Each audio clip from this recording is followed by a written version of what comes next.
Before we continue, I would like to apologize for the break in transmission and for the little delay. This is your trusted window to the major developments across Nigeria and the global community. I'm Good Hope Chukuma. Glad to have you join us. Here are the headlines.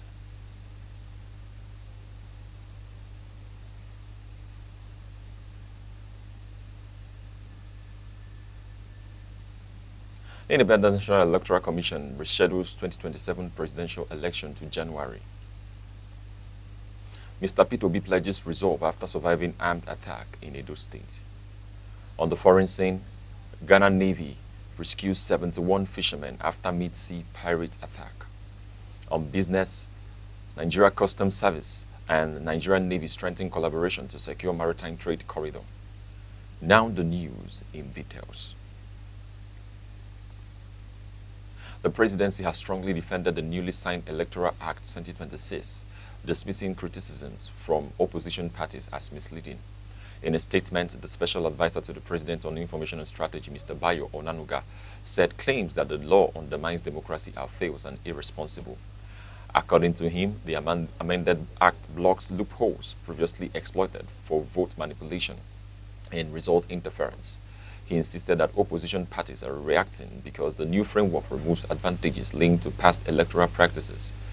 A major change in the law is the complete removal of the delegate system for party primaries. Political parties are now restricted to direct primaries involving all registered members or a consensus option.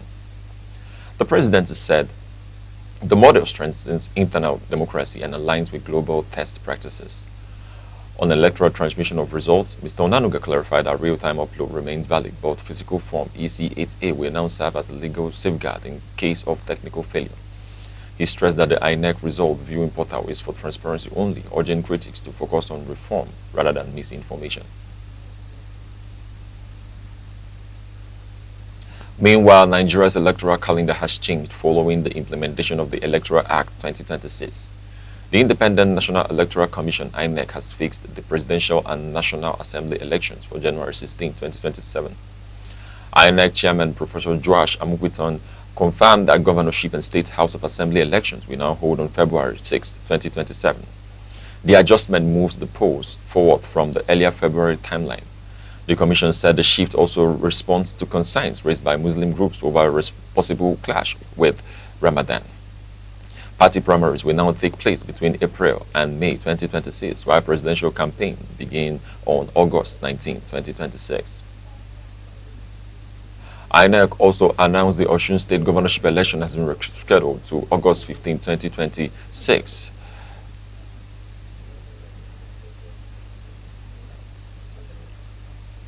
Former Anambra State Governor Mr. Peter Obi has spoken after an attack by gunmen at the African Democratic Congress office in Benin City, Edo State. In a statement titled, "Thank you, Nigerians," he expressed gratitude for the widespread support he received. Mr. Obi said the incident reflects Nigerian growing insecurity, noting that similar challenges shaped his earlier political journey. He warned that violence and lawlessness now pose serious threats to national stability. The former presidential candidate called on Nigerians to reject fear and actively participate in shaping the country's future. Quoting philosopher Plato, he said, "Poor governance thrives when good people withdraw from civic responsibility." Mr. Obi urged voters to choose leaders with integrity, competence, and compassion. He maintained optimism about Nigeria's future, saying national renewal remains achievable through unity and courage. Tension fled in the Senate as lawmakers moved to remove the Registrar General of the Corporate Affairs Commission, Hussein Ishaq Magaji, over repeated failure to appear before lawmakers. During the 2026 budget defense, Senator Ojuzo Kalu accused Magaji of disrespecting the National Assembly. He moved a motion calling on President Tinubu to terminate the appointment and authorize his arrest. Senator Adams Oshomole supported the motion and proposed withholding the CAC's 2026 budget. He said accountability is impossible when agency heads ignore a legislative oversight. Committee Chairman Sani Musa said the Senate would no longer tolerate defiance. The chamber adopted the motion by voice note and resolved to formally notify the presidency. The Senate has criticized the federal government's centralized payment system, calling for its immediate reversal. The Senate Committee on Finance raised the concerns during an interactive session with the Economic Management team. Committee Chairman Senator Sani Musa said the system has left many contractors unpaid despite completed projects. He also faulted the envelope budgeting model, describing it as inefficient and outdated. Lawmakers are now demanding a return to decentralized payments, allowing ministries, departments, and agencies to pay contractors directly. The Senate also called for a priority-based budgeting system and a strict annual budget cycle. Finance Minister Wale Adun defended the government's position, explaining that much of Nigeria's 152 trillion naira debt comes from inherited obligations. He assured lawmakers that future spending will focus on strictly on growth-driven projects. The Enugu State House of Assembly has begun legislative action on the Harmonized Taxes and Levies Bill 2026. The bill passed its first reading during plenary. Sponsored by Minority Leader Mr. Iluabuchi Aniago, the bill seeks to eliminate illegal roadblocks and multiple taxation by introducing a unified list of approved levies. The Deputy Speaker, Mr. Ezentha Ezani, urged lawmakers to study the bill carefully ahead of its second reading.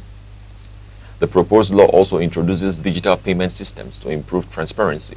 The House adjourned until March 5, 2026, when debate resumes. Lawmakers say the reform is aimed at boosting investor confidence and easing the burden on businesses across the state. The Kingdom of Sweden has reaffirmed its commitment to strengthening academic and research collaboration with the University of Nigeria in Soka. The pledge followed a visit by Sweden's ambassador to Nigeria, Anna Westerholm, during a courtesy call on Vice-Chancellor Simon Atwanya. The ambassador highlighted 65 years of Nigeria-Sweden diplomatic relations and long-standing academic cooperation. She commended Enugu State for dedicating 30% of its budget to education and described the state as an emerging innovation hub. Swedish industry leaders accompanying her presented proposals on digitalizing university records and boosting entrepreneurship education. Responding, Otwanya reaffirmed UNN's readiness to deepen collaboration in engineering, computing, robotics, and artificial intelligence. Director of International Collaborations, Kelechi Naman, said the visit marks a transitional, structured institutional partnership.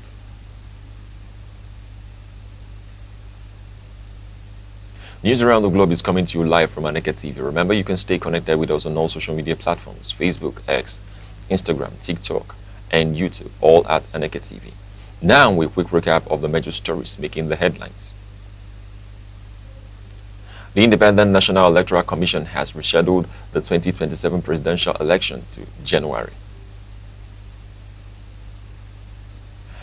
Former Anambra State Governor Peter Obi has pledged to remain resolute after surviving an armed attack in Edo State. Then, coming up shortly, on the foreign scene, the Ghana Navy rescued 71 fishermen following a pirate attack at sea. On business, the Nigerian Customs Services and the Nigerian Navy have strengthened collaboration to enhance maritime security and trade operations. We'll be right back.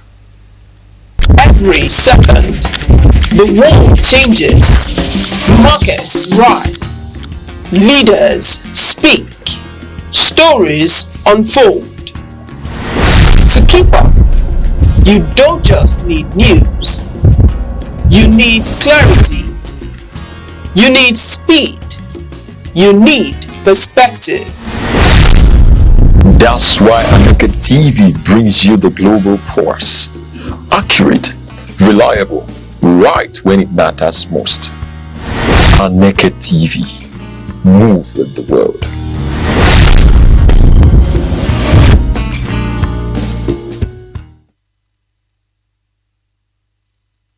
Welcome back. 71 fishermen have been rescued following a pirate attack off the coast of central Ghana. The incident occurred in the early hours of Thursday when unidentified gunmen ambushed 4 fishing vessels returning from sea. According to Ghanaian authorities, the attackers looted the boats, cutting away outboard motors, generators, communication equipment, and the night's catch.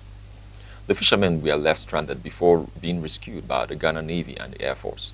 Member of Parliament from Awutu Senya West constituency, Honorable Gisela Tete described the attack as a serious setback for coastal livelihoods and called for strengthened maritime security. The Ghana Armed Forces say a search operation is ongoing to track the perpetrators. The attack adds to growing concerns over piracy in the Gulf of Guinea, one of the world's most volatile maritime corridors.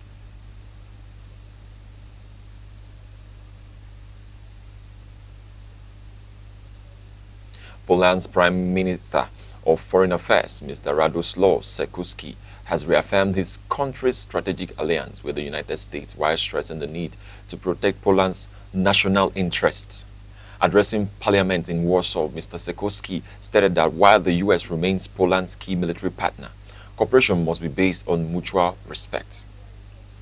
He noted that Poland would not accept unequal expectations within the transatlantic alliance. The foreign minister warned that defending NATO's eastern flank against potential Russian aggression could cost approximately 1.23 trillion euros. He added that supporting Ukraine now is more cost-effective than confronting a wider regional conflict. Mr. Sikorski also called for stronger European defense coordination, urging the continent to take greater responsibility for its security amid evolving geopolitical dynamics. Former Greek finance minister Mr. Yanis Varoufakis has been charged with promoting drug use following remarks made during a recent podcast interview. Mr. Varoufakis admitted that he experimented with ecstasy in 1989 while in Australia and also acknowledged past marijuana use. Prosecutors allege that his public comments amounted to the promotion of illegal substance. His political party, Mira 25, has condemned the charges, describing them as politically motivated, an attempt to silence a vocal government critic. Mr. Varoufakis is scheduled to appear in court in December. The case has sparked debate in Greece over free speech, personal conduct, and the boundaries of public accountability. A court in Lyon, France, has sentenced an Iranian national, Mrs. Hadieh Esfandiari, to 4 years imprisonment for the glorification of terrorism. The court ruled that Ms. Esfandiari publicly praised the October 2023 attacks carried out by Hamas against Israel through social media posts. 3 years of the sentence were suspended. In addition to the prison term, the court ordered her deportation from France. Her legal representatives have described the judgment as excessive and confirmed plans to appeal. French authorities maintain that the ruling reflects the country's strict laws against the public endorsement of extremist acts, particularly through digital platforms. Now in business, the Nigerian Customs Service and the Nigerian Navy have strengthened operational collaboration to enhance security at the Apapa Port Corridor in Lagos. Customs Area Controller Emmanuel Oshoba met with the Flag Officer commanding Western Naval Command, Rear Admiral Abubakar Abdullahi Mustafa, to formalize the partnership. Controller Oshoba emphasized that maritime security remains critical to trade facilitation and revenue generation, noting that safe waterways are essential to national economic growth. Rear Admiral Mustafa reaffirmed the Navy's commitment to protecting Nigeria's territorial waters, stating that sustainable development depends on a secure maritime environment. The federal government has partnered with MTN Nigeria to launch the MyCity app, a digital platform aimed at enhancing tourism and civic engagement. The Minister of Arts, Culture and the Creative Economy, Hannatu Musawa, unveiled the initiative in Abuja, describing it as part of efforts to promote smart city governance. The application provides access to emergency services, government payments, traffic information, job listings, and housing updates across the 30 states and the Federal Capital Territory. Chief Executive Officer of MTN Nigeria, Mr. Kao Toriola, said the platform is designed to support Nigeria's digital economy by providing reliable mobile-first infrastructure nationwide. Nigeria and Israel have reaffirmed their commitment to strengthening bilateral cooperation in defense, healthcare, and agriculture. The development followed a meeting in Abuja between the Minister of State for Foreign Affairs, Ambassador Bianca Odumegwu, and the Israeli Ambassador to Nigeria, Mr. Michael Freeman. Israel pledged to donate 60 fully equipped ambulances to Nigeria to support emergency response systems across the country. Both countries also agreed to enhance collaboration in counterterrorism, border security management, and agricultural technology under the Nigerian-Israel Joint Commission framework. The federal government has announced a new partnership with the European Union to accelerate research, commercialization, and innovation-driven enterprise. The Minister of Innovation, Science and Technology, Dr. Kingsley Ude, disclosed this at the Nigerian European Union Science and Innovation Day held in Abuja. He stated that Nigeria is participating in 55 projects under the Horizon Europe program, attracting approximately 20 million euros in funding. European Union Ambassador to Nigeria and ECOWAS, Ambassador Gualta Mignot, described the initiative as a co-creation partnership aimed at strengthening research to market pathways and institutional capacity.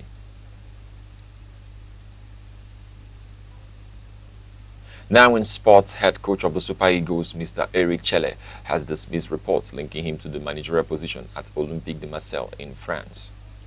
Speaking on a sports podcast, Mr. Chelle clarified that while his representatives made contact with the French club, he had no direct negotiations with the management. Olympique de Marseille has since appointed former Senegal international Mr. Habib Baye as head coach. Mr. Chelle remains under contract with the Nigerian Football Federation and is focused on upcoming international assignments with the Super Eagles.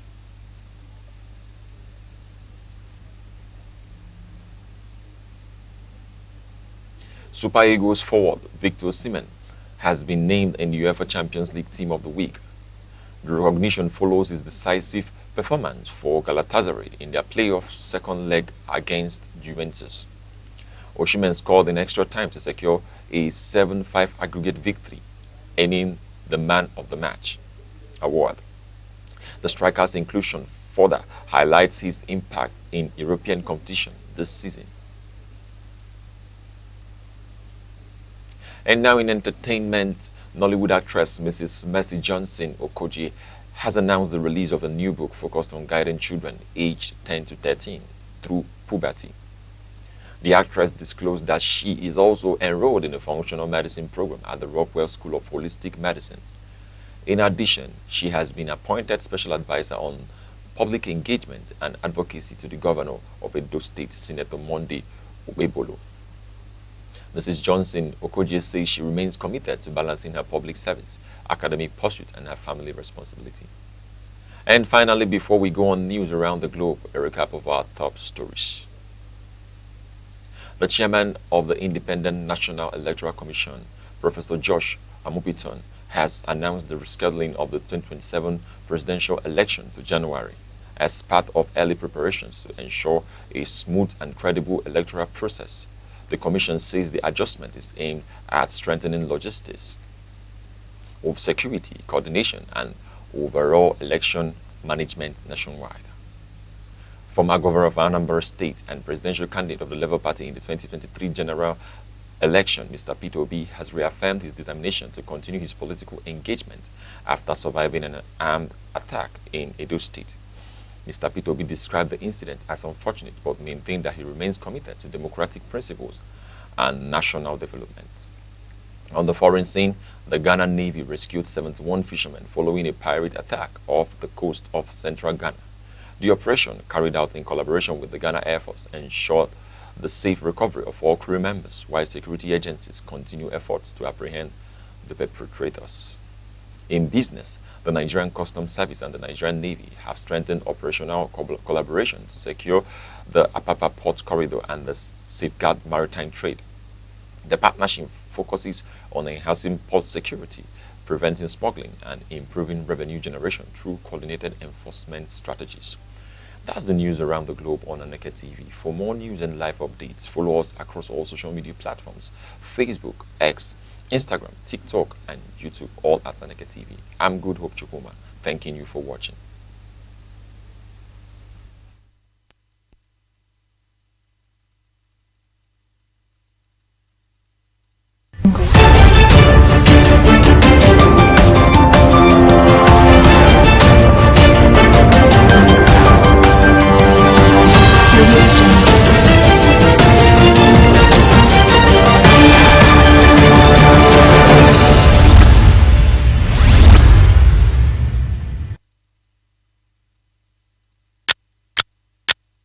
Every second, the world changes, markets rise, leaders speak, stories unfold. To keep up, you don't just need news, you need clarity, you need speed, you need perspective. That's why Aneke TV brings you the global pulse. Accurate, reliable, right when it matters most. Aneke TV. Move with the world.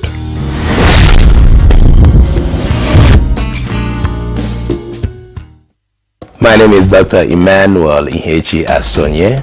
I am the CEO of Omenka App LLC. I created Omenka App for the preservation of Igbo language and culture. Omenka App was established in New Mexico and it is headquartered in Albuquerque, but currently we are also being registered in Nigeria. We have a website. We are also on social media because my app is primarily for the Igbo community. In 2006, something significant happened among the Igbo community. UNESCO predicted that Igbo language was going to go into extinction, and that was because Igbo people are one of the most traveled people in the whole world. So the more children are born outside of Igbo land, the more they get disconnected. The app is on iOS, it's also on Android. Access the website and download the app from there. And over 2,000 people are using the app right now. But there's an app that will teach you about Igbo culture, Igbo people. We have Igbo poems, we have riddles and jokes, we have Igbo proverbs, then we have the word section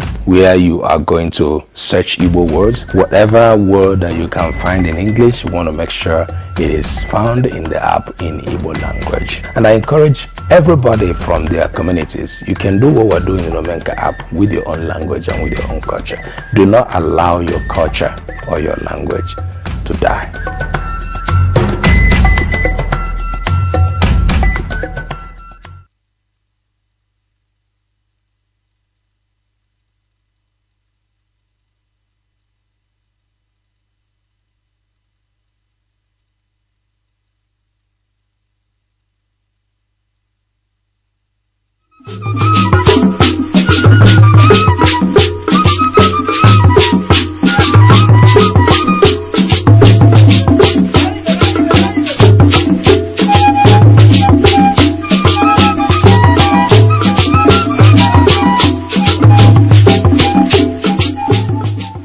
Across Nigeria, from bustling cities to quiet rural communities, one institution has endured the test of time: the traditional leadership.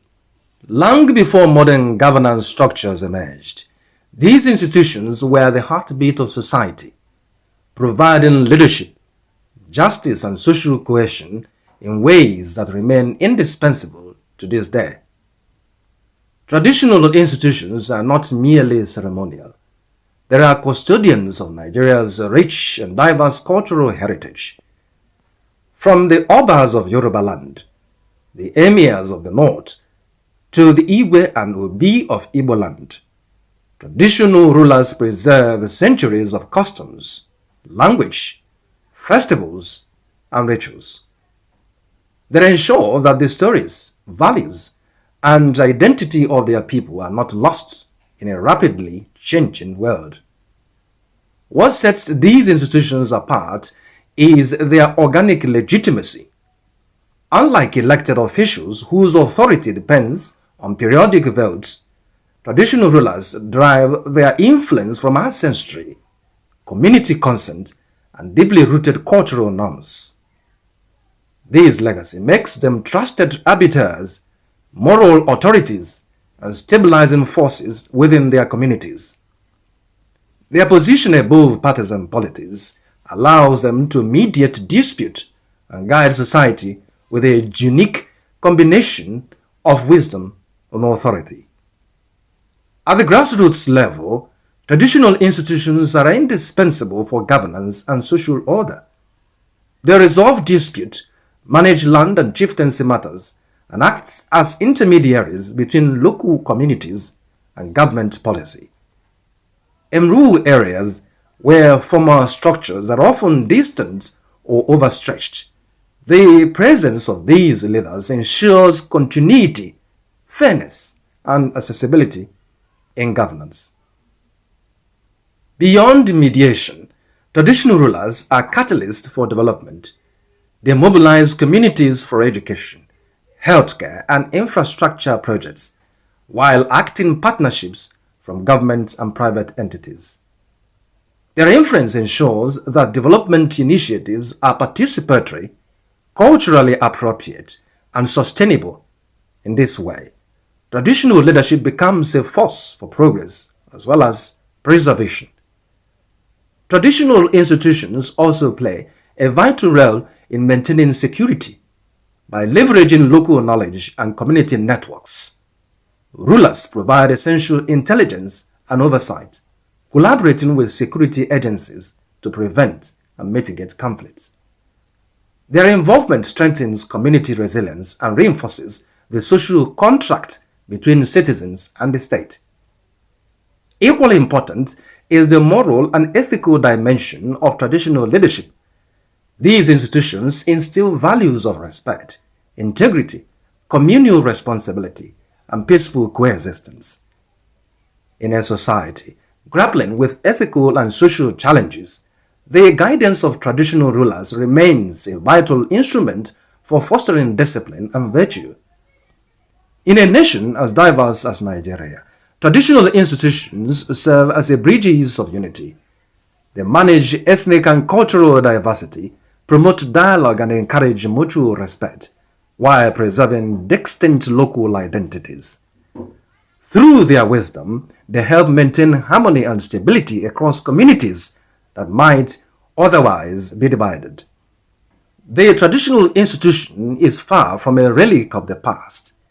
It is a dynamic, enduring pillar of Nigerian society, a custodian of heritage, a mediator of peace, a driver of development, and a moral compass for generations. To harness Nigeria's full potential, there must be deliberate integration of these institutions into governance and national development strategies.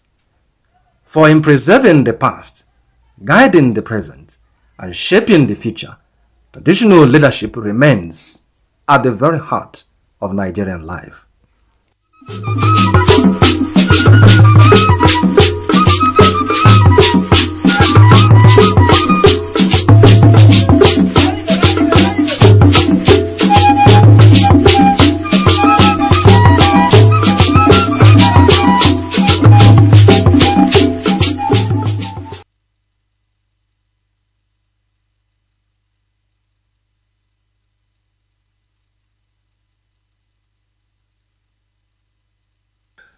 The financial and social strain of burial and traditional funeral ceremonies in Igbo land is becoming a major concern, according to His Royal Majesty Igwe Ambassador Dr. Lawrence O.C. Agabozo, CFR.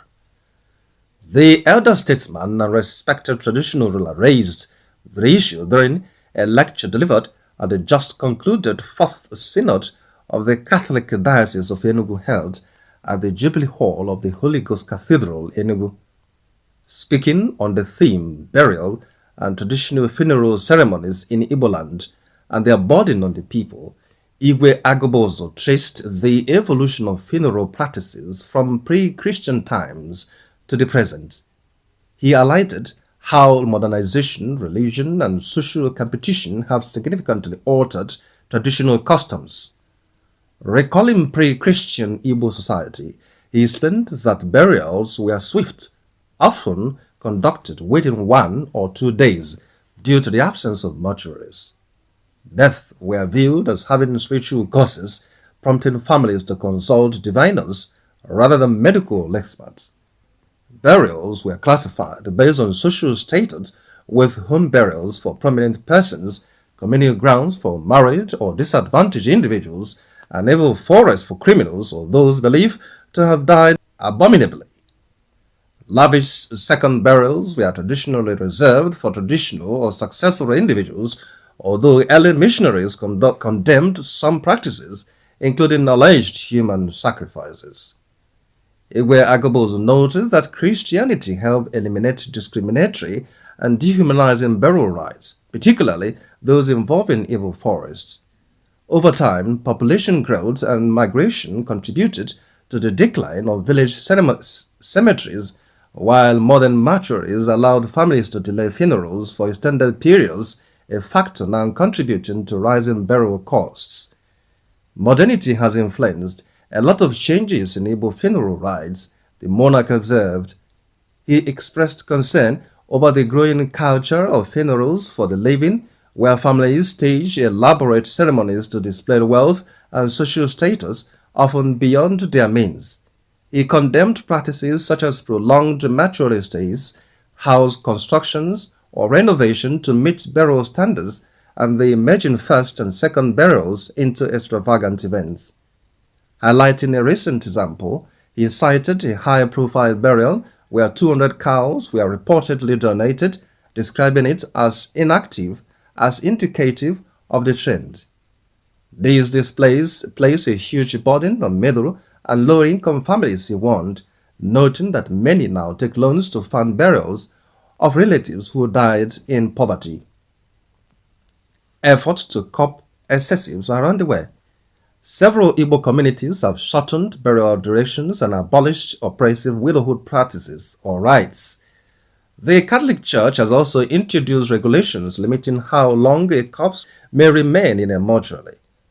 Onitsha Donidu's decision to abolish second burials for Christians was cited as a model worth emulating. The Obi of Onitsha, His Royal Majesty Igwe Nnameka Alfred Achebe, has repeatedly condemned ostentatious funeral displays, emphasizing the protection of families with modern means. In his own Ezema Olo Kingdom, Igwe Agobozo revealed that practices that demean widows such as sleeping beside corpses or compulsory head shaving have been abolished. He also warned against the emergence of committees of friends exploiting funerals to collect money fraudulently via social media. The monarch called for a return to traditional values, encouraging families to conduct burials within their means while allowing voluntary contributions from well-wishers. He urged the diocese to update regulations that balance cultural identity with Christian values, reduce financial pressure on families, and discourage extravagant spending. This paper will consider its mission accomplished, he concluded, if it contributes to resolving emerging challenges that impede the advancement of Christian burial practices in the diocese.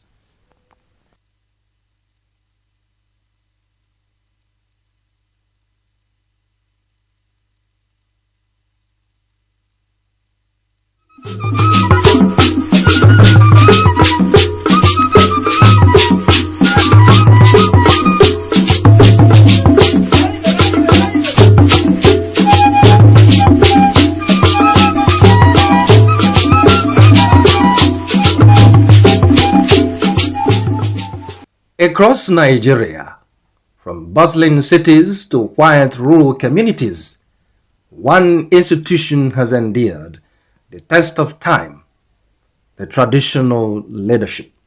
Long before modern governance structures emerged, these institutions were the heartbeat of society, providing leadership, justice, and social cohesion in ways that remain indispensable to this day. Traditional institutions are not merely ceremonial. They are custodians of Nigeria's rich and diverse cultural heritage. From the Obas of Yoruba land, the Emirs of the North, to the Igwe and Obi of Igbo land, traditional rulers preserve centuries of customs, language, festivals, and rituals. They ensure that the stories, values, and identity of their people are not lost in a rapidly changing world.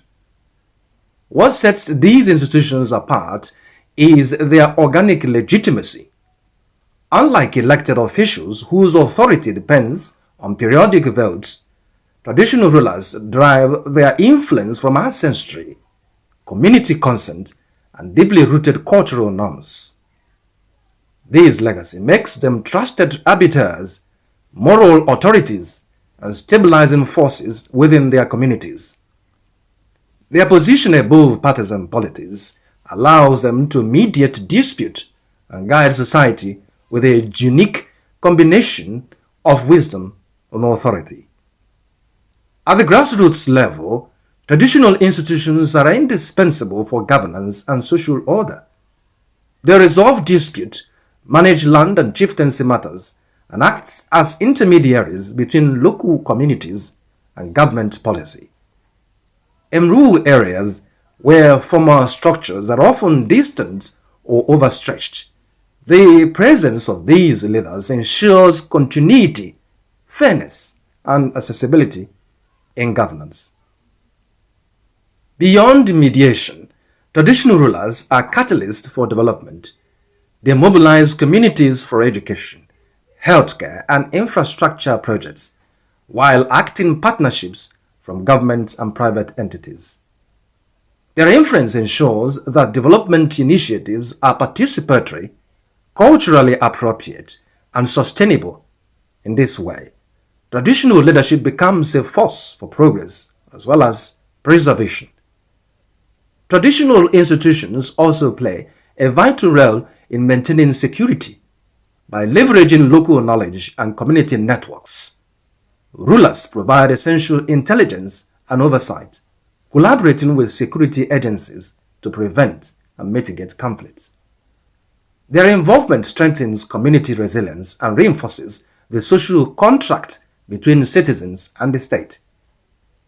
Equally important is the moral and ethical dimension of traditional leadership. These institutions instill values of respect, integrity, communal responsibility, and peaceful coexistence. In a society grappling with ethical and social challenges, the guidance of traditional rulers remains a vital instrument for fostering discipline and virtue. In a nation as diverse as Nigeria, traditional institutions serve as a bridges of unity. They manage ethnic and cultural diversity, promote dialogue, and encourage mutual respect, while preserving distinct local identities. Through their wisdom, they help maintain harmony and stability across communities that might otherwise be divided. The traditional institution is far from a relic of the past.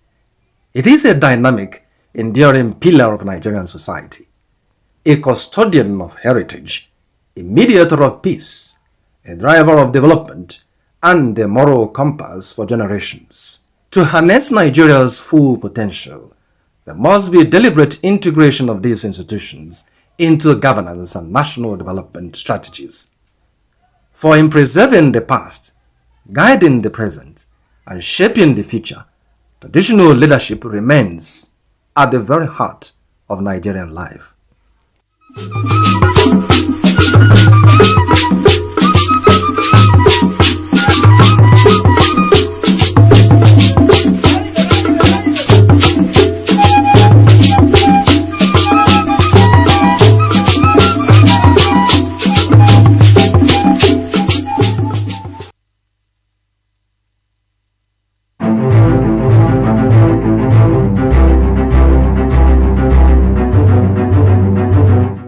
Morning headlines before you step out.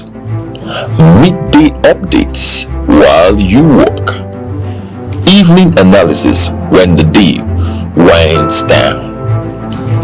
Wherever life takes you, Aneke TV keeps you informed, connected, and ahead. Aneke TV. Move with the world. We have Igbo proverbs, then we have the word section where you are going to search Igbo words. Whatever word that you can find in English, you want to make sure it is found in the app in Igbo language. And I encourage everybody from their communities, you can do what we're doing in Omenka app with your own language and with your own culture. Do not allow your culture or your language to die.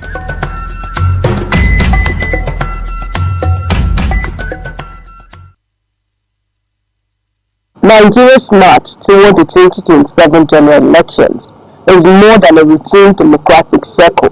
It is shaping up to be a defining test of institutional maturity, political culture, and national cohesion. Elections in Nigeria have historically served as mirrors reflecting both progress and persistent fault lines. As political actors reposition and citizens recalibrate expectations, the stakes are unmistakably high. The 2027 will not simply be about leadership transition. It will be about whether Africa's most populous nation can consolidate democratic credibility, deepen governance accountability, and manage intensifying socio-economic pressures without destabilizing its fragile political equilibrium. Public expectations heading into 2027 are likely to be unusually elevated, driven less by campaign rhetoric and more by lived realities. Chief among these is the demand for economic stabilization and opportunity. Inflationary pressures, unemployment, and cost of living anxieties have reshaped political consciousness. Voters increasingly access government not by ideological narratives but by tangible economic outcomes, jobs, purchasing power, infrastructure, and social mobility. There is also a growing insistence on governance effectiveness. Citizens are showing declining tolerance for symbolic politics. Competence, policy coherence, and measurable results across security, healthcare, education, and public services now weigh heavily in electoral judgment. Electoral integrity too has become central after reforms introduced by the Electoral Act 2022 and the deployment of technologies such as BVAS. Nigerians expect elections that are transparent, technologically reliable, and free from manipulation. The bar has been raised, and any regression could provoke significant public backlash. Equally important is the demand for accountability and trust restoration. The widening gap between political elites and ordinary citizens continues to fuel skepticism. Consequently, the 2027 elections will be judged not only on who wins, but on whether democratic processes are widely perceived as fair, inclusive, and credible. Several issues are poised to shape the contest. Economic performance will dominate political discourse, with debates likely to revolve around fiscal management, debt sustainability, industrialization, youth employment, and diversification beyond oil dependency. Security will remain an existential concern. Persistent challenges ranging from insurgency to criminal violence have placed state authority under strain, compelling voters to scrutinize strategies for restoring stability and strengthening institutional capacity. Nigeria's demographic realities further complicate the landscape. The youth population, increasingly digitally connected and politically expressive, is redefining electoral engagements. Political parties that fail to adapt to issue-driven, technology-mediated mobilization with strategy disadvantage. Questions surrounding federalism, restructuring, and resource governance will also continue to animate debate, reflecting enduring tensions within Nigeria's political architecture. Underlying these dynamics are structural challenges. Despite technological improvements, skepticism regarding result collation, judicial outcomes, and political interference persists. Perception gaps can be as destabilizing as actual irregularities. The influence of money in politics remains deeply corrosive, while identity-based polarization continues to shape electoral alignment, sometimes transforming competition into conflict. Technology itself presents a paradox. While enhancing transparency, it introduces vulnerabilities, system failures, cybersecurity threats, and the rapid spread of misinformation. Meanwhile, the increasing judicialization of elections, though constitutionally grounded, can erode public confidence if perceived as inconsistent or politicized. Voter apathy, driven by cynicism and distrust, poses an additional threat to participatory legitimacy. Strengthening democratic resilience requires a multi-layered response. Electoral credibility depends fundamentally on institutional independence, transparency, and operational reliability. Campaign finance enforcement must become more robust to curb undue influence. Electoral technologies requires continuous auditing and safeguards to sustain trust. Equally vital is the cultivation of an issue-based political culture supported by civil society, media, and academia. Ultimately, democratic stability rests heavily on alert behavior, commitment to peaceful competition, respect for institutional rules, and restraint in rhetoric are indispensable. Elections alone do not validate democracy. Credibility of processes, integrity of institutions, and confidence of citizens do. Nigeria's 2027 elections will unfold within a complex interplay of economic pressures, demographic shifts, technological transition, and political recalibration. They will test whether reforms translate into trust, whether competition strengthens rather than fractures national unity, and whether government outcomes reshape political legitimacy. As Nigeria advances towards 2027, the defining question is no longer whether elections will hold. It is whether they will deepen democratic resilience, reinforce national stability, and align political leadership more closely with citizens' aspirations. The answer will shape not just an electoral outcome, but the country's democratic trajectory.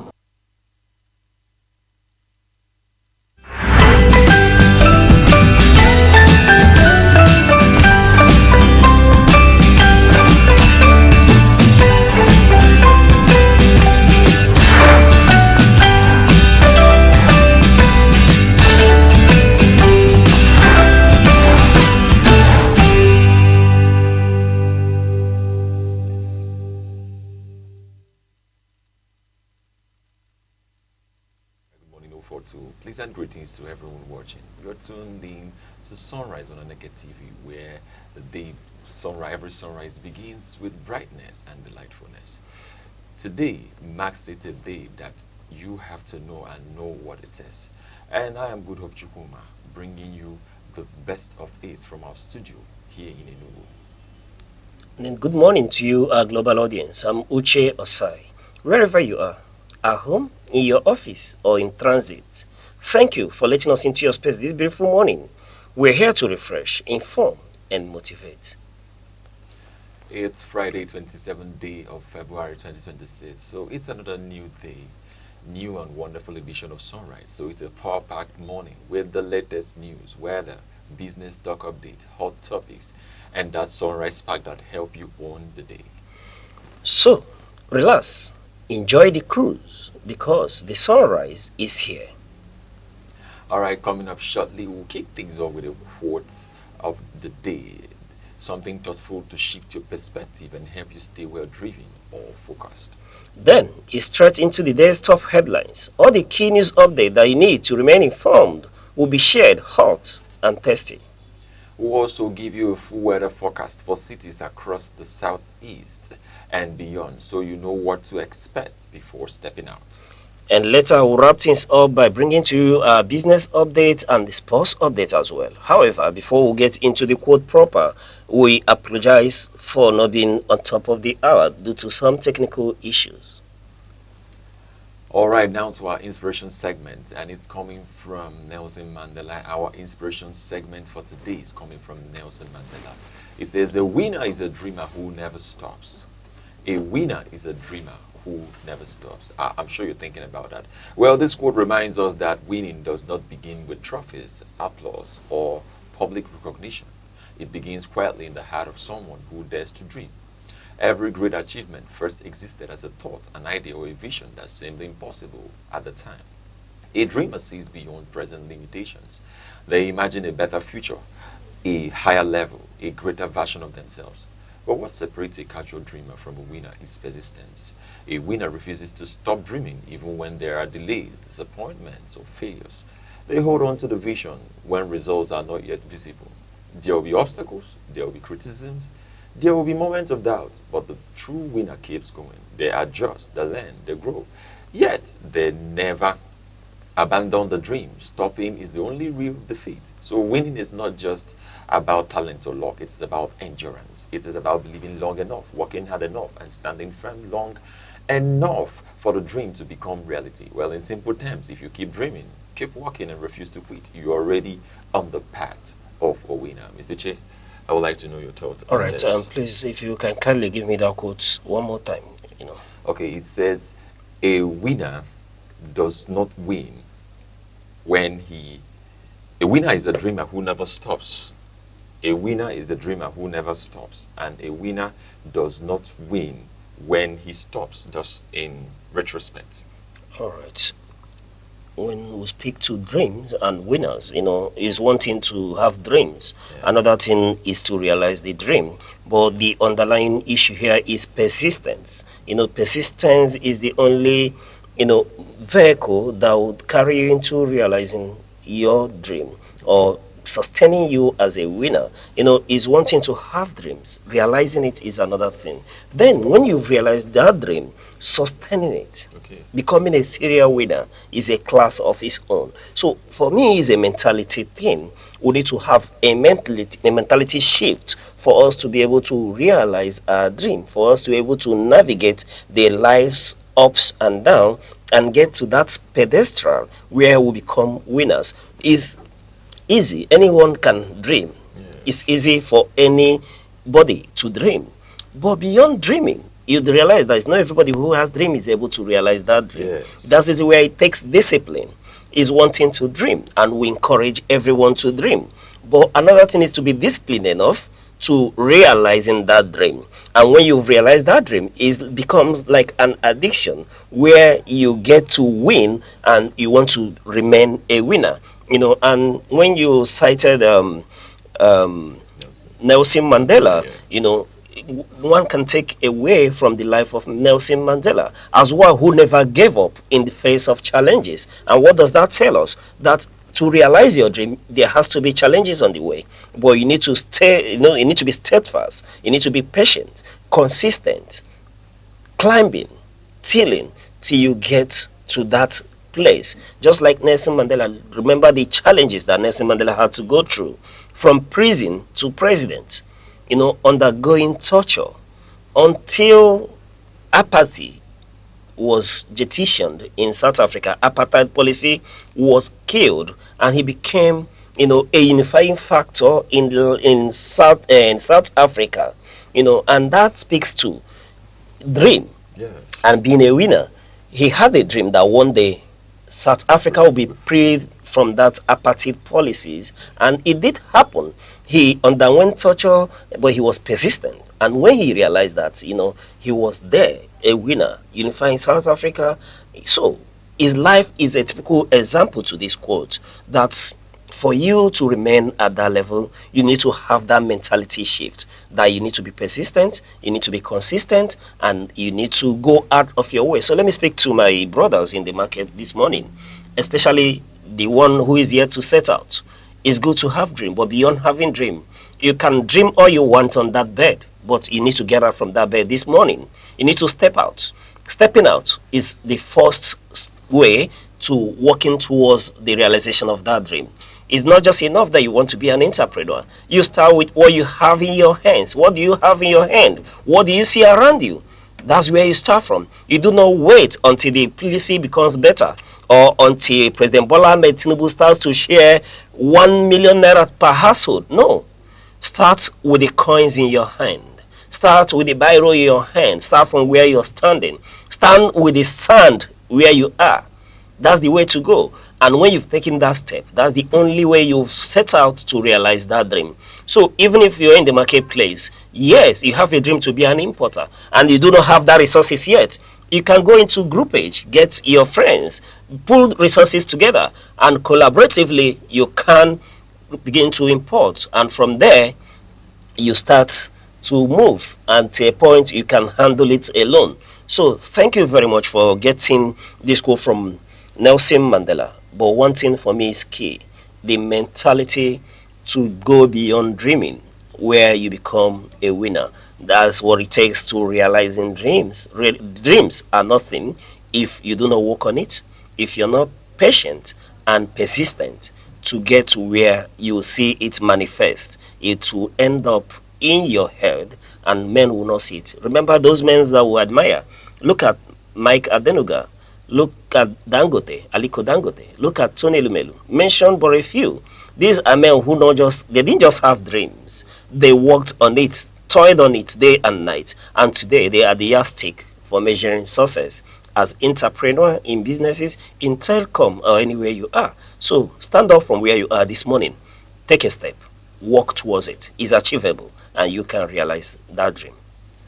Thank you very much, Mr. Uche, for this edition of Inspiration segment. I really enjoy your comments and how you have inspired a lot of us. Well, you're still watching Sunrise on Aneke TV. Let's take a look at the weather across major cities in the southeast today. Okay, where is my script? Okay. Where is my script? You didn't give me any script. I sent it to the group. Which group? There's no.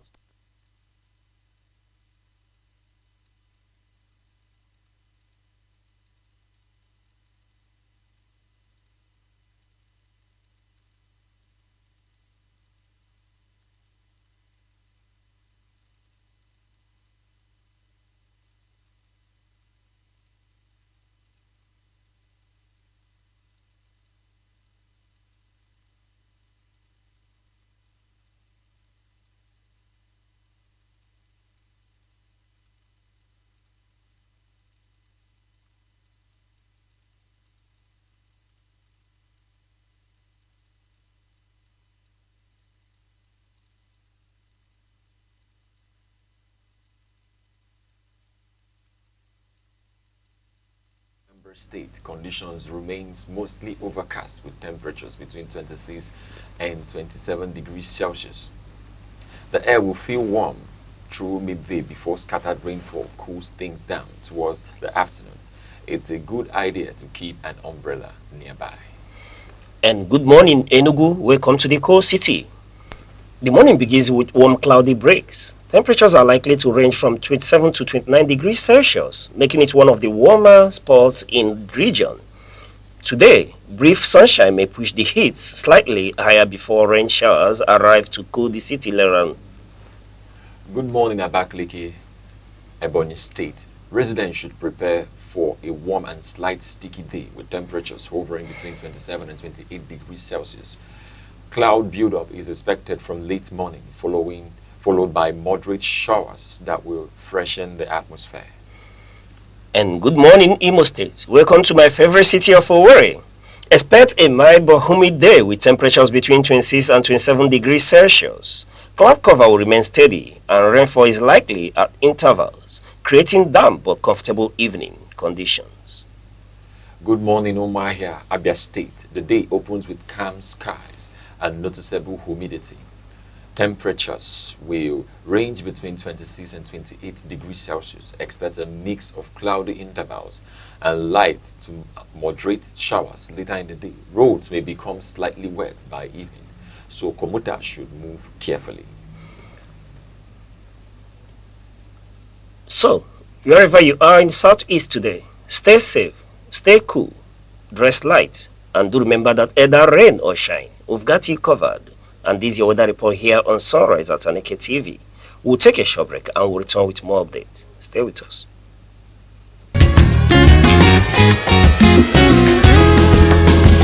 Every day, your health shapes your life, your strength, your choices, your future. Because knowledge is the first step towards well-being. This This Health Matters, only on Aneke TV.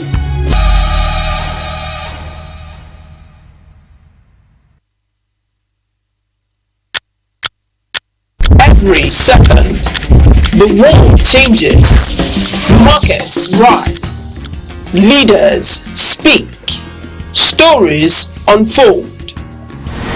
To keep up, you don't just need news. You need clarity. You need speed. You need perspective. That's why Aneke TV brings you the global pulse. Accurate, reliable, right when it matters most. Aneke TV. Move with the world.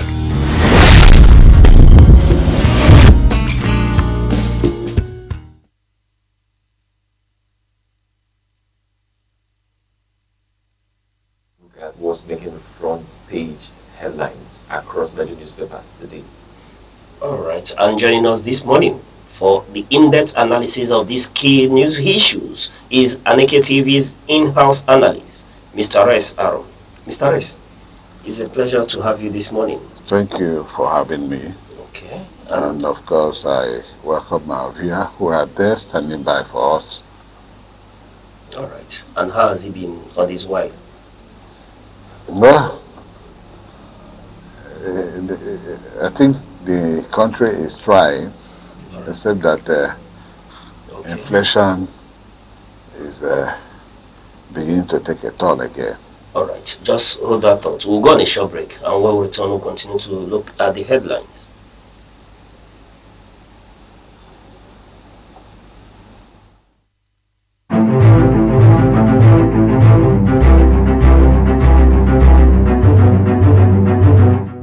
Morning headlines before you step out. Midday updates while you work. Evening analysis when the day winds down. Wherever life takes you, Aneke TV keeps you informed, connected, and ahead. Aneke TV. Move with the world.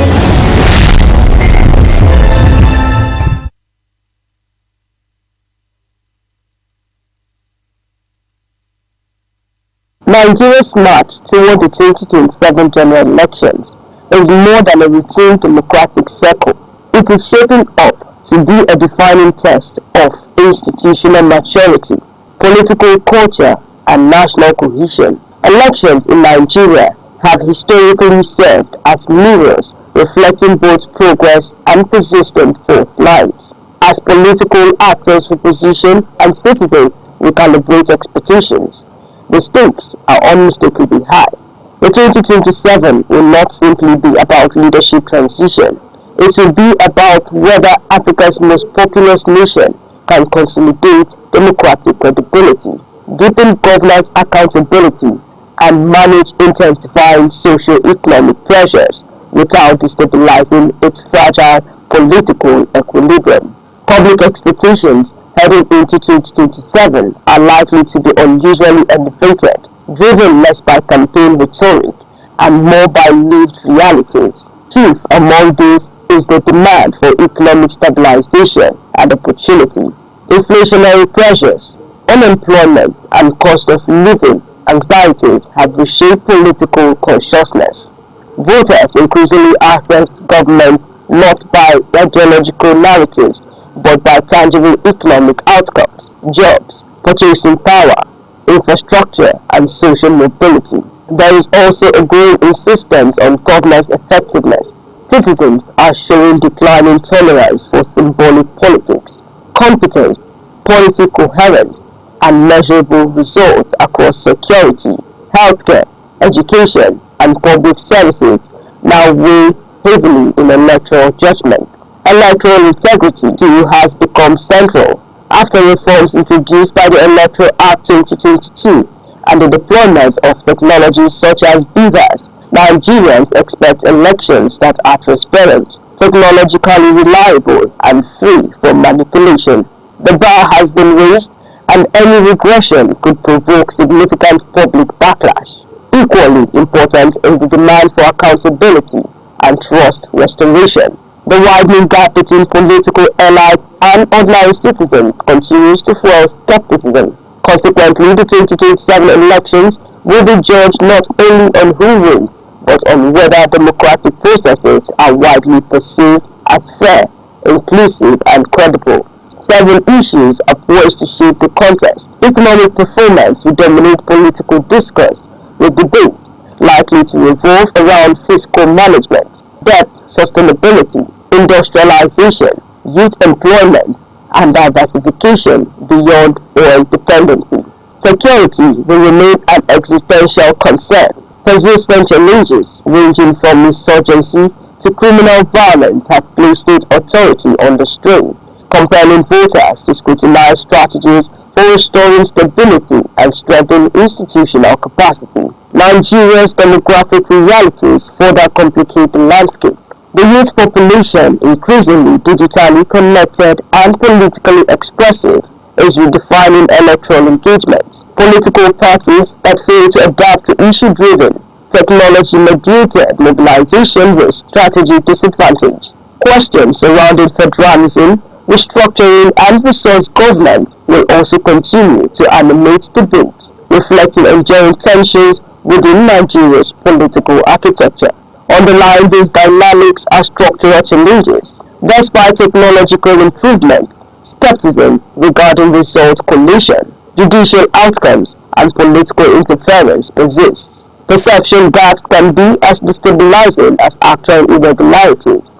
The influence of money in politics remains deeply corrosive, while identity-based polarization continues to shape electoral alignment, sometimes transforming competition into conflict. Technology itself presents a paradox. While enhancing transparency, it introduces vulnerabilities, system failures, cybersecurity threats, and the rapid spread of misinformation. Meanwhile, the increasing judicialization of elections, though constitutionally grounded, can erode public confidence if perceived as inconsistent or politicized. Voter apathy, driven by cynicism and distrust, poses an additional threat to participatory legitimacy. Strengthening democratic resilience requires a multi-layered response. Electoral credibility depends fundamentally on institutional independence, transparency, and operational reliability. Campaign finance enforcement must become more robust to curb undue influence. Electoral technologies requires continuous auditing and safeguards to sustain trust. Equally vital is the cultivation of an issue-based political culture supported by civil society, media, and academia. Ultimately, democratic stability rests heavily on allied behavior, commitment to peaceful competition, respect for institutional rules, and restraint in rhetoric are indispensable. Elections alone do not validate democracy. Credibility of processes, integrity of institutions, and confidence of citizens do. Nigeria's 2027 elections will unfold within a complex interplay of economic pressures, demographic shifts, technological transition, and political recalibration. They will test whether reforms translate into trust, whether competition strengthens rather than fractures national unity, and whether government outcomes reshape political legitimacy. As Nigeria advances towards 2027, the defining question is no longer whether elections will hold. It is whether they will deepen democratic resilience, reinforce national stability, and align political leadership more closely with citizens' aspirations. The answer will shape not just an electoral outcome, but the country's democratic trajectory.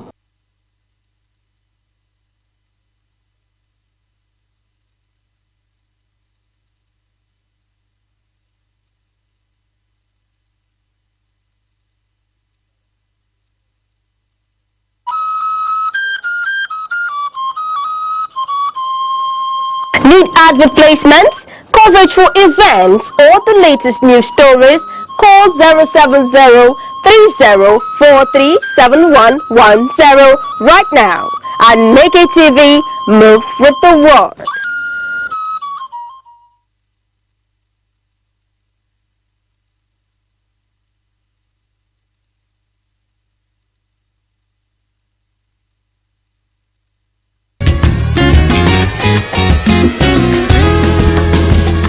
Every day, your health shapes your life, your strength, your choices, your future. Because knowledge is the first step towards well-being. This is Health Matters, only on Aneke TV.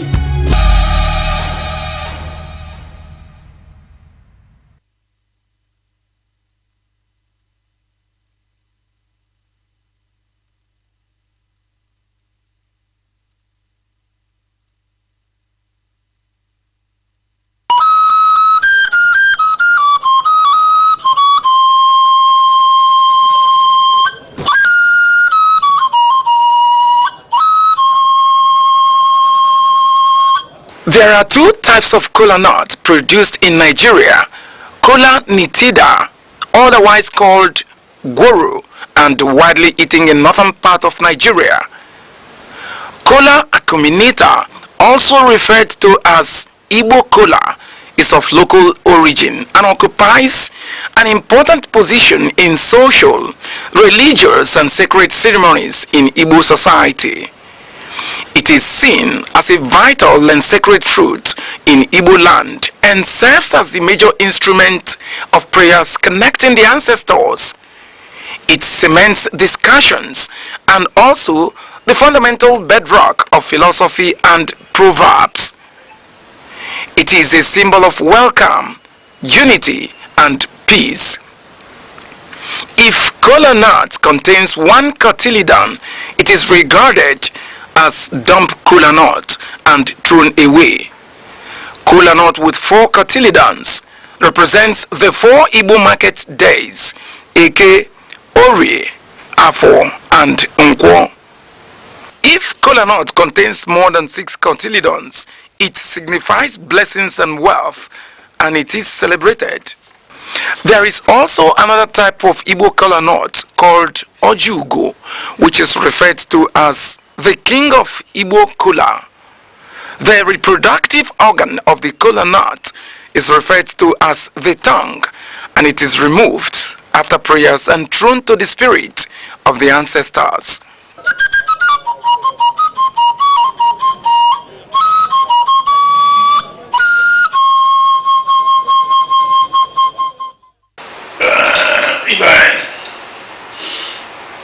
Ekele m ọjọọ kwami ihe eji agọ ndụ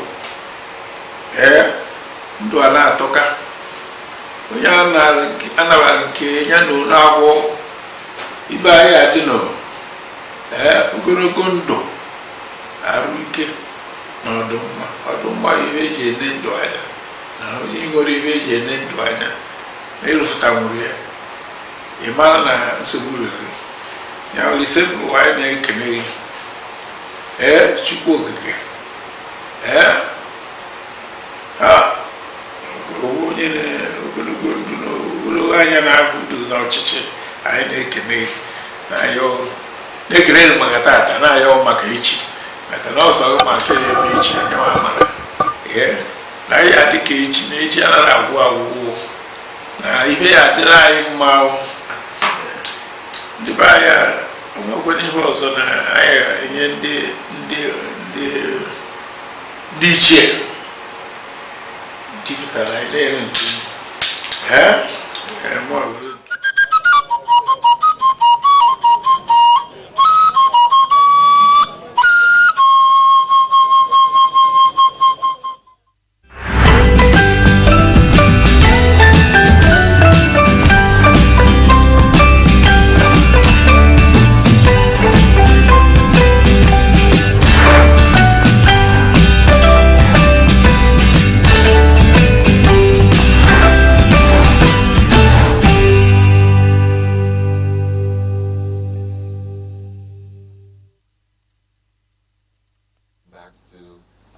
Sunrise here on Aneke TV.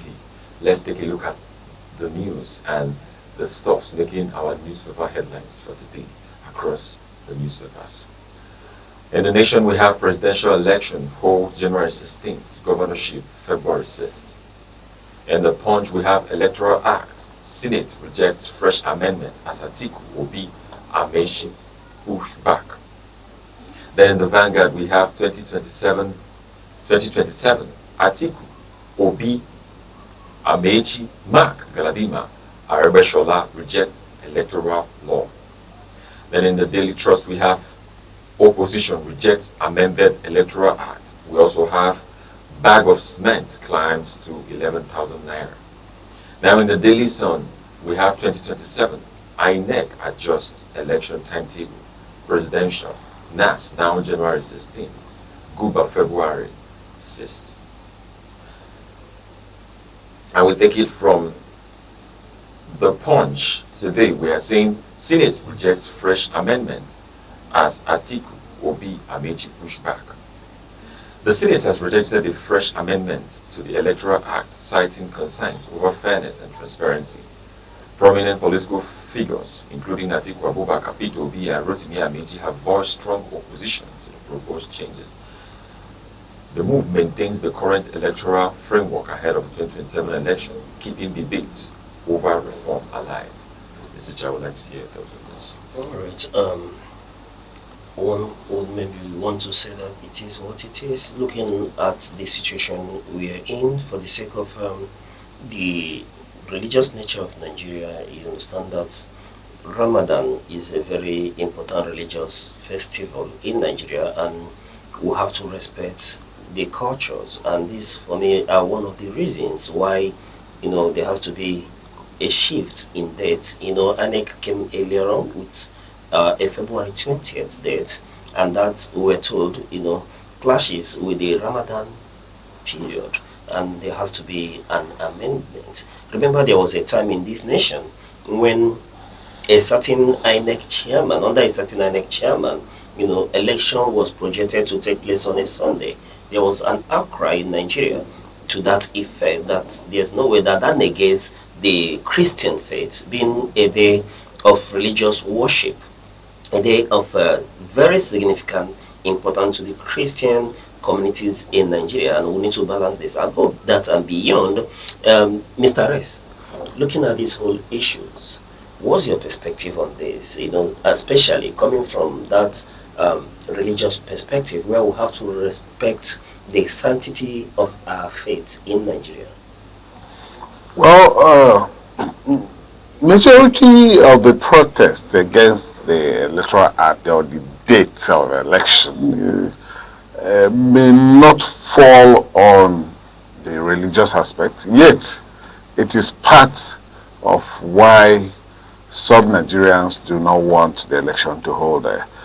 We had sometime talked on an issue like that here in the studio, and we said that it would have even been better to have elections during the period of sober reflections of all Nigerians, during a period where Nigerians will be one, thinking about their relationship with God, and that will lower down the corrupt tendencies that are associated with elections, if it had been that way. But then, you see, the change in the Electoral Act, that is, the change in the Electoral Act 2022, has prompted INEC to adjust the timing, not just for the purpose of not clashing with the period of Ramadan or whatever, but for the purpose of ensuring that whatever they're doing will be in line with the timetable as enshrined in the Electoral Act. Remember, initially it was 360 days. Today it is 300 days from the day of election, from when you're going to hand over. So they are now squeezing out time. That is why even the opposition are saying there will be enough time to do anything, and INEC is insisting that they are hitting the ground running.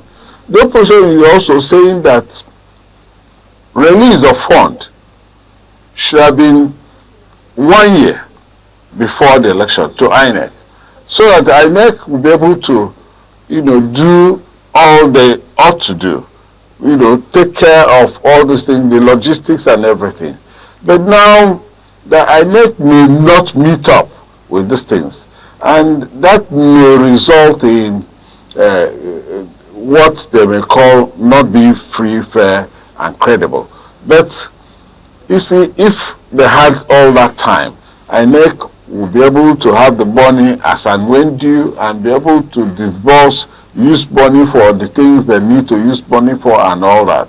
But it has to be 6 months before the election, which means that even now, INEC may have problems with getting the necessary fund to ensure a free, election in 2027, a free and fair election in 2027. And they are saying it is not healthy for democracy. That democracy should have a situation, a situation in leverage where the electoral umpire will be relaxed doing what he ought to do and ensuring that their performances are at best. But this time, they'll be stampeded into, running helter-skelter. There will be a period where the ad hoc workers will be taken, trained, and all that. There will be a period where the parties will go on campaign, and of course, for a presidential candidate, will have to campaign in all the 36 states and Abuja, and it needs time to do all that campaign and all that. So the timing is exactly what they do not deem expedient. Apart from the initial problem of Section 63 about the transmission, electronic transmission, real time, which of course every other opposition and Nigerians were all bent on. And they forgot to look at all the other aspects of the act. And now things are beginning to come out in various places. And that is exactly why the opposition, led by Atiku, Obi,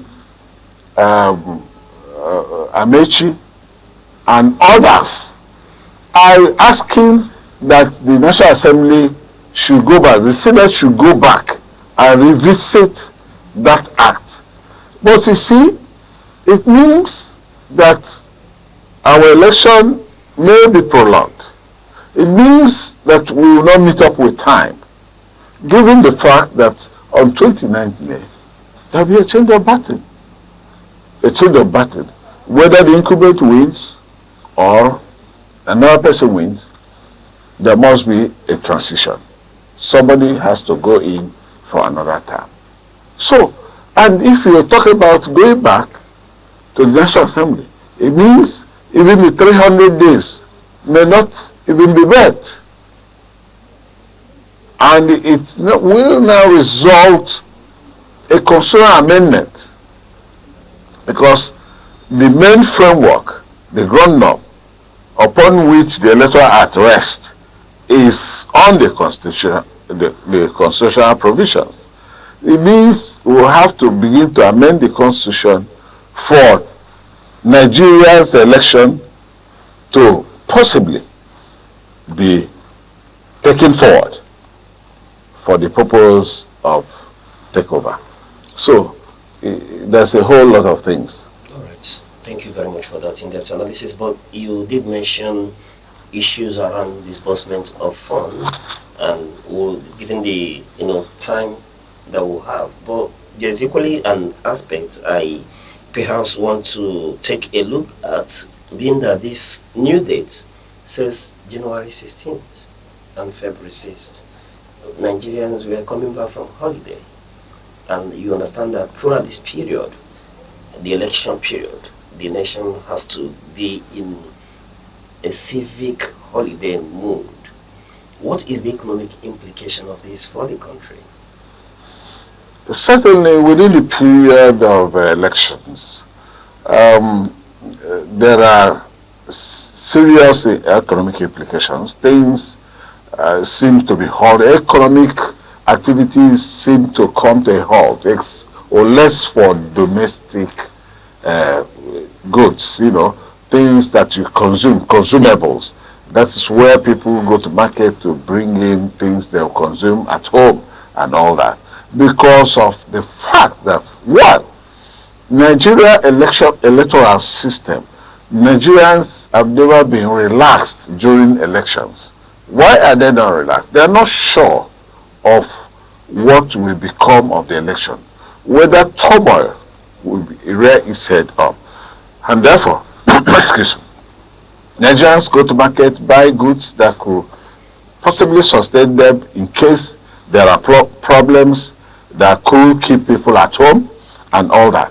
So, but the other economic activities in terms of importation, sales of hardware, goods production and all that, because of the fact that people will be working hard, some who are interested in coming to vote during the election, will also try to get time from their various offices to ensure that they participate effectively during the elections. Thank you very much. And let's move on to the Daily Trust newspaper, where we're looking at the price of building material at the moment. Yeah. Right, the bag of cement now 11,000 naira. The price of a bag of cement in Nigeria has risen to 11,000 naira, reflecting ongoing inflationary pressures in the construction sector. This increase is affecting builders, contractors, and homeowners, raising the overall cost of construction projects. Industry experts warn that prices may continue to fluctuate if supply and production challenges persist. All right. Mr. Harris, what's the implication of the cost of this increment? You see, we have problem in Nigeria presently. When we talk about property tax, it's on the high side already in various states of the Federation, even from the tax reforms of the federal government. Which means, and Nigeria has deficit housing for the population. And now the construction industry is beginning to have inflation that is even becoming astronomical. If you look at cement was sold about 8,000 plus, and now it's going to 11,000. And analysts are saying it could still go up further. And then the question we should ask is, why is cement going up when the dollar is going down? Why is our economy having a problem when the dollar is going down and we're beginning to have better financial stability? So it is, I don't know exactly if the economic principles that are read in the papers that are believed to be the outcomes are supposed to be very good, works in Nigeria. I'm wondering why the price of cement should go up when every other indices that should stabilize our economy are in place. That is to say, the government is taking action, the central bank are coming out with policies that is stabilizing the naira. And yet, the price of cement, which is a major commodity in the construction industry, is rising. Which means that the masses will find it very difficult to pay rents, live in a house, or possibly build their own houses. For instance, the civil servants, how much are they being paid? How much do they save? Even from the mortgage institutions, it has been very difficult to access the mortgage funds for you to build a house in Nigeria. It is not easy. It is not easy, and sometimes we have these problems. So where will these people ever have a house of their own? Or when will they get one? And can they even pay for houses where they will accommodate themselves and their family members? It is outrageous. For instance, we have in some of the states where property tax has been jacked high. It is only recently that a committee advised the state government to begin to bring down that of Enugu state. Otherwise, people find it difficult to pay for houses here. The builders are not even building. Look at the prices of cement is high. Where will they get the money to build all that? If they take loan from bank, you remember the interest rate is high. Before you pay, all these things will now come to the table of whoever is going to rent a house or is going to buy a house or is going to do anything about housing. The table of that person is where the buck stops. All right. Thank you very much. But, you did mention it in the passing. What is the real implication of this for the citizens, given the high cost of accommodation, housing in Nigeria? The implication is obvious. The implication, that is the question I ask. When will an average civil servant trader or whatever trade you do build his or her own house? When will they ever do that? If the prices of these things are going high, when will they are not even capable of paying rents at rented apartments, leading to eviction or ejection from houses and all that. You find out that people are now resorting to slums. The reports we have is that some people were arrested in Lagos for living on top of the overhead bridges. People were arrested because there are no houses to live and some could not afford to pay for houses. So they were arrested and they are being taken to court. But I wonder what the government will jail them for. Because if you are not capable of providing these basic necessities of life, these are basic necessities of life, which are contained in the Constitution.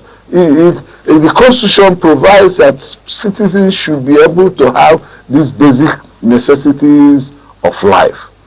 And it includes food, housing, shelter, and all that. So it is the responsibility of government to ensure that we have housing for all. Some government has been here and came out with policies of housing for all.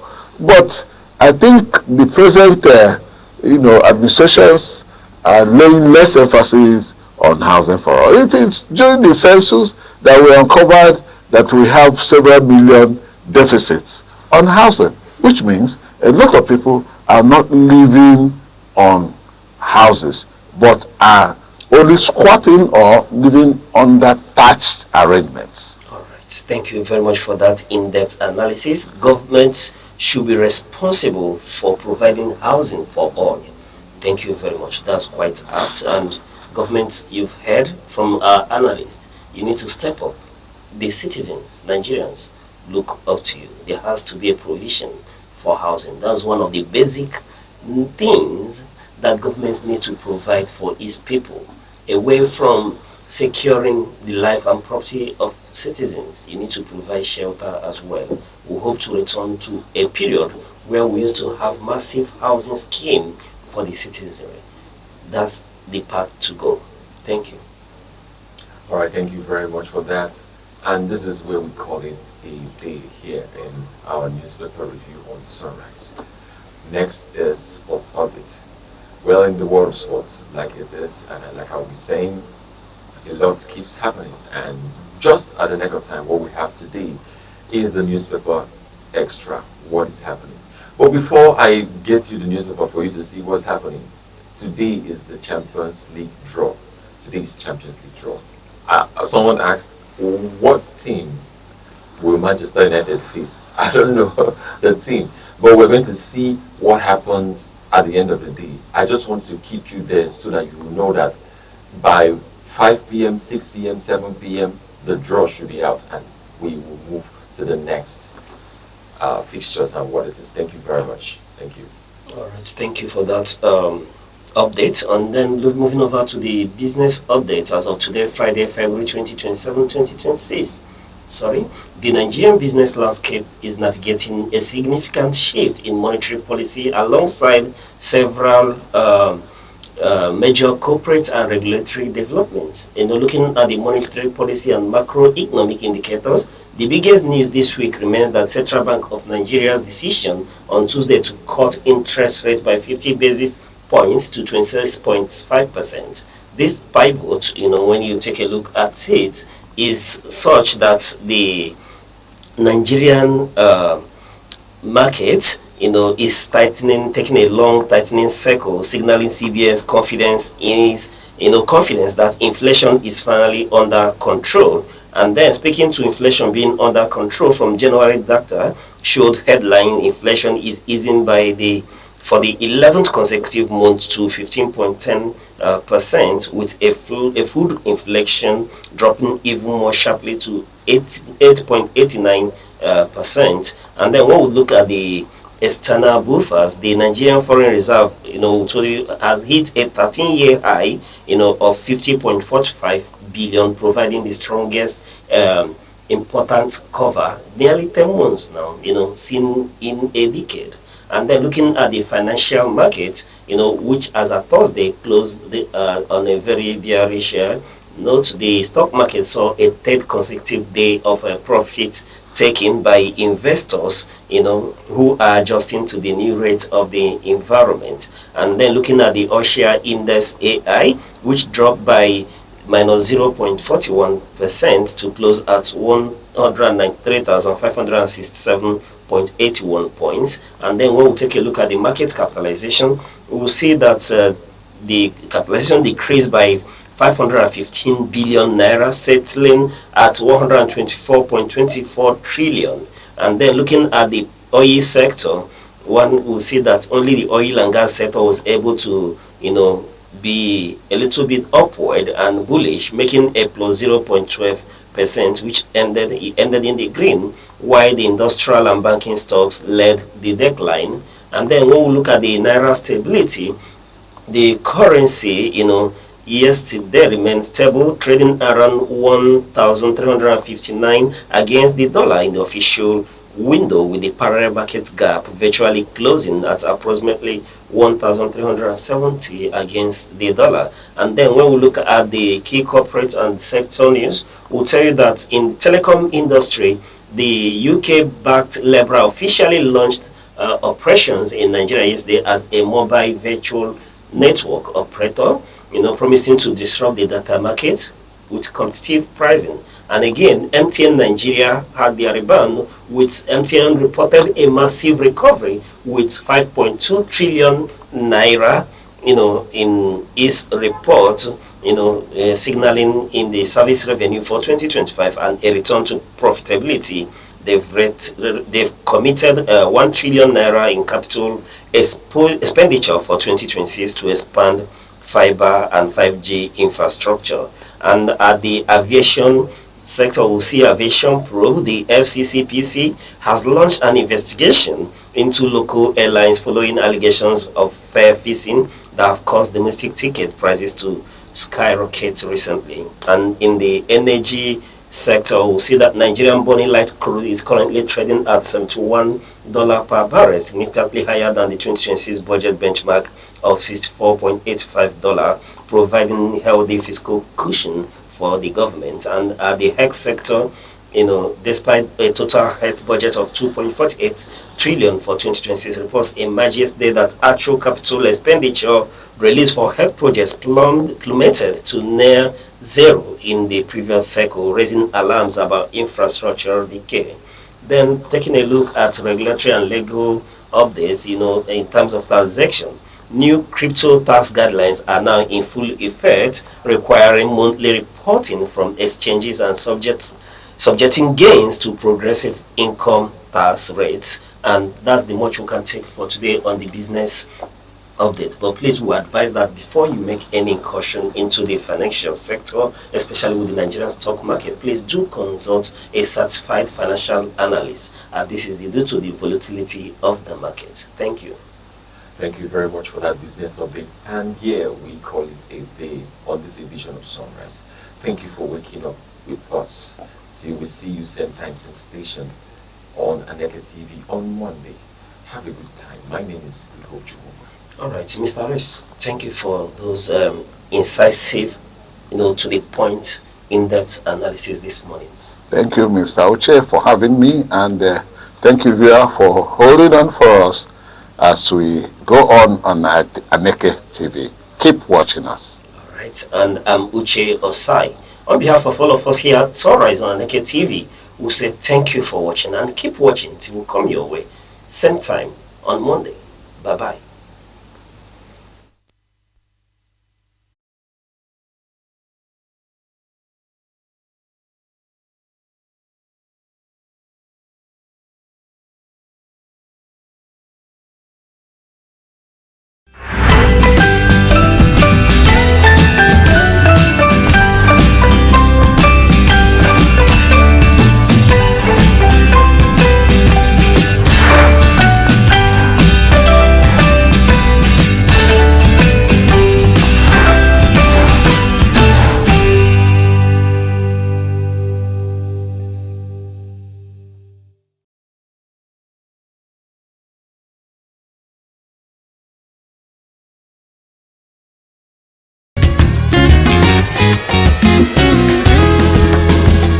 Every day, your health shapes your life, your strength, your choices, your future. Because knowledge is the first step towards well-being. This is Health Matters, only on Aneke TV.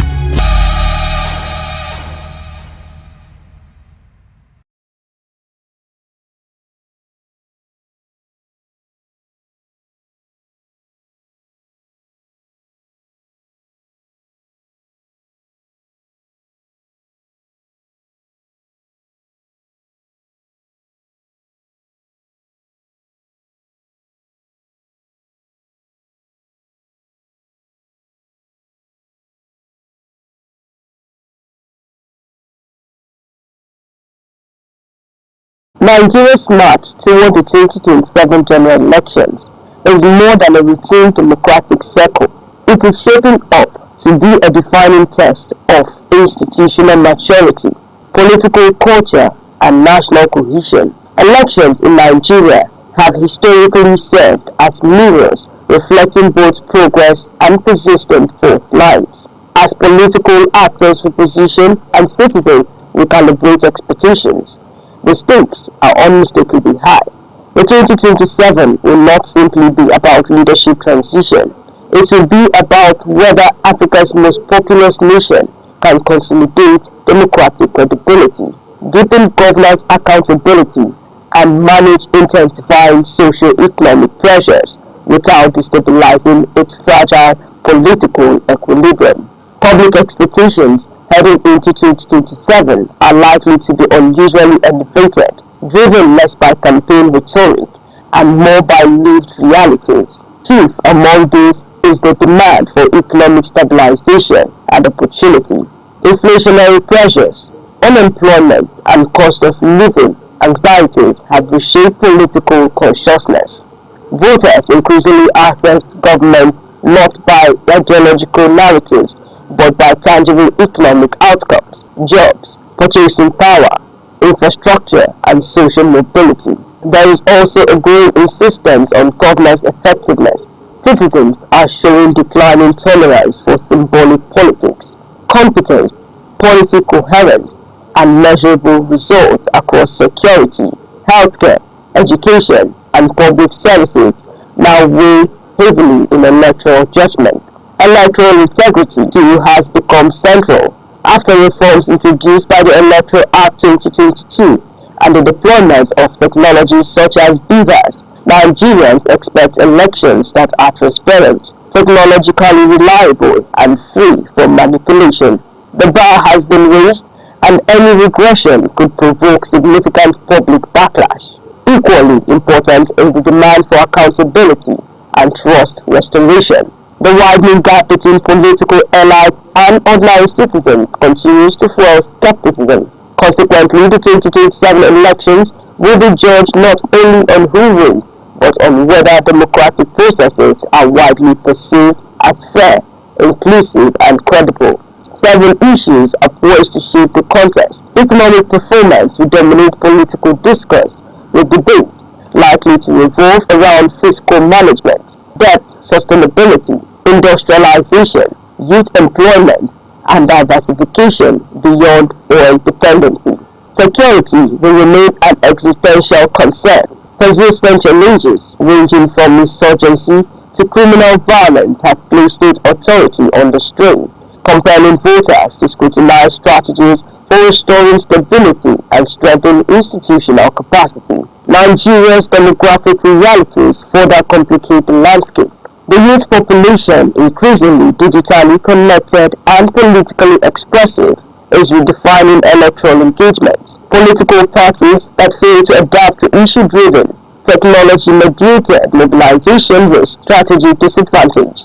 Questions surrounding federalism, restructuring and resource governance will also continue to animate debate, reflecting enduring tensions within Nigeria's political architecture. Underlying these dynamics are structural challenges. Despite technological improvements, skepticism regarding result collation, judicial outcomes, and political interference persists. Perception gaps can be as destabilizing as actual irregularities. The influence of money in politics remains deeply corrosive, while identity-based polarization continues to shape electoral alignment, sometimes transforming competition into conflict. Technology itself presents a paradox. While enhancing transparency, it introduces vulnerabilities, system failures, cybersecurity threats, and the rapid spread of misinformation. Meanwhile, the increasing judicialization of elections, though constitutionally grounded, can erode public confidence if perceived as inconsistent or politicized. Voter apathy, driven by cynicism and distrust, poses an additional threat to participatory legitimacy. Strengthening democratic resilience requires a multi-layered response. Electoral credibility depends fundamentally on institutional independence, transparency, and operational reliability. Campaign finance enforcement must become more robust to curb undue influence. Electoral technologies requires continuous auditing and safeguards to sustain trust. Equally vital is the cultivation of an issue-based political culture supported by civil society, media, and academia. Ultimately, democratic stability rests heavily on elite behavior, commitment to peaceful competition, respect for institutional rules, and restraint in rhetoric are indispensable. Elections alone do not validate democracy. Credibility of processes, integrity of institutions, and confidence of citizens do. Nigeria's 2027 elections will unfold within a complex interplay of economic pressures, demographic shifts, technological transition, and political recalibration. They will test whether reforms translate into trust, whether competition strengthens rather than fractures national unity, and whether government outcomes reshape political legitimacy.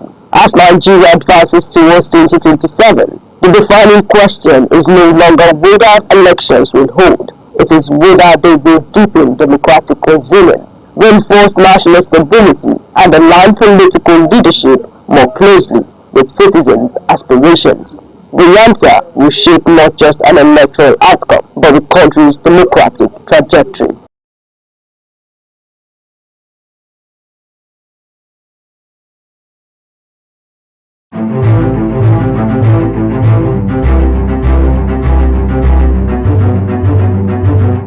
Morning headlines before you step out. Midday updates while you work. Evening analysis when the day winds down. Wherever life takes you, Aneke TV keeps you informed, connected, and ahead. Aneke TV. Move with the world.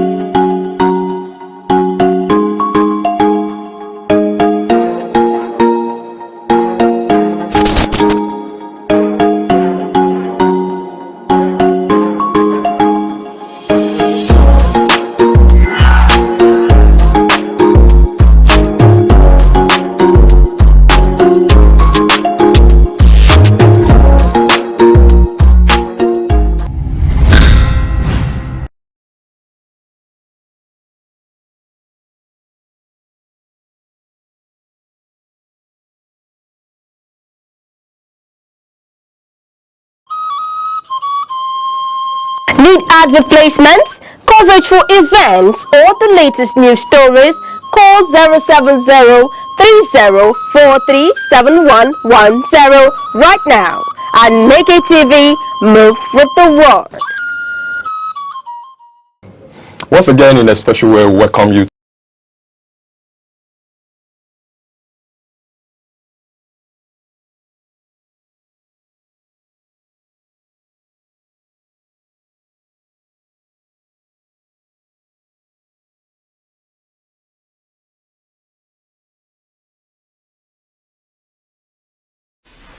Good morning, and thank you for joining us today on The Insight. Remember, The Insight is a program where we'll bring you heartbeats of issues, topical headlines that help in shaping our nation.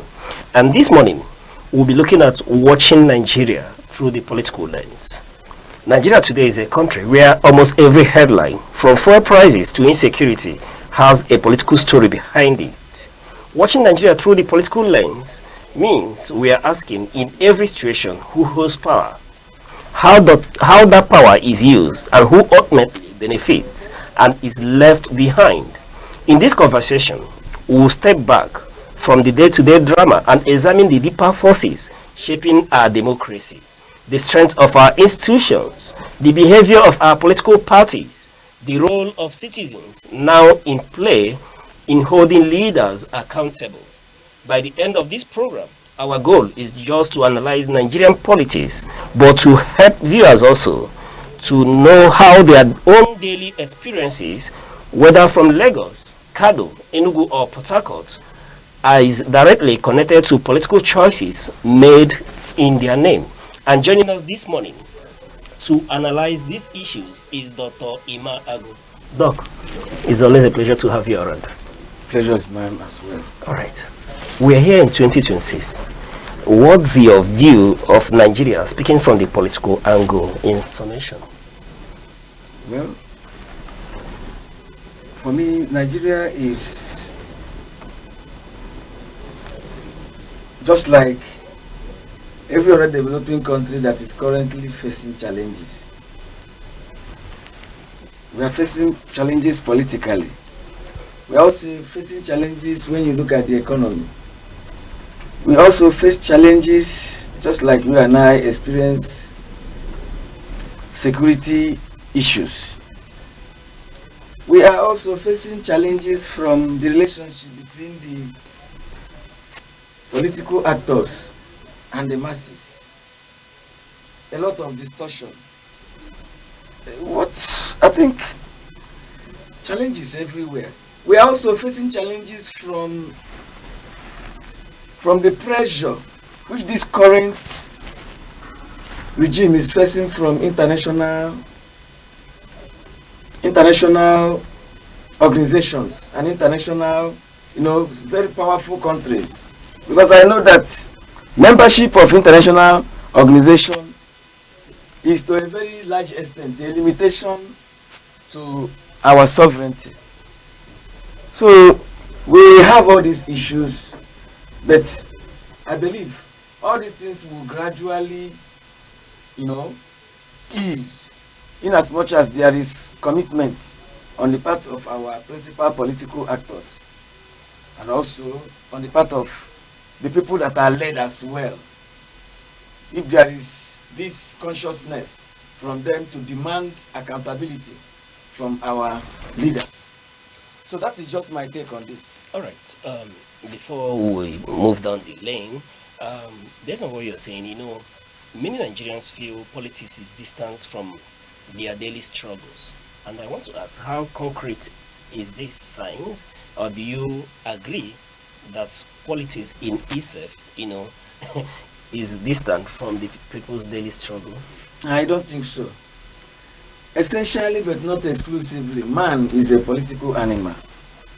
And it depends on how you want to view politics. Is it from macro analytical perspective or from micro analytical perspective? Politics is still politics. Whenever there is this contest where you have more than one person, more than two or three, basically politics is all about decision making, having a say in decisions that will affect you. And if you want me to situate politics from the present Enugu state under Peter Mba, I think what is fueling all this noise is because of this new tax regime. Because basically, if you ask people to pay money, you have simply increased their awareness to begin to look critically as to what extent are you using this money to better their lives. Okay. Do you understand? Yes. It is very different from what it used to be in the past. If you don't collect me, if you don't ask me to pay money, I may not bother to check or to look into what you do with those monies that you've collected from me. So asking money, asking people to pay tax to a very large extent will make people to actually want to know what do you use this money to do. Okay. While you were talking, you mentioned the issue around taxes, and I know that quite a lot of Nigerians are agitated when we speak to issues concerning tax.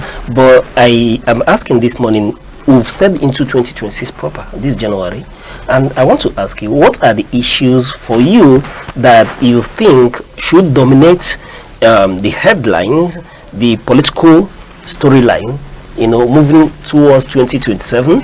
You've spoken to the issue of tax reform. So, but what are the other issues that you expect should dominate the political narrative in 2026? Yes, apart from this issue of tax reform, another one is this issue of electioneering campaign. Okay. Should be looked into. Another one is also security. Okay. Because I am looking at this security as something that has political undertone. Okay. When you say political undertone, sorry. Yes, intensification of this security. Because apart from American warning and American intervention, I think everything has started gearing up. Sometimes when you look at some of these things happen, it may be to create this national feeling, to create this feeling on the part of Nigerians that this present regime has failed in the area of securing lives and property. And when there is this general perception by the people, it affects election. So that is what I feel. And the way the government is going about it may not really help matters. When you talk about non-kinetic, I know that some of them will tell you that they don't want to lose. They don't want all this, what we call this casualties, especially people who are not supposed to, be affected. Do you understand? Let them play down on this their non-kinetic thing and face them. The only language that these people understand is when you face them. Take this word to them. Do you understand?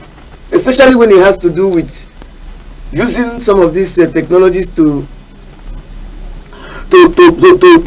take control, especially surveillance.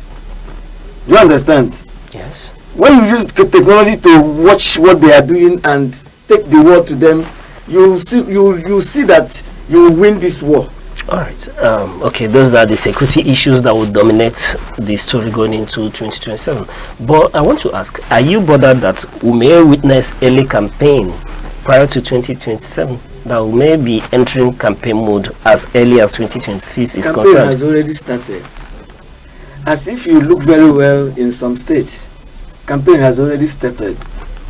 And there's this gradual drop in provision of some of these infrastructures. So instead that will impact governance negatively. Yes. And is a challenge. Because every politician is looking at what happens after this tenure. Okay. And we know we are in campaign year. Look at the headlines, newspaper headlines. Yes. Some of the things that are happening in other parties. It appears as these oppositions, political parties have gradually woken up. All right, we'll get into that. But looking at the big names that we are seeing positioning for 2027, how are you concerned that we may not really witness internal party primaries, in terms of engendering competition among these big players that we are seeing, and the influence of godfatherism in Nigerian politics as this 2026 is concerned? Well, godfatherism to a very large extent. I told you that for me, I don't really see anything wrong in having a godfather. But it's only when these godfathers begin to overstep their bounds. Yes, it's natural that somebody who has been in a place before you will, offer mentorship. When we now begin to have relationship between a mentor and mentee. All right, Doc, yes. For you, the word should be mentorship and not godfather. Yes, mentorship. You should have a mentor. Okay. Do you understand? Somebody that will tell you, yes, this is how it used to be. This is how I think it is. Because sometimes people that are staying beside sees things more than somebody who is currently staying at the middle of the thing. You may have somebody who may be there to provide financial support. You may also have others who are there to provide you with technical expertise. All these things play in anything we see in life. But Doc, there has been this argument. Some analysts have argued that most leaders, or if I may bring it home to the subnationals, that some governors who are without godfather or who are in themselves their own godfathers tend to do better than the governors who have benefactors or mentors or godfather. I don't know if anybody comes out to tell you that he doesn't have godfathers, and you begin to look at it critically, you are now going to say, to what extent do you have the involvement of others? Do you understand? You may not really call them. So you may have maybe 3 or 4 persons coming together to say, this is the man. Do you understand? Okay. And then I say, please, we are going to allow this young man to do it. And in other balance, you may have 1 person or 2 persons saying, this is the man, but we are going to influence some of the things he is going to be doing. Okay. So it depends on how you see it. Naturally, it is natural that you don't fall from the moon. Even if you come from abroad, when Chimaroke came back from United States, there are people that brought him into the limelight, using the press, using all sorts of things to make people really understand who he is. Okay. To a very great extent, you must need somebody to really help you, position you, repackage you, and sell you to the people. Unless you have been on ground. And if you are on ground, maybe you are somebody who is a career politician, rising from local government level, commissioner, or all this, before you now begin to find favor before somebody who will now say, I think this guy has a point, let's allow him. And also you have to deal with issues surrounding internal party democracy. Of course, that person who is not 001 in the state will also have say in whatever happens in that political party that you may want to come out from. Okay, Doc, if we are towing this line of argument, let's go to Abia State. Governor Oti. Who do we now say is his political father? Because a number of times we've seen him say that the citizens, Abians, are the godfather. And in that regard, he becomes unremovable as we approach 2027. Yes. In the case of Abia State, you may still have people, he didn't just fall down from heaven to become. Remember that he has been there. If really you look at... But he failed. Yes. And the moment, failing and failure, they are 2 different things. Failing and failure are 2 different things. But yes. You fail, it becomes a stepping stone for you to, to look rise. Recalibrate and reorganize yourself and learn from your mistakes and move ahead. Okay. Do you understand? Okay. You have principal actors, people who have been there, people who will even do recommendations. In politics, it's all about people. You don't just come from nowhere and jump into. So in the case of Oti, he may have 1 or 2 things that he has not done right in the previous, which he now looked at. But I'm just trying to tell you that by and large, there may be 1 or 2 persons that helped him. In politics, there are people that will classify as power elites. They normally operate behind curtains. Okay. And some may not have any strings attached. They simply want you to go forward. Okay. And go there and shine. There are people who have this knack for seeing qualities in young men and women. Okay. And it is their humble desire to see you succeed. All right. To that extent, they are still godfathers. Okay. But let's backtrack a bit. Let's go to national politics, the ADC, in terms of party politics, we are headed in 2026, and then we've seen coalition or alignment or realignment.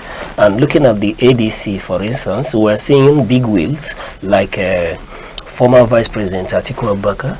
We're seeing former presidential candidate of the Labour Party, Peter Obi, and we're seeing former Minister of Transportation, Rotimi Amechi, all in ADC, to mention a few.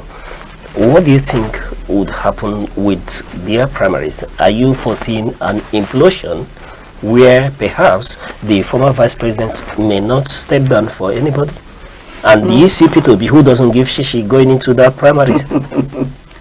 Yes, I think if you look at what is happening now in ADC and what is going to play out in the nearest future, there is this tendency on my own part to see a crystallization of purpose, crystallization of intent, crystallization of idea. There is no way you are going to emerge if you don't rally behind somebody that I describe as a maiden. Do you understand? Yes, Mr. Peter Obi is a maiden everybody wants to, get close to. And if really you want to do so, I think he did it in the last election. And for me, if you look at it, it may not be in the constitution, but I think we are following this to a very logical extent. Somebody may claim that it is not constitutional, having the North to be at the helm of affairs for 8 years, and the next 8 years the South will be.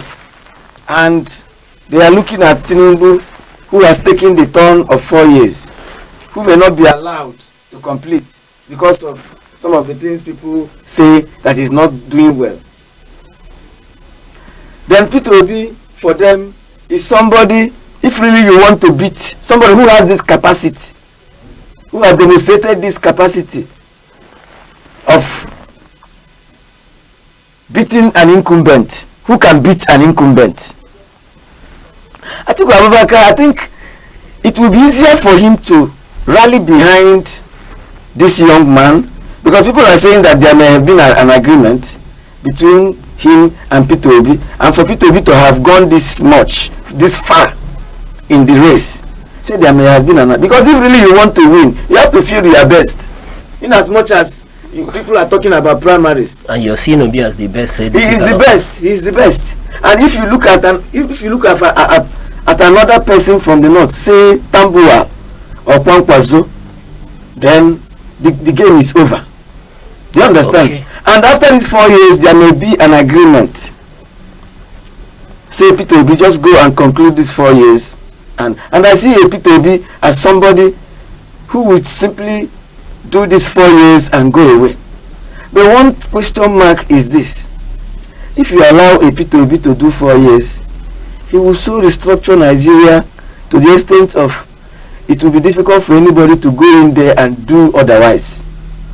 Do you understand? When you say do otherwise, what do you mean? Otherwise, he's trying to draw us back again, because he's so intentional in what he says. And you think he can achieve all that in 4 years? 4 years is even too much for him to do it, because he's so strategic. He knows what he wants, and if you ask him question 20 times, he will answer those questions 21 times, telling you it's not one thing about this young man. I'm not trying to campaign for him, but I see him as somebody who knows. I wanted to ask if you are obedient, because you're sounding like you are obedient. I am not an obedient, okay, but I love good things, and from what I have seen so far, I think he's the best. Okay. He's the man who knows how. But we are talking about Peter Obi, who has never won any primaries. Primaries. And let me tell you, primaries, I told you about internal democracies of parties. Yes. And that is why sometimes court will tell you that there is a limit to which they are ready to look into what goes on. The other day I told you about democracy. That there is, every situation, wherever you have group of people, the type of democracy that works among them will naturally evolve. If you say selection based on competence, and there is general agreement among all the people there, it is still democracy, because it talks about the people, what the people are saying.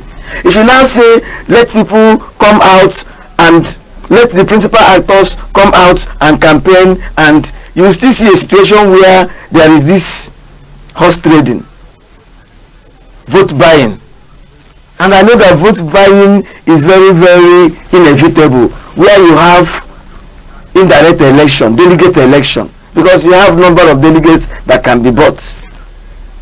So if really they know what they want, and what they want is to win, they will look at the track record of those people that they man. And the obedience they have not missed words. They say that if Peter Obi loses the primaries and jumps into any political party, that all of them will follow him. They are so blind. He has this charismatic blind followership in Nigeria. Okay, when you were talking earlier and you mentioned Kwankwaso, do you see the possibility of a Kwankwaso going into ADC? I think, because politics is a game of interest. What has he won after being governor of Kano State? Is it not a step in the right direction if he is there as a deputy? As a vice presidential candidate. Without knowing if possible they will win the election? I think it is doable. Would it be better for him to accept perhaps an ambassadorial nomination or position from this government? I don't think so. Then position himself after Bola Ahmed Tinubu? I don't think so. Because in life, there is an extent to which money can motivate you. You and I know that. To a certain level. But positions can motivate as well. Positions. It depends on what really you want, what you really want.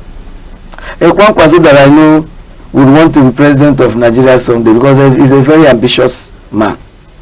And you see the pathway for him is perhaps to be a vice to an ADC presidential candidate. And you never mentioned Atiku. Atiku may not be tired in this. He will equally talk to all of them, say, this young man worked with me as a vice president, and throughout the period we never had problem. Why not allow this man to do a turn? Because I see him as a very gentleman who can relinquish power. You see Atiku stepping back? He can. If you look at things that happened, because it's not all the things that happened you may see in National Daily, in the PDP. Perhaps if he's stepping back, that means... In the PDP, I know that Atiku may not really come out and say that Obi will not come out. Because Atiku Abubakar, for me, was trying to narrow it down. Because after this zoning thing, in zoning itself, there is micro zoning. But he had the opportunity in the PDP to step back and perhaps raise Obi's hand as the most veritable candidate. He did that. No, really. It will appear somehow when he now begins to come. He now says, let's narrow this thing to southeast. South has taken their slot. Southwest have had that test. So you don't blame Atiku for anything that happened in the PDP? I know what played out. Somebody who feels he has all the money in the world was shouting south. Do you understand? Atiku was shouting north. And they now decided to allow this man come out.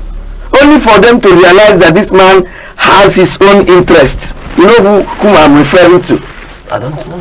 Yes, you don't know. Let's leave it for another day. Tell us. No, this you tell us. Tell us who you're referring to. Politics is a very interesting game. He was shouting south. And inside that south, we have so many big wigs, including Peter Obi. But he thought he had gotten south. And when the thing was eventually given to south, he now emerged. And he now said no. The south we meant was the south that is going to produce this Peter Obi. And let us show this man that you may not have all the money in the world. Let us show it. And we all knew what played out in that PDP Congress. Okay. We all know what played out. How Tambuwal eventually hit the nail at the head, and that was it. And ever since that time, the problem in PDP never ceased. All right. I want to draw your attention to something that was in the newspaper headline this morning, and I'm drawing that out to ask you what is the fate of opposition political parties in Nigeria. And that is when we go to the Guardian newspaper of this morning. It says LP leadership verdict, authors alters opposition politics ahead of 2027. LP leadership verdict alters opposition politics ahead of 2027. And it says a recent court verdict on the Labour Party's leadership crisis is reshaping Nigeria's opposition landscape. Political analysts say the ruling could weaken or realign opposition forces as preparation for the 2027 election gather momentum. With alliances, defections, and internal negotiation now likely, the decision may influence how effectively opposition parties can challenge the ruling APC in the years ahead. And I ask, would the Federal High Court in Abuja's judgment stating that the caretaker committee of the Labour Party led by Nenadi Usman is the legally recognized leadership of LP, saying that the leadership of Abure has elapsed, what we're asking, this verdict in itself, do you see it destabilizing the opposition and creating a fragmented opposition, which will be a leeway for the ruling APC to win come 2027? Okay, thank you very much. The question now is, why this verdict now? Okay. Why has it suddenly become something that is coming out now? Because for me, P2B has left the Labour Party, and you want to now, you suddenly realize it. You suddenly realize that the faction led by Nenadi Usman is the true faction. When we talk about law and politics, in not only Nigeria, but in Africa, we are looking at the reason why court decisions are not obeyed. Do you understand? The reason why court decisions are not obeyed, there has been an earlier ruling stating that Julius Abure's tenure has elapsed. Why was he not followed? Why is he still parading himself to the extent that credible, principal actors like P2B, P2B was very careful not to mention, not to take sides, because he knew that he is the target. Immediately he left, they suddenly realized that this man is an impostor. But the only thing is that, just like I told you, they are looking at this man. Wherever he goes is where Nigerian youths are going. So even if he goes under an umbrella tree that is a political party, Nigerian youths are ready. In fact, if you listen to some of these bloggers, they don't mince words. They will tell you that it is only P2B that they know. Wherever he goes. And for Labour Party and other opposition, what I see play out, if eventually he comes out in this as a presidential candidate in ADC, so many parties will collapse their structure to support him. Because we are looking at somebody who has the capacity to do this fight and win the war. Because inside the war there are so many battles. It is better for you to lose certain battles and win the war than winning battle and eventually losing the war. But there have been no arguments that will have more battle-tested, battle-fortified persons in ADC like Rotimi Amechi, who they say is capable of giving the APC a fight for their money. Rotimi Amechi will not. And let me tell you, so many of them in that ADC are just recycled politicians. Some of them are disgruntled. Some of them were not chosen. In game of politics, you do a lot of things. So I don't want to look at their personality. I'm only looking at somebody whom I had earlier on described as a maiden. Wherever he goes, he makes news. Okay, when we look at this, your maiden, and the recent happenings, for example, with this ruling, where we will now see that the Labour Party has a leadership, and then we are now having perhaps a PDP that may be able to find his voice one more time, given the court ruling that sanctioned the Samanyawu. I am telling you that all these things are now beginning to play out. Remember that Nenadi Usman never had issues with P2B. Remember, if really we have to, check back, trace back the statement credited to Nenadi Usman. Somebody asked her, how do you feel about P2B's, P2B joining ADC? The remarks he made was very complimentary, trying to tell you that we don't have any problem wherever he goes. Doc, are you seeing a situation where the Labour Party under Nenadi Usman would sanction and join the coalition we're seeing with ADC? Is it a possibility? It is a possibility. It is a possibility because as far as I'm telling you, as far as I'm concerned, Labour Party no longer. Well, yes, I think to a very great extent they may not join a coalition. They may decide to just collapse their structure to support wherever P2B goes, because we still have people like Alex Soti still in Labour Party, and his presence there is still going to do a lot of things. And we have Babadati Ahmed, who is most. And he has not. Remember that Ahmed has not said anything negative about P2B joining ADC. They are just there, and even that Ahmed, in one of his statements, said that whenever P2B comes back, if there is a problem, that is going to collapse and allow him to claim that position that he left. Okay, but when we say that wherever P2B goes, that you to go with him, seems to be in contradiction with the position of APC. I go again to the Nation newspaper this morning, and you see one of the headlines. One of the headlines there reads, "Our strategies in Tinubu's victory in 2027." That's by the party chairman Yuata, and he says, the All Progressive Congress is already looking ahead to the 2027 general elections. According to the APC National Vice Chairman Balaribe Iwata, the ruling party is banking on the performance-driven governance, grassroots mobilization, and internal party unity to secure President Bola Tinubu's re-election. He says the administration's economic reforms and security strategies will form the backbone of the campaign as the party positions itself to convince Nigerians that continuity is key to long-term stability. And they say that these drives are majorly, motivated and driven by youth mobilization and entrance into the party, leading to their e-registration efforts, which is being dominated by youths with between the ages of 18 and 35. So when you say that youths will move with P2B, seems to be in contradiction with the position of ADC. I may not necessarily, I may not naturally align with. It is his own opinion. Okay. And let me tell you, just like in Enugu State, if you have a performing governor who is now in Enugu State, and you say that youths in Enugu State are now APC, that one is plausible. Do you understand? Because the taste of the pudding is in the eating. You cannot go to Abia State and tell me that youths in Abia State are in APC when you have a performing governor in Labour Party.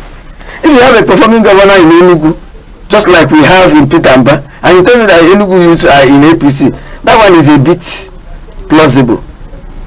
And let me tell you, this election that is going to come, people are going to vote for good, credible candidates in other political parties. Just like I told you that so many political parties are going to collapse their structure to support the president. Then at their different or respective states level, things will still flow. I think it's high time we begin to look at the individual that is involved. If you follow a party, just like in Enugu State now, we have Governor Pitamba, whom I think has not done badly. The problem is that it appears as if he wants to finish everything in a day. And this kind of transformation brings a lot of disruption.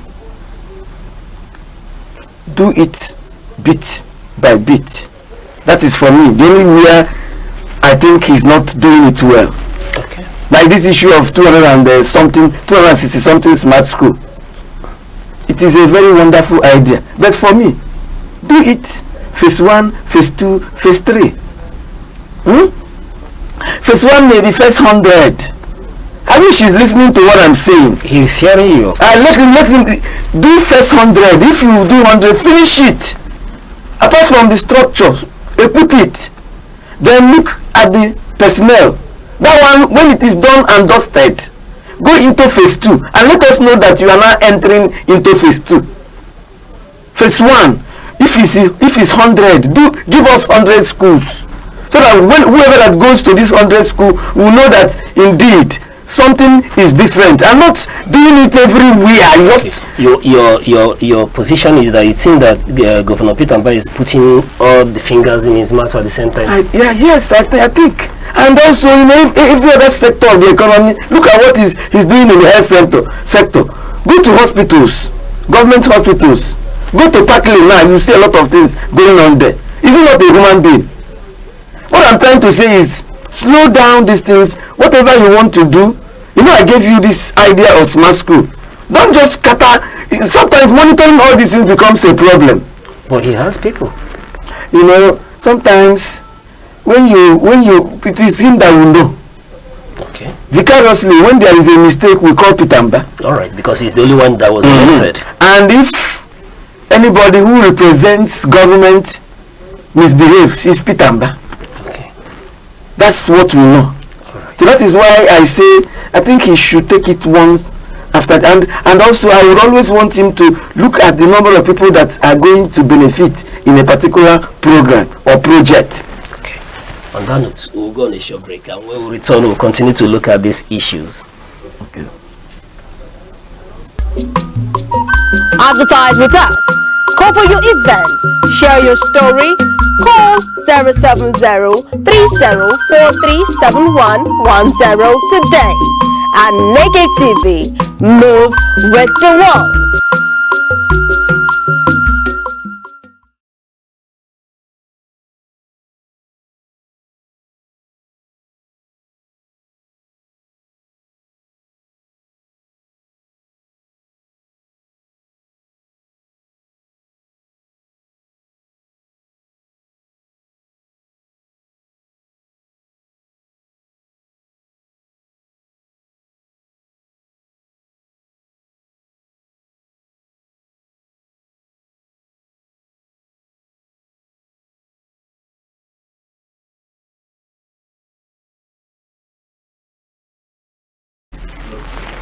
Right, thank you for staying with us. And if you're just joining us, we've been speaking with Dr. Ima Ago, and we've been looking at Nigeria through the political lens. And Doc, yes, we were in Enugu State before we went on break.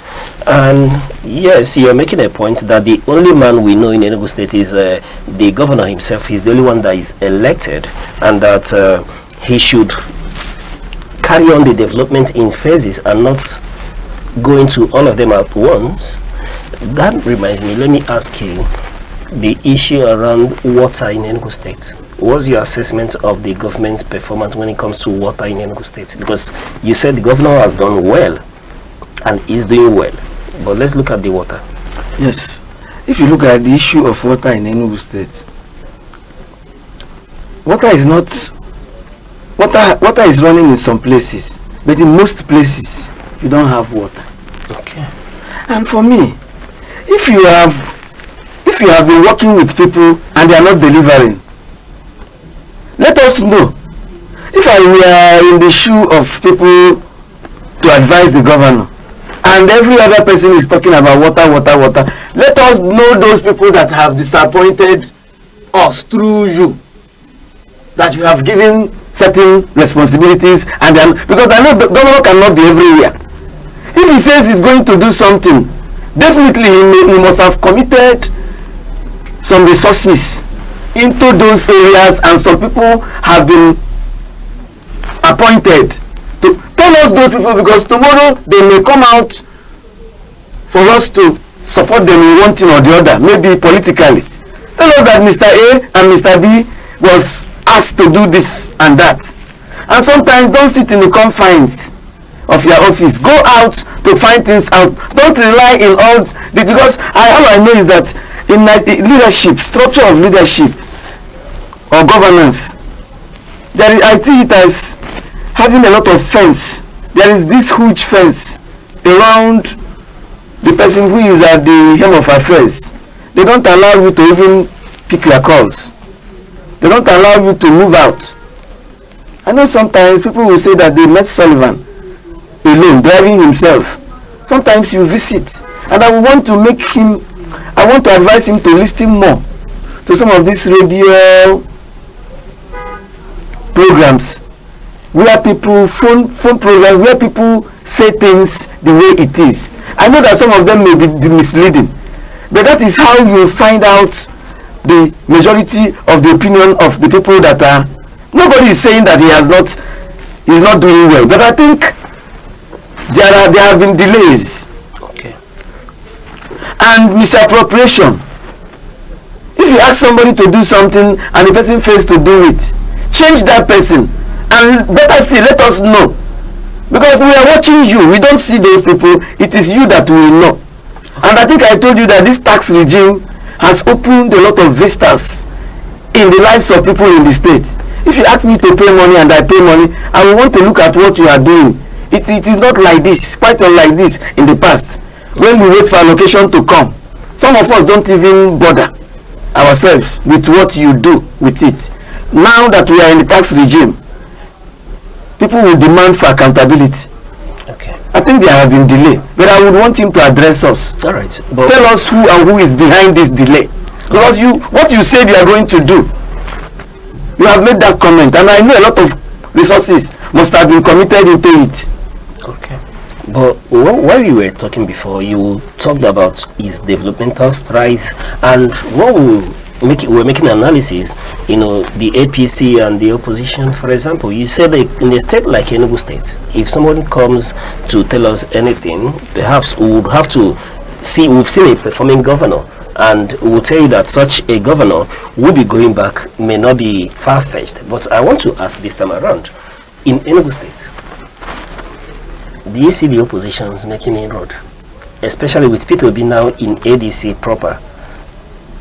I think I told you that, we are evolving politically, and when we talk about this evolution, we look at access to social media. We are getting there gradually. Not everybody, not people may vote for Peter Mba, Governor Peter Mba overwhelmingly in APC, and vote for another person in another party in presidential election. Okay. Telling you that they now look at individuals, not just political party. Doc, before I move away from these political issues, there is this argument, and I want to bring it on. Mm-hmm. People are arguing as to who is the best performing governor in Southeast Nigeria. Well, I think I've not been to Abia State, but I know it is between Abia and Enugu. Between Abia and Enugu? Yes.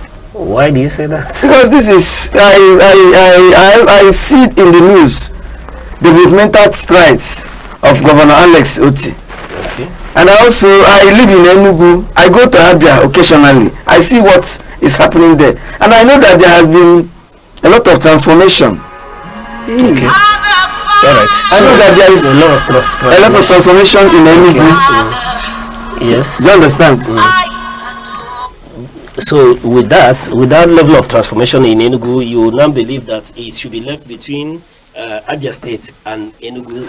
Yes. Let me finish, because I was not done when the competition should be between Abia and Enugu. Okay. Then let me tell you one thing about governance.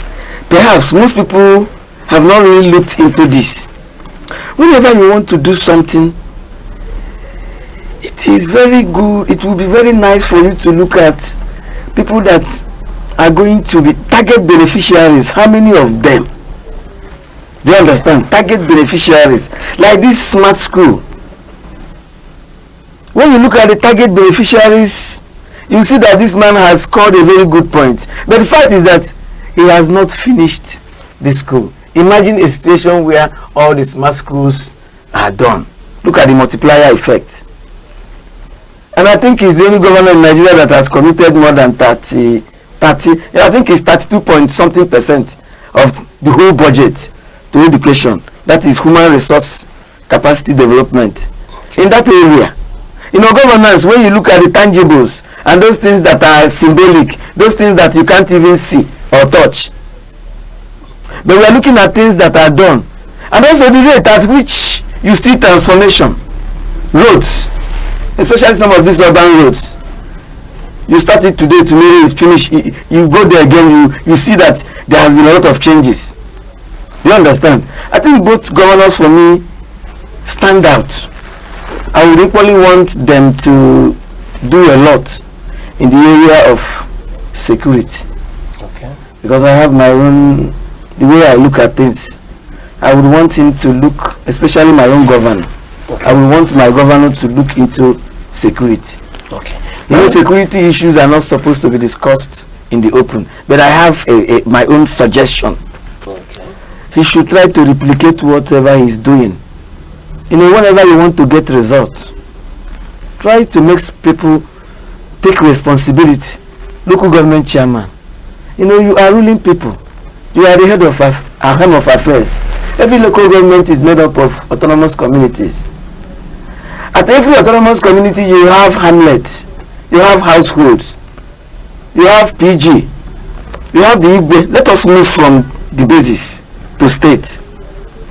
If you come to my community now, we have Igwe and Town Union President. And under this Igwe and Town Union, let's look at the structure. If you want to get this security well, you have the Igwe. Unfortunately, my community don't even have Igwe for now, but we are looking at Town Union. Okay. And incidentally, I'm the Secretary General of the Town Union of my town, Opatu. Okay. But that is story for another day. Then at that level, you have village chairman. Every village chairman should know the number of households in a village. Then at the community level, conglomeration of these villages, a PG should know the number of households in his community for onward transmission to local government chairman. Now let us come to that relationship. I would want to believe, in as much as I know, that every local government chairman receives security vote every month. If I were the governor of Enugu State, I would simply call all of them. I will provide, make provision. ICT. This drone that he supplied at the state level should be 18 in number. Every local government should have one. And they should have situation center at every local government. Community should provide men that will work. State will pay them. Wherever you have security situation and they succeed, I will call the local governments and tell them, wherever you have any of these issues, I will remove you. You have to be up and doing. If you need reinforcement, that may be undemocratic. No, I'm just trying to tell you how it works. You know, I want to make people take responsibility for things that happen in their domain. You cannot sit in a chair and become comfortable when somebody, one individual, one soul has been kidnapped in your local government, and they live in the bushes, and these bushes are in your local government. Find a way to flush them out from that place using some of these instruments, equipments, and paraphernalia of duty provided. You have to monitor them, and you have to tell them that if any kidnapping incident in Enugu State is a challenge, is an affront on me, the governor of Enugu State, and you have to take it so. You have to make sure that there is kidnapping free incidents in your locality, in your local government. Do you understand? And if you charge them and support them also, you will not witness anything. And you have to equally reward any local government chairman that have done so well in the area of security. And you have to make it public. Because I'm not saying that a local government chairman cannot become a governor tomorrow or a commissioner. If there are past marks, let us know who did well. So that if tomorrow you are choosing that person to become a chief of staff, is that young man that did well in an local government, in Edo local government, in Eziago local government, that is the person after completion of his tenure, I now want to make him this. Carry us along. There should be reward system. All right. And that's much we can take today on the Insight. And if you're watching us, we've been speaking with Dr. Ima Ago, who is a national affairs commentator. It's been a pleasure speaking with you, Dr. Ima. Thank you, my brother. Thank you. Thank you, sir. Thank you. All right. And to you, our wonderful viewers, remember that on the Insight, your views matter. Let us know what you think about this discussion with the hashtag The Insight, all at Aneke TV on Facebook, TikTok, YouTube, and Instagram. Till come your way same time tomorrow. I'm still your host, Uche Osai. See you.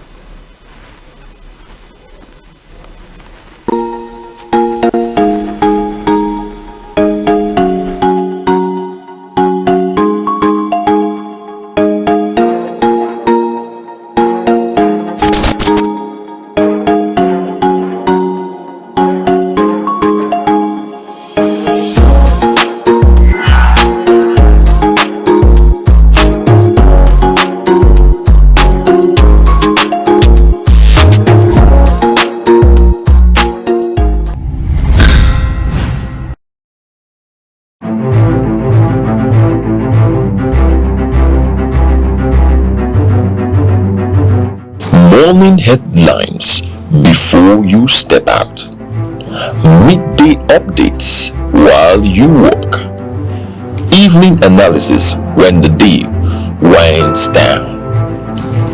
Wherever life takes you, Aneke TV keeps you informed, connected, and ahead.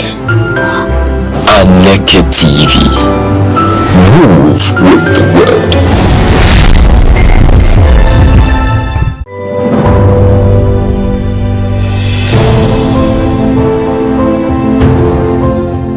Nigeria, Africa's largest economy and most populous nation, continues to grapple with a critical infrastructure deficit that hinders growth and development.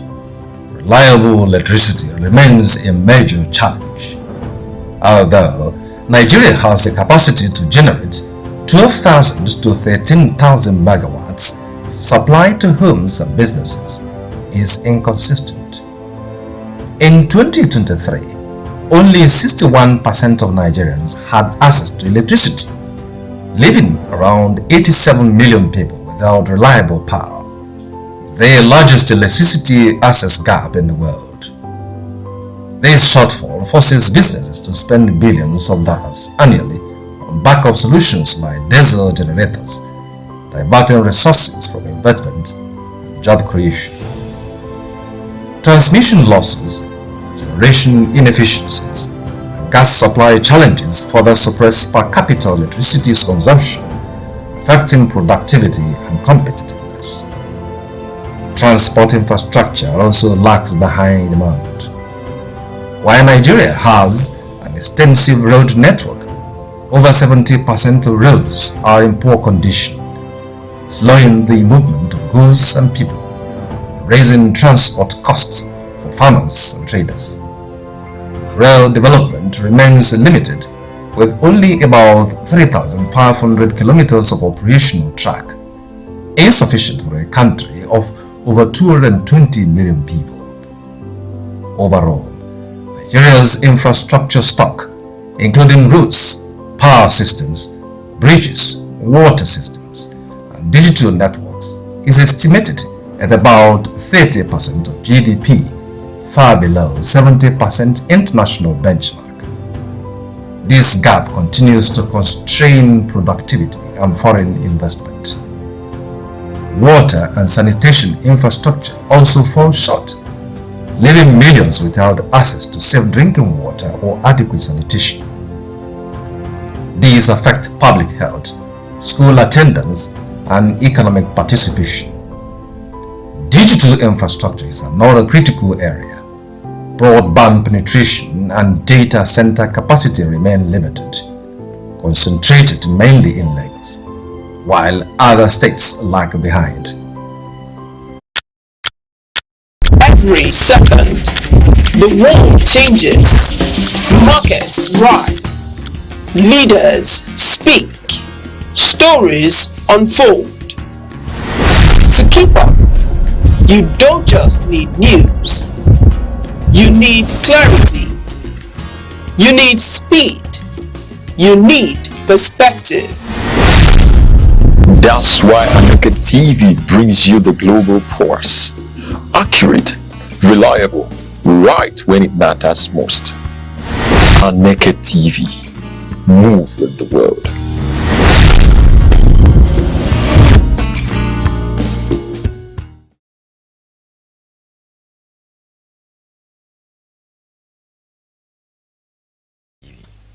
I'm Good Hope Chukuma. Headlines. Governor Madu Fain 3 of Adamawa State defects from PDP to APC. APC and PDP chieftains defect to Labour Party in Abia State. Details of the news. President Bola Tinubu has approved the immediate reconstruction of more than 300 kilometers of federal highways in Niger State. The Minister of Works, David Umahi, announced that the project covers Mokwa-Bida, Mokwa-Makera, and Bida-Lambata roads, which serve as key economic corridors in North Central region. The minister said the roads will be reconstructed using reinforced concrete pavement technology to ensure durability and reduce maintenance costs, particularly under heavy vehicular traffic. He noted that the affected routes link agricultural belts to major commercial centers across the country. President Tinubu also approved the extension of the Bodo-Boni Road in Rivers State to connect with the East-West Road. The project will feature a solar-powered dual carriage and enhance mobility and economic activities in the Niger State. Omahu stated that the projects form part of the administration's renewed hope agenda aimed at strengthening national connectivity, reducing travel time, and improving the movement of goods and services across the 6 geopolitical zones. The General Officer commanding 8th Division, Nigerian Army, Major General Bemha Kouna, has pledged strengthened collaboration with the media to enhance security communication in Sokoto State. He made the commitment during a meeting with members of the Correspondence Chapel of the Nigerian Union of Journalists at the division's headquarters. Major General Kouna said accurate and responsible reporting remains critical in countering misinformation and sustaining public confidence in ongoing military operations. He assured journalists of improved access to verified information. The GOC acknowledged that operational demands delayed earlier engagements with the media, but emphasized that his command is committed to transparency and professionalism in its relationship with the press. Chairman of the Correspondence Chapel, Aneke Emmanuel, welcomed the initiative and called for timely updates on military activities. He assured the division of the media's readiness to support efforts aimed at promoting peace and security in the state.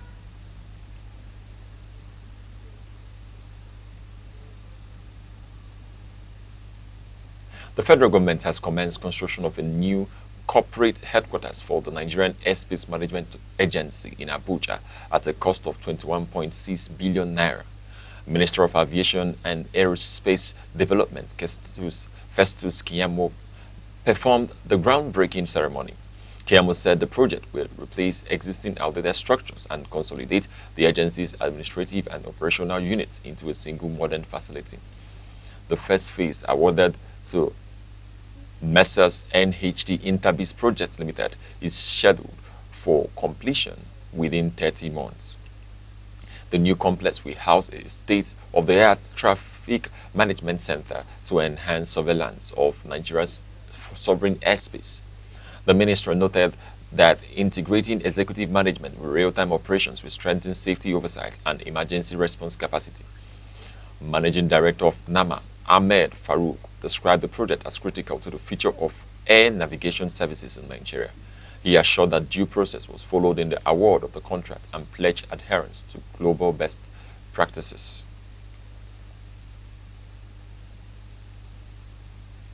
Governor Amadu Fintiri of Adamawa State has defected from the People's Democratic Party to the All Progressive Congress. The governor announced his decision in a statewide broadcast, citing the developmental interest of the state as the reason for aligning with the ruling party at the center. Governor Fintiri disclosed that members of his cabinet and key state officials have also joined the APC. The development follows the earlier resignation of the Speaker of the Adamawa State House of Assembly, Batia Wesley, and 15 lawmakers from the PDP. The defecting lawmakers attributed their decision to internal challenges within the PDP at the national level. The move effectively alters political landscape of the state. With the defection, the APC has strengthened its position in Adamawa State. Political observers say the development is expected to have implications for party alignments ahead of future elections. A political realignment has taken place in Abia State as prominent members of the All Progressive Congress and the People's Democratic Party defected to the Labour Party. Among them is former Senate President Adolphus Wabara, who declared support for Governor Alex Oti.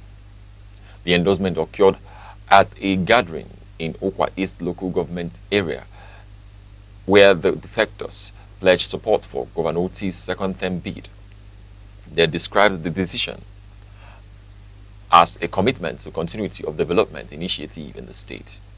Governor Oti assured residents of Ndoki that electricity would be restored to the area by the end of March 2026. He also announced the provision of transformers and smart meters alongside the expansion of road projects in Ohanku and Obohia communities. The governor further reiterated plans to revitalize healthcare centers and boost palm oil sector. He declined a chieftaincy title offered by traditional rulers, stating that public office holders should be honored after completing their service.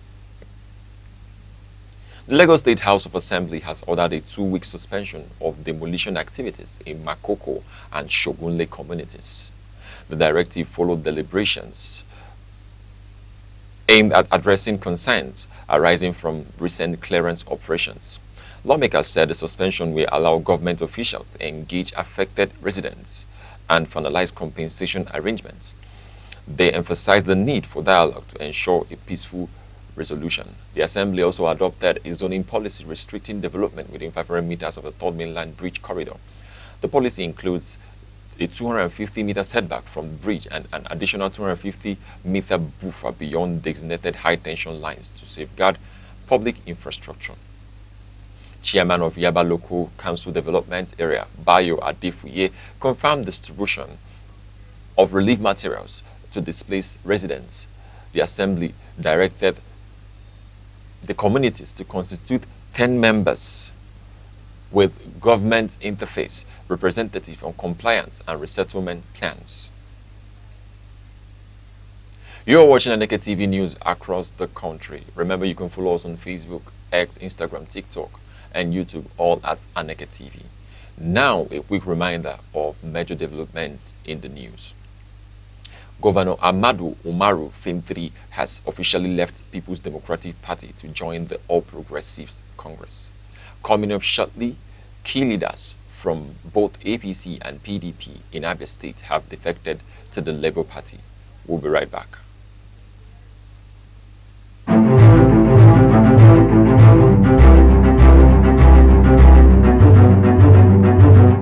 Morning headlines before you step out. Midday updates while you work. Evening analysis when the day winds down. Wherever life takes you, Aneke TV keeps you informed, connected, and ahead. Aneke TV. Move with the world.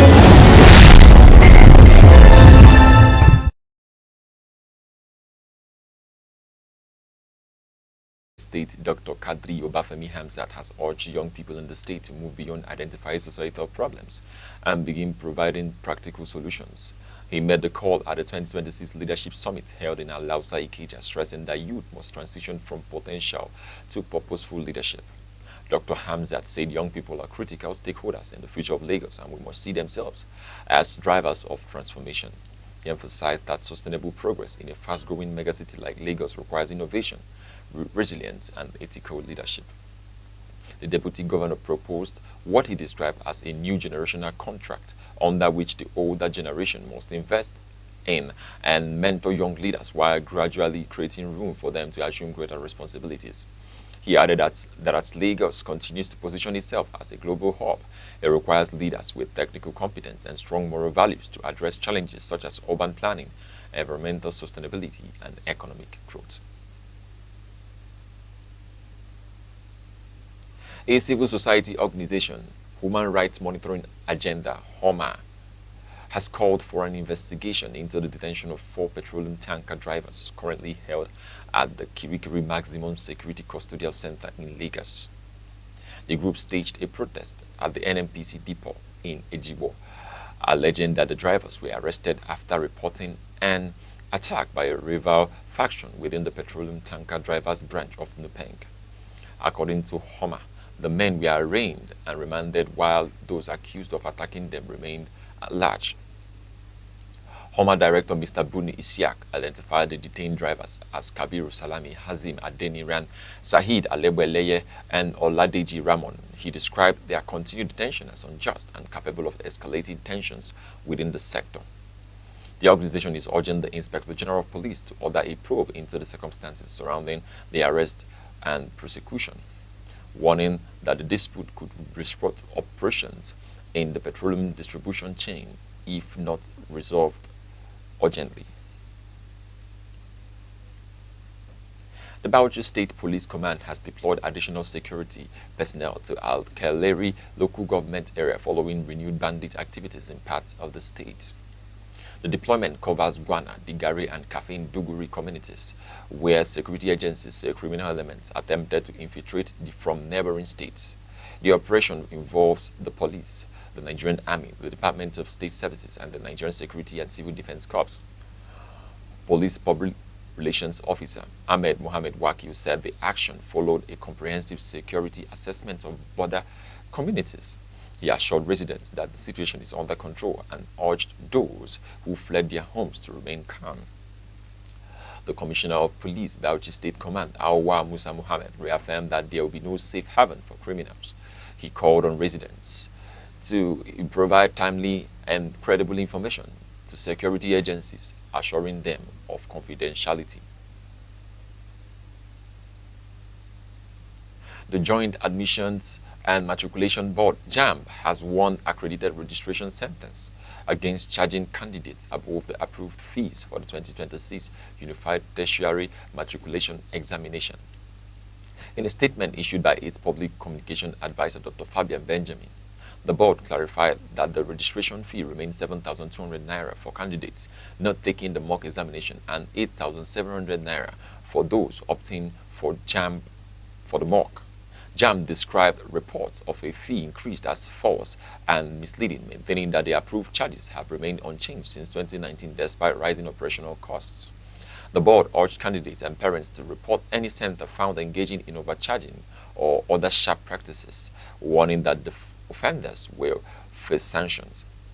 It also reminded candidates that the deadline for registration is February 28. The Manufacturers Association of Nigeria, MAN, says poor maintenance practices and outdated systems are responsible for significant energy losses in factories across the country. In a recent assessment covering 42 industries in 4 geopolitical zones, the association disclosed that up to 15% of industrial energy consumption is lost due to inefficiencies. The report identified leaking compressed air systems, uninsulated boilers, and lack of submetering as major contributors to electricity and thermal waste. It noted that many facilities are unable to accurately track their energy usage. MAN urges manufacturers to adopt global best practices, including SIO energy management standards, and invest in energy efficiency measures such as waste heat recovery and improved maintenance culture to remain competitive.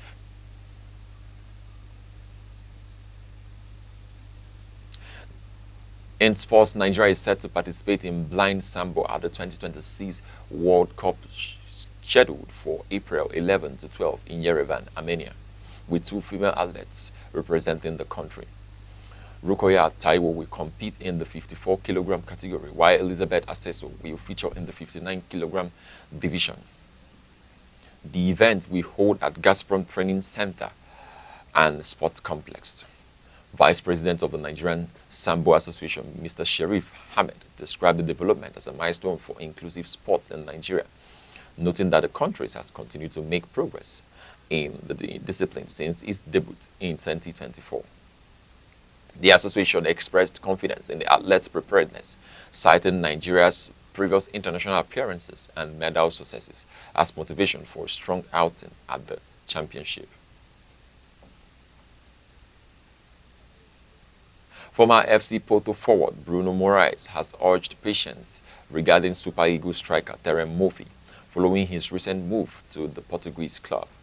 Murphy joined FC Porto on loan from French side OGC Nice and has so far made 2 substitute appearances as he regains full match fitness. Moraes noted that adaptation to a new league and tactical system takes time, expressing confidence that the Nigerian international will rediscover his current form. He added that FC Porto's gradual integration of the striker is aimed at ensuring long-term consistency and avoiding injury, with the club retaining as an option to make the transfer permanent. Now in entertainment, a social media dispute involving influencer King Mechi and activist Martins Otse, popularly known as Very Dark Man, has drawn attention following reports of a private exchange with the Oni of Ife, Oba Adeyeye Enitan Ogumusi. King Mechi shared screenshots purportedly showing the monarch commending her school renovation initiatives and advising critics to refrain from harassment. Very Dark Man had earlier questioned the source of funding for her projects and raised concerns about her conduct, leading to heightened exchanges on social media platforms. The development has generated public debate on the role of traditional institutions in the contemporary social media platforms, as both parties continue to defend positions online. And now to end the news across the country, here are the main points again. Governor Amadou Umaru Fintri of Adamawa State has formally left the People's Democratic Party, PDP, and joined the All Progressive Congress, APC. The governor cited alignment with APC's vision for development and governance as a key reason for his defection. In Abia State, prominent political figures from both the APC and PDP have defected to the Labour Party. The group includes former legislators, party executives, and influential local leaders who express confidence in the Labour Party's growing national profile and commitment to youth and grassroots participation. That's the news across the country at noon. For breaking news and eyewitness reports, call 070-3043-7110 or follow us on Facebook, X, Instagram, TikTok, and YouTube, all at Aneke TV. On behalf of the producer Chiri Masawa and the entire news team, I'm Good Hope Chukuma. Thanking you for watching. Enjoy the rest of your day. Every second, the world changes, markets rise, leaders speak, stories unfold. To keep up, you don't just need news, you need clarity, you need speed, you need perspective. That's why Aneke TV brings you the global pulse. Accurate, reliable, right when it matters most. Aneke TV. Move with the world.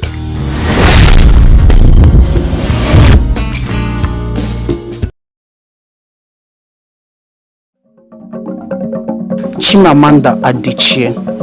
Adichie gives voice to African identity in a global world. From half of a yellow sun to her TED Talks, she speaks truth with elegance.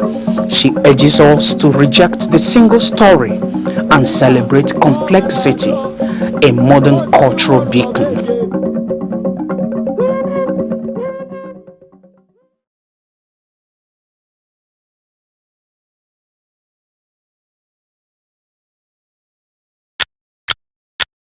Every second, the world changes, markets rise, leaders speak, stories unfold. To keep up, you don't just need news, you need clarity, you need speed, you need perspective. That's why Aneke TV brings you the global pulse. Accurate, reliable, right when it matters most. Aneke TV. Move with the world.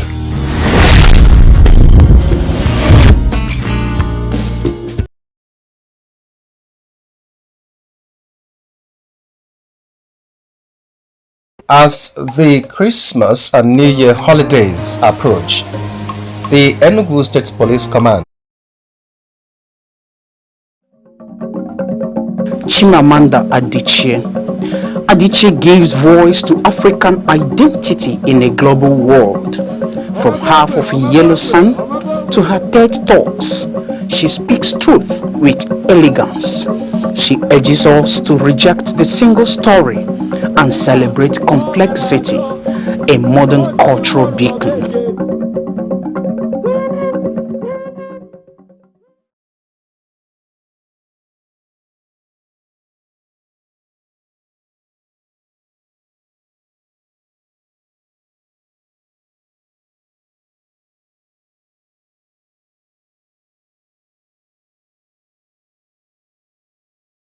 My name is Dr. Emmanuel Inhechi Asonye. I am the CEO of Omenka App LLC. I created Omenka App for the preservation of Igbo language and culture. Omenka App was established in New Mexico, and it is headquartered in Albuquerque, but currently we are also being registered in Nigeria. We have a website. We are also on social media, because my app is primarily for the Igbo community. In 2006, something significant happened among the Igbo community. UNESCO predicted that Igbo language was going to go into extinction, and that was because Igbo people are one of the most traveled people in the whole world. So the more children are born outside of Igbo land, the more they get disconnected. The app is on iOS, it's also on Android. Access the website and download the app from there. And over 2,000 people are using the app right now. But there's an app that will teach you about Igbo culture, Igbo people. We have Igbo poems, we have riddles and jokes, we have Igbo proverbs, then we have the word section where you are going to search Igbo words. Whatever word that you can find in English, you want to make sure it is found in the app in Igbo language. And I encourage everybody from their communities, you can do what we're doing in Omenka app with your own language and with your own culture. Do not allow your culture or your language to die.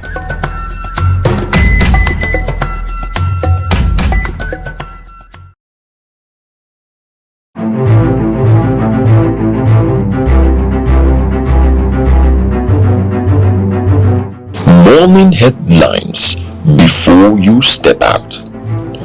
Midday updates while you work. Evening analysis when the day winds down. Wherever life takes you, Aneke TV keeps you informed, connected, and ahead.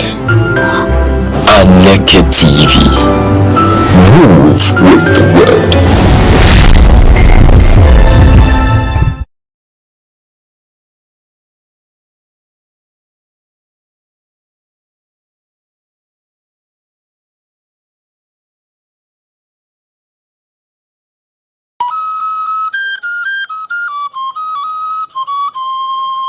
Need ad replacements, coverage for events, or the latest news stories? Call 070-3043-7110 right now. Aneke TV, move with the world.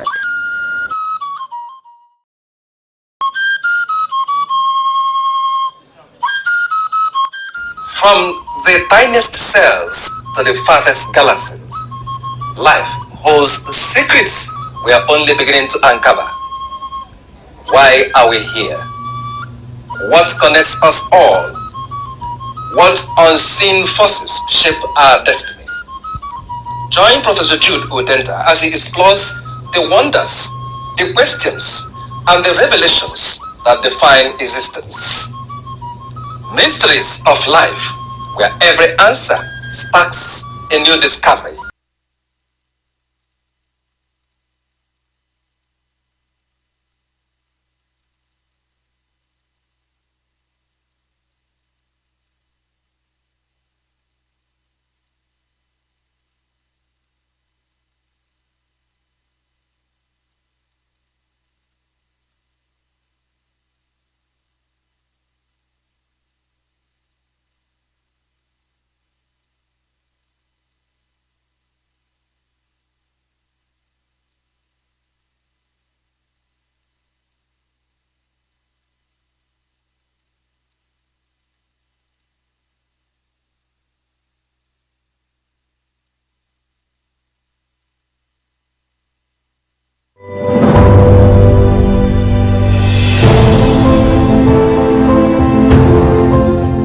Nigeria, Africa's largest economy and most populous nation, continues to grapple with a critical infrastructure deficit that hinders growth and development.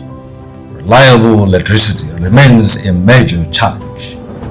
Although Nigeria has the capacity to generate 12,000 to 13,000 megawatts, supply to homes and businesses is inconsistent. In 2023, only 61% of Nigerians had access to electricity, leaving around 87 million people without reliable power, the largest electricity access gap in the world. This shortfall forces businesses to spend billions of dollars annually on backup solutions like diesel generators, diverting resources from investment and job creation. Transmission losses, generation inefficiencies, and gas supply challenges further suppress per capita electricity consumption, affecting productivity and competitiveness. Transport infrastructure also lags behind demand. While Nigeria has an extensive road network, over 70% of roads are in poor condition, slowing the movement of goods and people, raising transport costs for farmers and traders. Rail development remains limited, with only about 3,500 kilometers of operational track, insufficient for a country of over 220 million people. Overall, Nigeria's infrastructure stock, including roads, power systems, bridges, water systems, and digital networks, is estimated at about 30% of GDP, far below 70% international benchmark. This gap continues to constrain productivity and foreign investment. Water and sanitation infrastructure also fall short, leaving millions without access to safe drinking water or adequate sanitation. These affect public health, school attendance, and economic participation.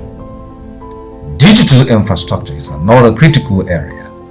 Broadband penetration and data center capacity remain limited, concentrated mainly in Lagos, while other states lag behind. These restricts growth in fintech, cloud services, e-government, and emerging technologies such as artificial intelligence. Experts estimate that hundreds of billions of dollars will be required annually over the next decade to close these infrastructure gaps. Mobilizing investment from private sectors, international finance institutions, and public-private partnerships is essential. For Nigerians, improving infrastructure is more than convenience, it is a path to safer roads, stable power, efficient transport, modern digital networks, more jobs, business growth, better health outcomes, and increased competitiveness on the global stage. Bridging this infrastructure divide is crucial to transforming Nigeria's potential into tangible progress for every citizen.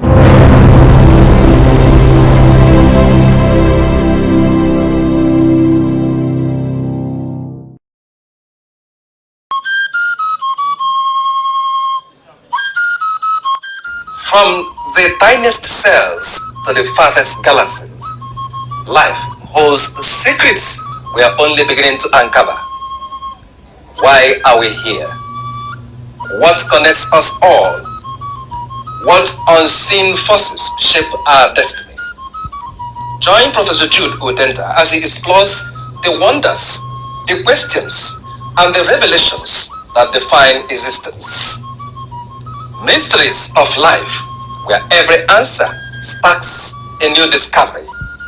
Watch now on Aneke TV every Monday.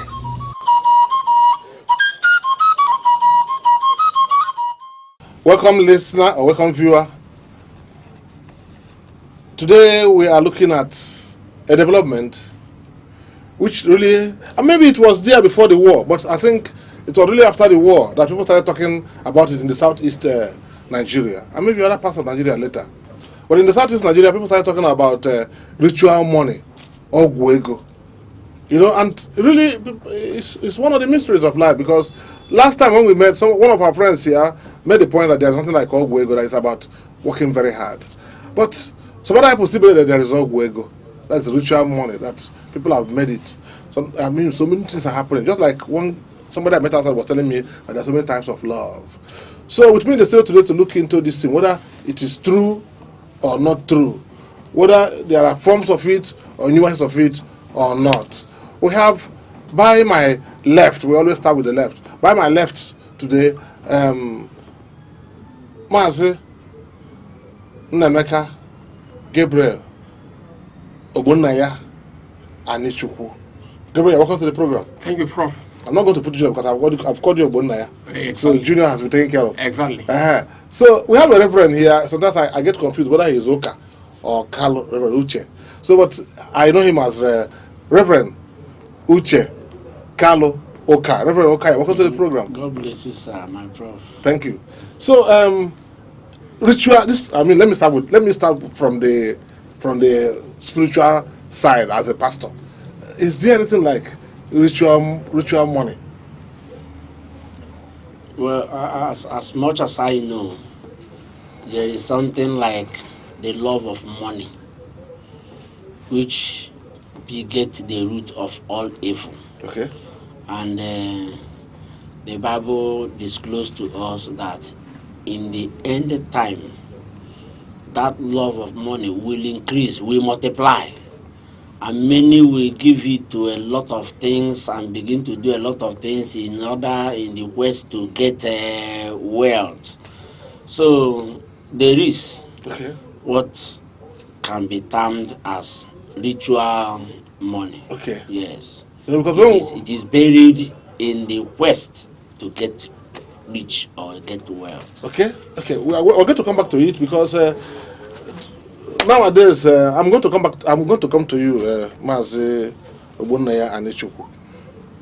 Because today now a lot of young people have said that Christianity is a scam, and then when you come around, they go to any tree around their vicinity in their communities and dress it in various colors and begin to say like the Israelites. Here now, and they say that it gives them money. Ritual money. Is there anything like ritual money? There's ritual money. That what they call Ogwego. Ilimbong. What is that one? That is, I call it Ogwego or Ilimbong. Is reference to people who have strange but real money. Whose source of money is strange but real. There's a way you'll be seeing somebody, you know that the person's money is very tremendous, is phenomenal, but still real. Putting in perspective. No, suspect money. Yeah. But real money. Real money, but suspect. Given the time person made it, how the person made it remains a mystery. That's how we are in the mystery of life at the Aneke television. Yes. So there is Ogwego. Ogwego, I believe there is Ogwego. Then if you want me to explain what is Ogwego, I will explain. Please explain this because pastor is trying to run away from that side because he's not used to it. So explain what you mean by that. No, pastor.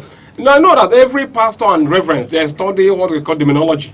I know. Demons. I know. The other day he was talking of know these things. The other day he was casting off one of the demons. So maybe we shall come to that later. He who preaches light knows darkness. Okay. That he cannot preach light. Yes. Yes. You need this contrast of life. So Ogwego is can I call it? I can validly call it a metaphysical, a mystical configuration created by a potent spiritualist, prophet, dibia, a mystic for an owner. What of an owner? Mystic or bad man? Not all mystics are bad. But this mystics are good people. So, but if the person is the demonized person, then that is a kind of money bank, a metaphysical money bank, money drawing bank, created by a strong DBA or native doctor or prophets. Most DBAs call themselves prophets now. We're not talking about those ones. We're talking of original. Or spiritualists. Yeah. Then it is created to attract money mysteriously, metaphysical or mystically to the owner of that Ogwego, that configuration. Then it is meant to draw customers to his business, create connections, draw good luck, what they call crowd puller, good luck mysteriously. If it's at main market or Onisha or Balo trade fair Lagos or go to main market, the others will be selling 1 carton of pig milk. He has sold up to 100 cartons. Not by men, you know that the way people will pass other people's shops and come to his own through being waiting. You see some restaurants where people start washing plates. Washing plates with big men as everybody as a prof, he come and start washing plates. Yes, but the woman waiting. Yes. No, but the woman cooks very well. Yeah, no, he's not the only person. No. Excuse me. No. Let us be frank. I'm trying to explain something. I know what you're trying to explain, but I'm saying that the woman cooks very well. He's something. He's not the best person that cooks the best food. I'm telling you, I'm not trying to give you background. I am agreeing with you, but I'm trying to say that sometimes people cook very well. So those that don't sell, those that they don't cook well. They don't cook well now. Let me trash this question you asked me. So, there is no way, but it's meant to draw strange money, strange business connections, businesses to the owner. Because there's someone who owns it, who sacrifices to it.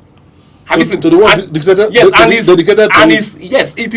It is made up of roots, herbs, bloodletting, life force. You need to kill something like fowl or go to a bunuefi. Sometimes it goes to human sacrifice. We want to go to the extreme of it. Go to human sacrifice. So then to charge the potency of the ogwego, of the chemical or mystical configuration. But there are typifications of this ogwego. There are types of ogwego. There is okite. There is neite. That is the there is ubakomili. There is ibobo. There is okite, neite, ubakomili, arabak.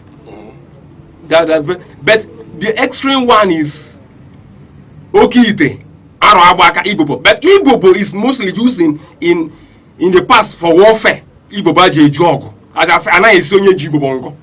So which means that when he goes, so any person who involves himself in Ogwego and goes to Ibobo, means he wants to go to the extreme.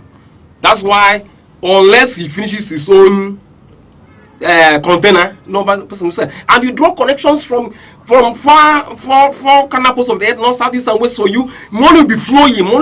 But there are evils of it, disadvantages, that is dire consequences of that. We are going to come to the consequences. Okay. Because I want, because the viewer wants to hear more from the pastor about these forms of ogwego. You have mentioned some.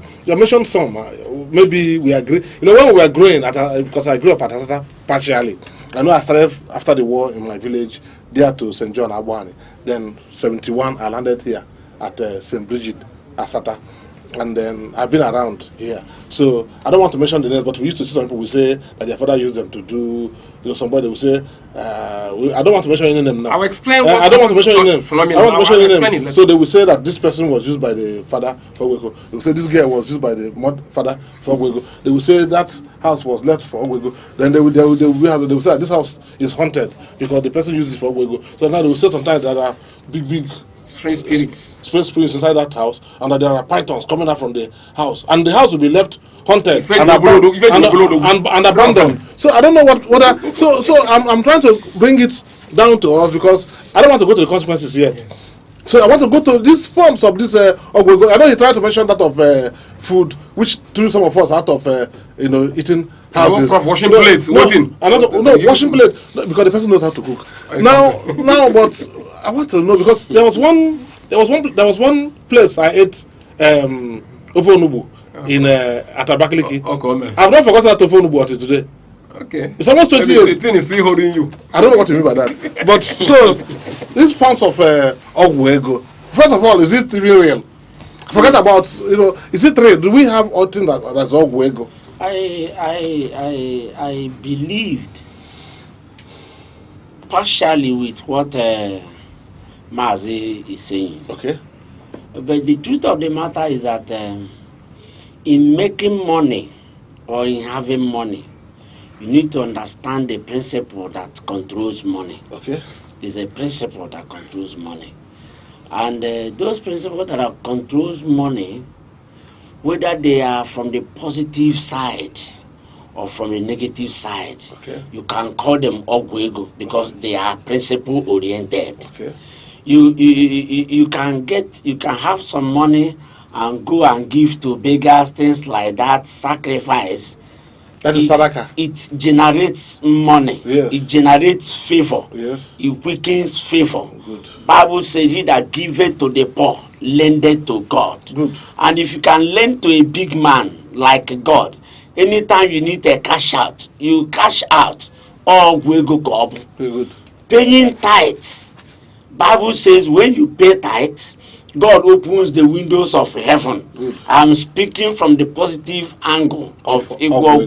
Good. God opens the windows of heaven and pour out blessings to you until there will be no room to contain. Good. But I so much believe that every increase, every wealth, every resources, you cannot be able to publicly declare how you gain them. There is a question mark underneath. Every wealth, every increase, every resources, you cannot publicly declare how you get them, how you came to be with them. There is a question mark. Yeah, I know that. I know what you are saying, but Balzac in that the book called The Godfather. Okay. The first opening quote is behind every great fortune is a crime. Okay. But that is by the way. That's by the way. Because now in the white man's land today, every word is traceable. They trace every word today, except those who are into the white man's land. There's always underground economy, like those who are selling the drugs. I heard that the white also have their own way of. No, they have witches now. No, they have witches. No, you can't talk about witches. They call it white. No, you can't talk about witches without the white man. Okay. No, they know how to do that. So outside that of positive development to gaining money, okay, there is another dark corner. That is the negative development, negative areas of getting money, and which we still intend to sacrifice. Okay. It's either blood sacrifice, which is human, or animal sacrifice. Somewhere I pastored one early morning, as we were coming out for morning prayer, I saw a goat. I didn't say in the dream, physically. Chained all over, locked with key all over, many keys. So there are mysteries in this life that you will not understand until you dive into it. And it could be possible that somebody is symbolized with that issue and named and locked. Then the person will be struggling, sweating in vain, while you yourself will be increasing. And so much, just like you cited, I can't have a correct sense of mind, and I will be the one washing a plate that will use to put food for me. After eating, I will still pay you. Then there is something behind it. It's not just that the person is a masterpiece in cooking. It's a lie. It's not true. It's not true. So quote it anywhere. For a whole sense man, sane, to come, park his car, he cannot wash in his house, then he wash in the public. For them to dish out food, you need to go to psychiatry or go for deliverance. There is something holding that very environment that you do not know.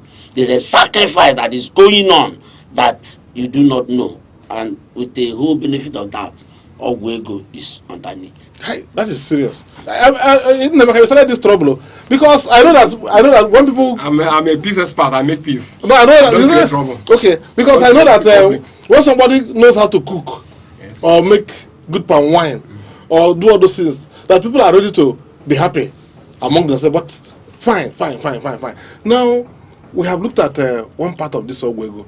He mentioned a number of the positive ends, like when you make your tithe, like when you make sadaka, like when you do good to a fellow human beings, and therefore get the favor from doors. The positive energies that they open doors, because we live in a life of reciprocity. But also there are also the negative sides. Like I told a story here about what happened in my neighboring community, called the man that told us the story was a chief in Abo. So the man came out to town, things were not working well for him. May he rest in peace, Chief Ike. He told us the story when he was the leader of the workers in a suit, when I entered the suit, Asutec really. So he now said that the man now went to the village and collected 3 stones and put the stones together and told the stones, if you, because it is by the word, it's word power now. Yes. It's word power. Exactly. He said, if you give me, if you make me progress, I'll continue to do things for you. So the first year, he was killing chicken, doing well, killing various chicken, both hen, cock. So until started going well for him. Then he started killing goat. He started killing rams. From there, then he started killing cow. Then from the cows, one day, the oracle told him there must be a change. Okay, be your son. So the oracle requested for human sacrifice. He said, no, we didn't discuss that one. Okay. Because people don't know that there's no vacuum in life. There is no vacuum. Every space is, if you don't make use of it, something will make use of it. So it happened that the man said no. Because the man told us, I was there when the man was telling the story. You know? So when the man refused, time went on. The first son died. Okay. When the first son died, it looked like happenstance. So he could not place it. He continued with his offering of cows.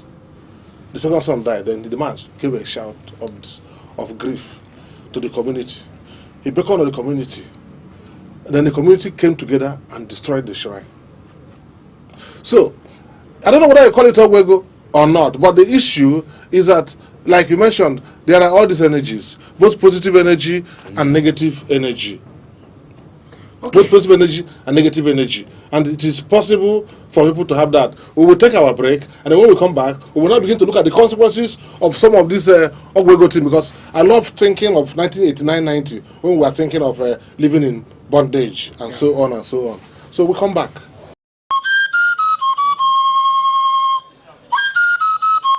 From the tiniest cells to the farthest galaxies, life holds secrets we are only beginning to uncover. Why are we here? What connects us all? What unseen forces shape our destiny?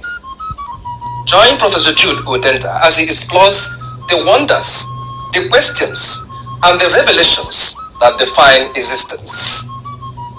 Mysteries of life, where every answer sparks a new discovery. Watch now on Aneke TV every Monday.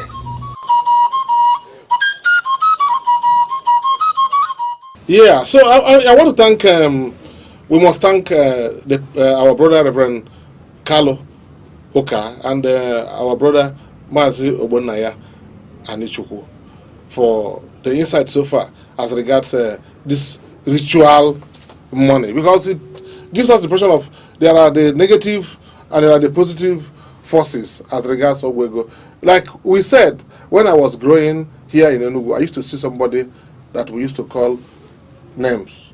You know, I don't want to mention those because some families could be involved and people should be respected. But we saw them, boys, girls, grown-ups, turned to imbeciles, and so on and so forth. And the people would say it was what they used them for, Ogwego. Some of them turned to imbeciles, some of them turned to idiocy, some of them turned to morons, all these things, and they say it was Ogwego. Whether it is true or not, maybe it was, you know, genetic problem, maybe some drugs and so on and so on, fine. But people took those things as Ogwego. And then, of course, we have, like we said, haunted houses and so on and so forth. People still say it is Ogwego. But we want to go to the consequences, Aneke. What are the main consequences of, let us, outside this what we have just... Okay, for the want of time, there are dire consequences of delving into Ogwego. And let me remind us that Ogwego is a deviation, is a departure from decent Igbo tradition. Ogwego is an abnormal use. An aberration. An aberration of Igbo tradition. You can't go to Alpha, because this Alpha is where the gods and ancestors speak, the mouthpiece of the gods. No Alpha will tell you to do Ogwego. Ogwego is what somebody wanted to do for himself. Because Ogu means you are attacking nature, you want to conjure nature, you want to stop nature, you want to work against nature. And working against nature means working against God. That's why it attracts consequences. If you go to Alpha, the only thing Alpha will tell you is Alpha will tell you, go and do sacrifice for your chi, or make one alusi, like he say, if I'm from Numonate, he say, Mfona, or Anyemego, Anyobunego, Anyamaji, Anyamama wants you to go and give ram. Whatever. Then you go and do it. Yeah. That it will open door. Then that or ezumezu ndị ichie okwu nne gị ndị ichie okwu na ga gbuo olefe ife. Go and do sacrifice for your ancestral, your paternal and maternal ancestors. Celebrate them. Or deities. So but when you do those things, then whatever is constraining you, whatever is disturbing you in making wealth, they will go and scatter that thing. Then wealth will flow. Because pure traditional religion, pure Igbo traditional religion is just like Christianity. There's nothing wrong in it. It's a plain worship. No concussion, no configuration, no ekike. Have you seen it? So, but why, when somebody wants to go do Ogwego, there are roots, herbs, bloodletting, then sometimes human parts. So that human parts, and when you are delving into human parts, you need to, that's why Ogwego is too bad. Monitoring is too bad, because sometimes your family, from the olden days, they said nobody should do Ogwego in this family. It's something that your ancestors spoke against, and whoever does it is cursed. As a covenant. Sometimes EUA is your cosmic agreement, your cosmic contract as you are coming to this world, that you cannot do anything like Ogu. Some families don't do Ogu. Some persons don't do Ogu. They can do Ichwaja, they can Chwaja, do sacrifice. But so that's why before some people go and do Ogwego, everything must center on money. It is wrong.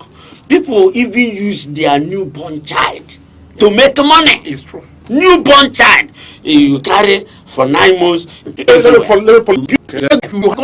consequences is, and then what do we do? You know, after the war, we had we were chased away politically.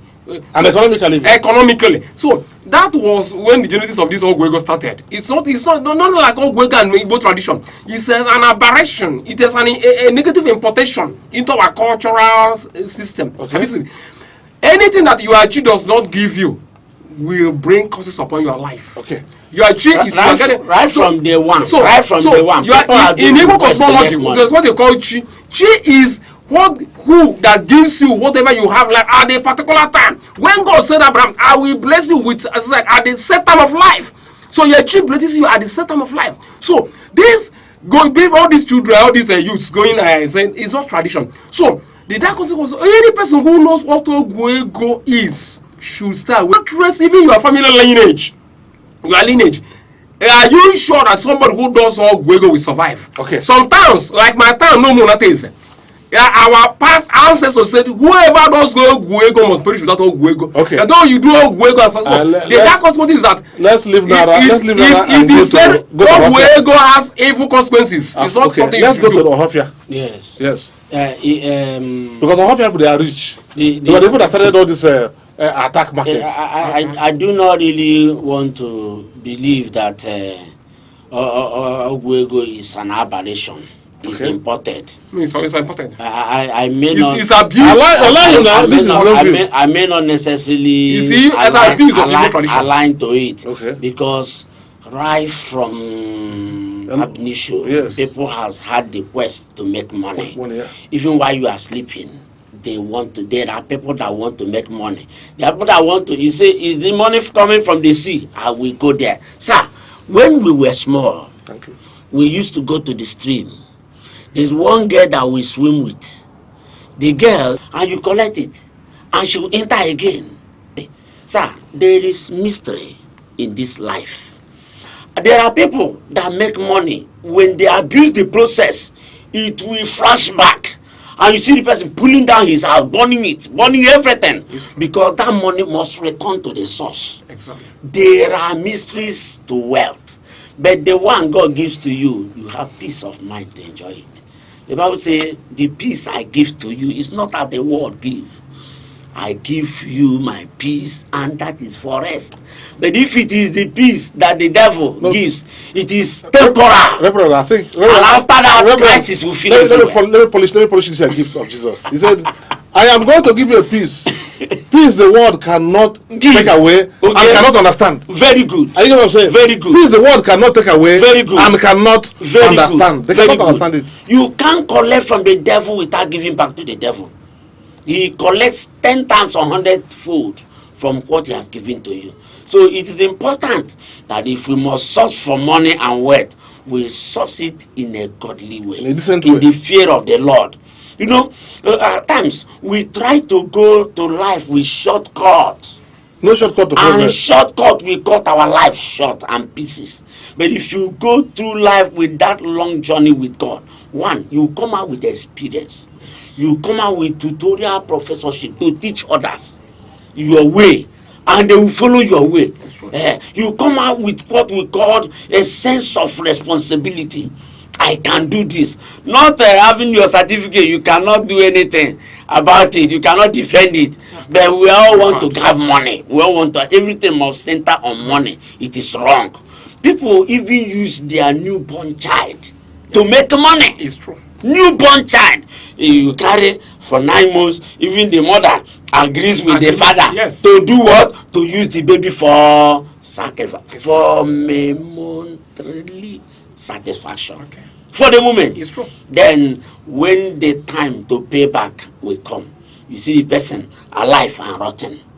Having that kind of mysterious sickness comes everywhere. So people should be very, very careful. It is not the end that justifies the means. It is the means, the process that justifies the end. It's true. So we should not undermine the means we use to get the end. Okay. And God will help us. So viewer, you can see that it's tough before us because yes, there is virtual money. I look at my girls. If you come to a suit, when I was doing student affairs, if we lose 10 students in a year, 8 would be girls. Serious. May they rest in peace. You know, and these losses come because they run around these boys that do what they call Yahoo Plus. And these things, you know, I just got thrown off immediately. I remember it now. You see, because, and mostly from outside the hostel, not in the hostel. Yeah, sometimes in about 2 years we lost one young man in the hostel. He went to work somewhere at Edo. Then he had an accident. He died. That is clear. But you know, you have these students dying because of this Yahoo Plus. Particularly those living, you know, those whatever they call it. You know, what do you call those things? Lodge. Those lodges. You know. So, but what are we saying? I'm not saying it's the lodges that caused the problem. I'm saying that people work, and then these girls want to be part of one big society, and they don't know some of these things. And we are trying to reach out to everybody. We are trying to reach out to parents. We are trying to reach out to our children. We are trying to reach out to ourselves, hoping that by the grace of God, that all will be well. Professor, do you know there are people in the house they build, they put a ritual stuff. I don't know. That drain tenants. Yes. That drain tenants. That is true. I have been a victim. You can never live and prosper. I have been a victim when I have not entered into the ministry. You cannot pack into that yard and still go out of that yard the way you came. Yes. You cannot. It's true. You cannot. Very close to us. Atobiago here. Very close to us. You must go down. You must go down. Yeah, well, but this is where we now go back to you, Reverend, because we must teach our people, you know, the importance of prayer and good living, because everything is not about just saying the prayer, following the principles of life, you know, avoiding strange women. You know, there's something we discussed that time. It's not easy to be a Christian. No? Yes. It is not easy to be a Christian. At all. But you should make effort to be a witness. Then pray to God to protect you, because like as a tenant, how do you know the house that is? Yes, when you see certain occurrences. How do you know the occurrences? Repeatedly happening. No, like when I packed in, somebody called me and said, "Did you ask question before you came in?" I said, "I did not know." how to ask the question. I was That is looking for it. a house. You are looking for a house. Do you understand? Yes, you are looking for a house. So, And they saw a good house. but you know what? One day it was raining heavily, and the wind blew off the roof. Woof. And we were there, we were seeing the sky. We hid ourselves under one of the room. I had to puncture the ceiling and be collecting the mud that have lasted for years, so that that ceiling will not fall under us. Sir, it was as a result of that wind that blew off the roof that we saw a concussion that was hanged inside the roof of the house. My God. Pray till thy kingdom come. Unless God delivers you, that charm is over you. Sorry. And they have spoken something over the head of whoever that will pack into that place. But will you know that the owner of the house, they are gone, but those charms still there. But that thing that happened exposed everything, and that was the end. But I still later packed out. So, but all I'm trying to say is that if you are not prayerful, if God is not on your side, if God did not decree that your trouble is over, that your trouble is over, you still be passing through that wilderness of experience, that university of adversity. Yes. You still pass it to understand and learn the mysteries of life. Thank you. So with this, we say bye until we meet next time. May God continue to be with us and to protect us. Amen. Amen. Amen.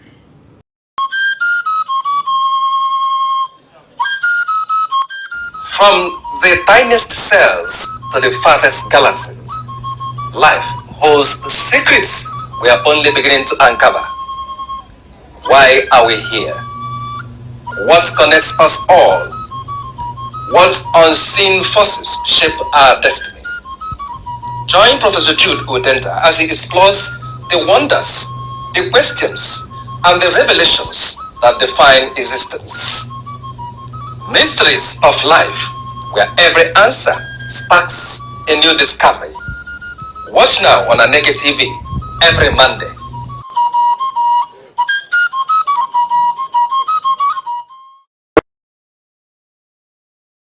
The eagle stands as a majestic symbol of strength, clarity, and vision. Its ability to soar above storms signifies resilience, while its shaped sight represents focus. This is why many nations, including Nigeria, use the eagle as an emblem of nation pride. Eagles do not fear challenges, they embrace them. They fly higher when the winds become strong, rising above obstacles rather than avoiding them. This teaches us that problems are not barriers, but stepping stones for those who dare. To live like an eagle is to stay focused, courageous, and disciplined. It is to see opportunities where others see only difficulties. The sky is not your limit, it is your launch pad.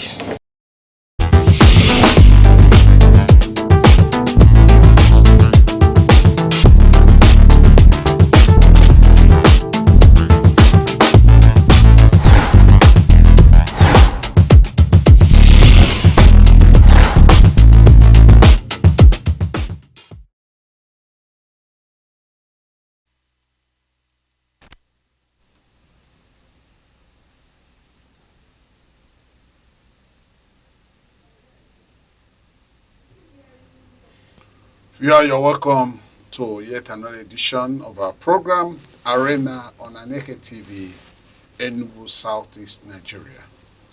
Today, we are going to discuss on a veritable topic of leadership problem in Nigeria. And I have with me an erudite scholar as the guest on today's edition of Arena. He is no other person than, he has been here before, Dr. Abo Kasmia Uche. He's a public affairs commentator. He's also a lawyer. You're welcome to the studio, Dr. Abo. Thank you, my brother. Good afternoon, Alex. Thanks for having me. Good afternoon, Nigerians and Enugu people. Leadership is seen from one angle by a school of thought that it is the problem of Nigeria. Although some other school of thought thinks corruption is the problem of Nigeria.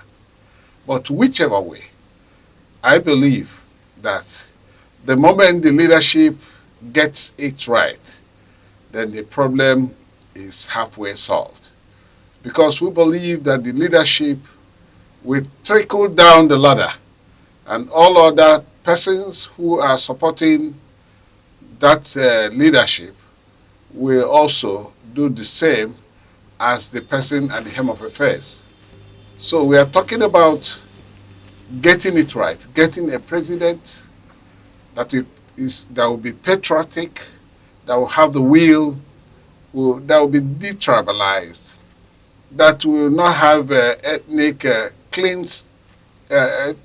leaning or chauvinism, that will have the interest of Nigeria. That will be a nationalist, just like some of our founding fathers, like Nnamdi Azikiwe, Abubakar Tafawa Balewa, and the rest others.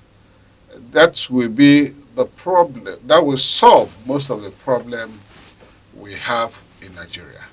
Although corruption on its own has played a part on the country, being what analysts call endemic corruption, shifting from systemic corruption to endemic corruption, which is a more severe state of corruption. And we have a more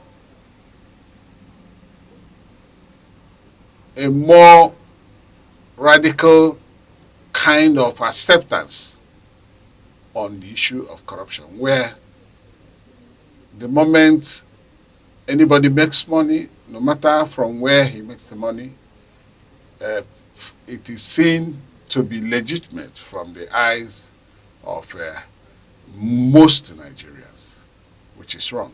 So, with leadership that is good in the homes, certainly we will have very beautiful homes. With leadership good enough at the local government level, at the state level, and of course at the center of Nigeria's government, then we are going to get things right. Dr. Abu, let me start. What is this issue about leadership being a primary problem of this country, Nigeria? Thank you, Alex. Good afternoon, ladies and gentlemen. I think leadership, as it is called, by another definition of leadership, it means a process, a compass that is used in providing for the society or for the people for a targeted goal, for the benefit of humanity. A leader, so-called, is not just a mere person. Leadership is an act. It is purely an act. Leadership is given. It's not learned. Leadership is innate. It's not superficial. It's something that emanates from inner being. To lead, leadership means onye ndu, who will lead to a path that will lead to progress, development, justice, equity, fairness, and above all, equality. It's not only a problem pertaining to Nigeria as a country. It's a problem of humanity. But if you narrow it down to Nigeria as a nation, leadership in this country has gone into a kind of, it's now a scenario meant for self-aggrandizement, enrichment of cohorts and cronies around you, not minding the feelings of the people, the feelings of the society, and the impacts it generates within the environment. That is a problem we're having. If you get down to what we have today in Nigeria, I find it difficult to say this person is a leader. But if I will go down a little bit without equivocations and so on, without prejudice to some people who may feel otherwise, a leader should be able to have followers that he is turning out to bring all about encompassment and the good generality of the people. For instance, let me get to one man who is the president of this country, Asiwaju Bola Ahmed Tinubu.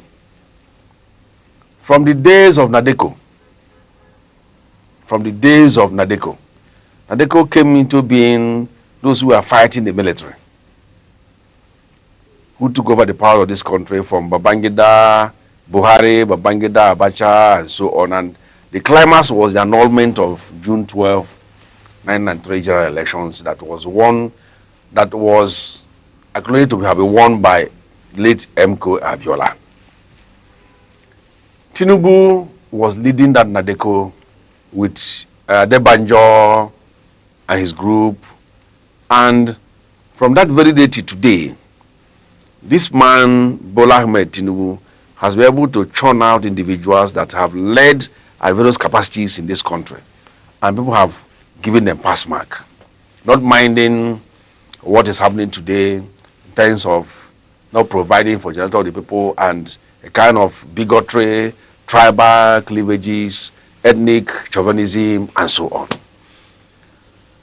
Leadership in that term, if you don't have those that will lead after you, you have failed. It is not a personality cult where personalize your particular leadership. It must be me, it must be me. If you are not found, it is like when you go to the Bible, you go and read about, you hear about Gamaliel's speech. When they were complaining that Jesus Christ came in and he's converting people to Christianity or to follow his own teachings. And people went to Gamaliel. And Gamaliel said, if you look at Gaius, when he came up, he did this. And when he left without followers. Allow this man, if he's going to be that of Gaius and so on, he will still go and his followers will go. But it is of the Lord. He will go and his followers will remain and preach his gospel. And that is what is happening today. So a leader must be able to have followers that will come behind him, that will go after him. That's leadership. That should know about that you are leading, providing for the people at the moment, and once you are out, it becomes a blackout. That's not leadership. So leadership is something that somebody that must generate a kind of organizational structure whereby you make organizations stronger than the leader. That is what takes us to what we call institutional growth. That you make institutional growth grow higher than the leader. If you go to Western world, institutions are higher than the people. Because what is happening here is that the people are higher than institutions. If they leave, that institution falls. For instance, let us take the National Drug Law Enforcement Agencies as an institution. And Mr. A is the Director General of NDLA. He should be able to build NDLA in such a manner that if he is no longer found, the policies and programs and what is found in that NDLA stands again as if to see is still there. Let's take, for instance, Federal Safety Commission. If you are the commercial or Federal Safety Commission, that commission should outlive your personality. If you don't outlive your personality, you have failed completely. Let us go back again to 2023, 22 general elections, 2023 general elections, where we had a kind of a movement that was called Obedient Movement. Obedient Movement came in because of NSAS. There was a movement that was brewing in that time to bring in a change in Nigeria whereby we have strong leaders, strong institutions, not strong leaders. And fortunately, that beacon was passed to a man called Peter Obi. who was the head of that particular movement, as it were, and it is as it is today. What happened? What happened is this. That obedient movement was built around a personality. That personality is Peter Obi. And he saw himself as the alter ego, not that movement. So if you don't see Peter Obi, the movement falls. That is not leadership. You should be able to outlive him. That movement should continue to enthrone that thing that is so desirous by the people, and that leadership that will benefit everybody. So if that particular movement fails as it is failing today, for instance, in 2023 general elections, the Obedient movement won FCT 60% or more than 60%. That was the first time that a esteemed president lost his polling unit in Aso Rock polling unit, because the people came out and said, we need a leader, not a personality. Today, what are we seeing? You don't build leadership around a person, because we are ephemeral in nature. You can disappear any point in time. You can leave any point in time. But your footprints must stand. That was what happened when Azikiwe of 1963-66 left the scene as president of Nigeria. He built that concept around himself, the Zik of Africa. Today, do you have Zik of Africa as an institution where you go and learn leadership? If you go to America, George Bush led, his son came and led, Bill Clinton, so forth and so forth. As they have all left. But that institution of democracy still stood in America today, whereby you say one man, one vote. Elect a leader that will lead us to the next century, not within his time. Because if you are leading people, you are leading people beyond 100 years. That 100 years that you are building individuals of 5 years, 10 years, 15 years, 20 years, 30 years, 40 years, 50 years, that particular concept still remains, not the individual. The individual is being referred as the person who has led before, not the person that should be respected as a leader. You respect the concept, you respect the institution, you respect the ideas that flew from those individuals that have over the years led the people. But what do we have in Nigeria? We have people that live and their legacies live along with them. Their legacy doesn't live beyond them, because they built what we called a personality cult around themselves. That this man, when he was there, he should have been like this. No, it should have been, the institution should continue to do that good that will now benefit the generality of the people in terms of justice, equity, fair. For instance, if a leader comes out and says that, brings out a policy that this state, once you are 60 years and above, you receive free medical care and free homes. If you are a widower, like a man, and don't have children, for instance, there's a time a man will not have his children around him. You should go to elderly homes. If you're a widow, they should provide for you in terms of health, in terms of housing, in terms of feeding, the basic necessities, the business of life. And you live, that thing should outlive you. And that person coming should be able to build on that, because that is an institution you have left. Okay, and you see, all those things seem to be lacking in the kind of leadership we have in Nigeria. Or do they exist? They don't exist. It's lacking. That is why we are discussing it. So, why are these things lacking? Yes, why it's lacking is it's very simple. I mentioned it. They build leadership around one person. Themselves. Around themselves. That if Mr. A, we suppose that Mr. A is supposed to be here. No, that shouldn't come in. For instance, let me use my party, Labour Party as an example. If our former leader, who has now jumped ship to ADC, wasn't building a personality cult, Labour Party should have been the party to beat Nigeria today. Labour Party will have been looking for individuals that will maintain that particular structure, that particular idea, that particular policy. Yeah, but it was built under one person. No, but don't you think it was a matter of ideological differences? Even if you have ideological differences, there must be an ideology of an institution that you must follow. Rex, I can't have the same ideology with you.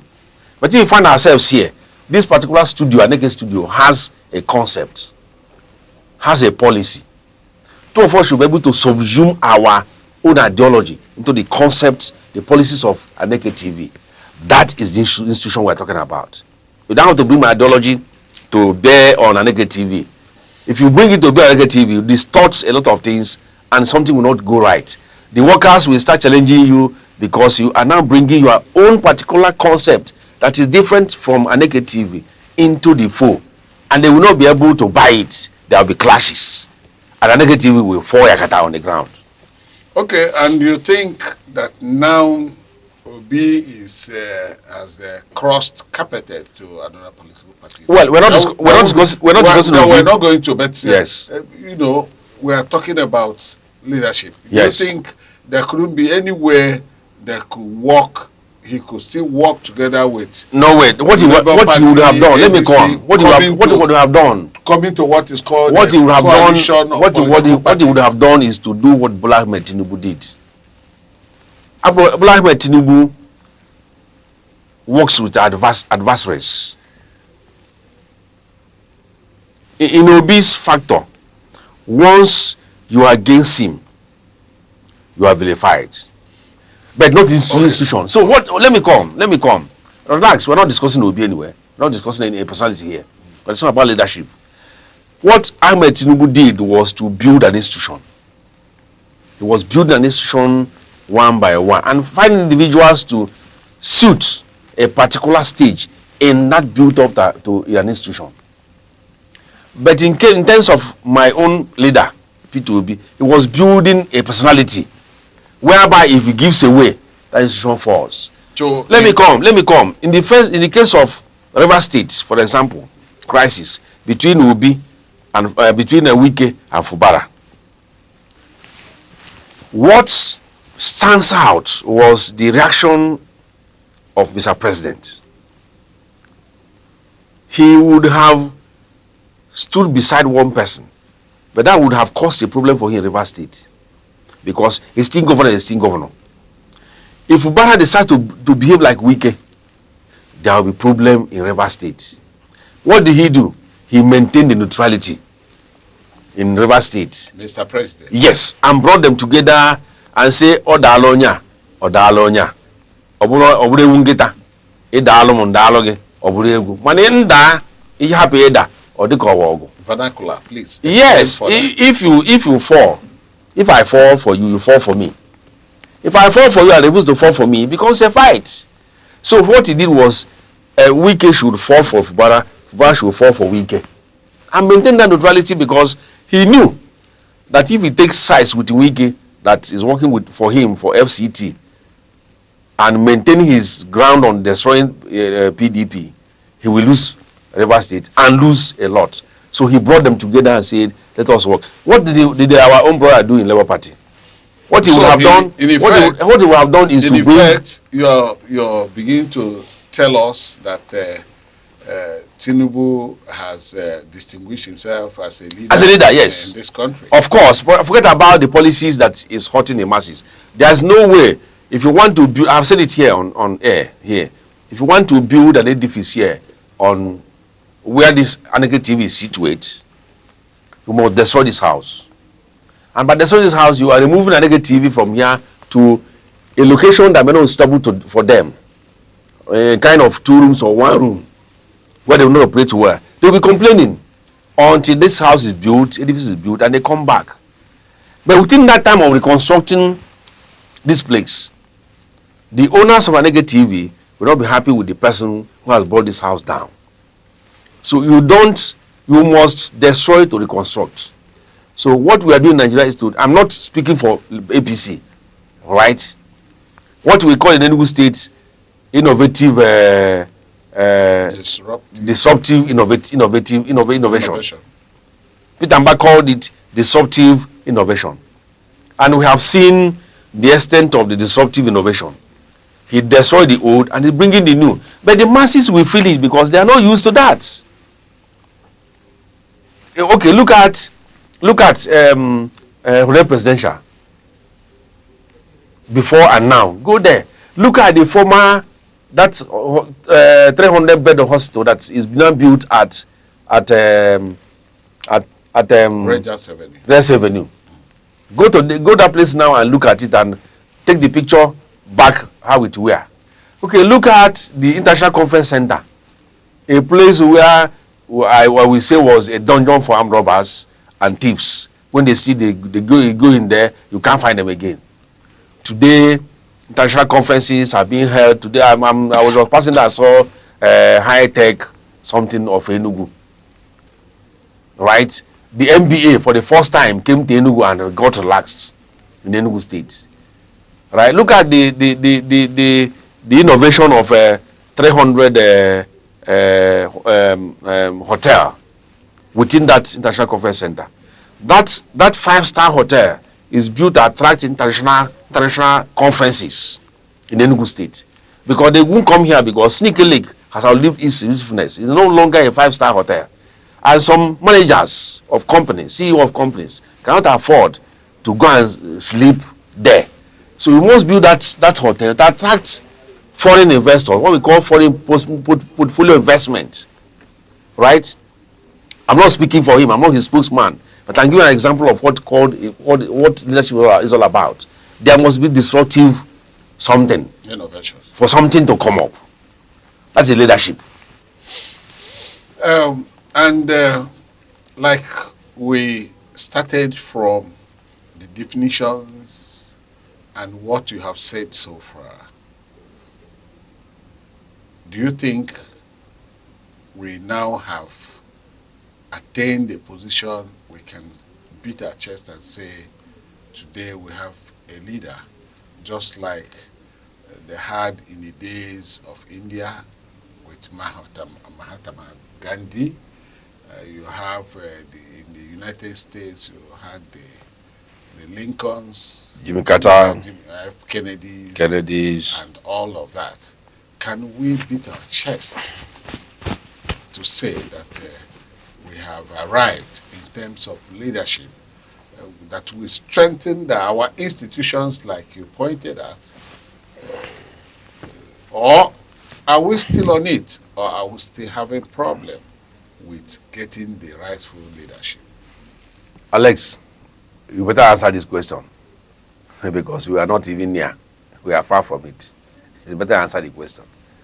Forget about that. I'm giving examples of some pockets of leadership styles we have seen in some areas. What you have in this country today is leadership built around one person. Okay. By 1999 to 2007, Shimon Okenemali was the governor of Enugu State.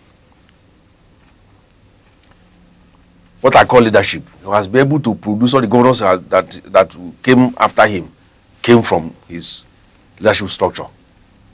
Till today, talk of Suleiman Chibe, who was AG during his time. Ifeanyi Ogwuanyi was House of Rep member during his time.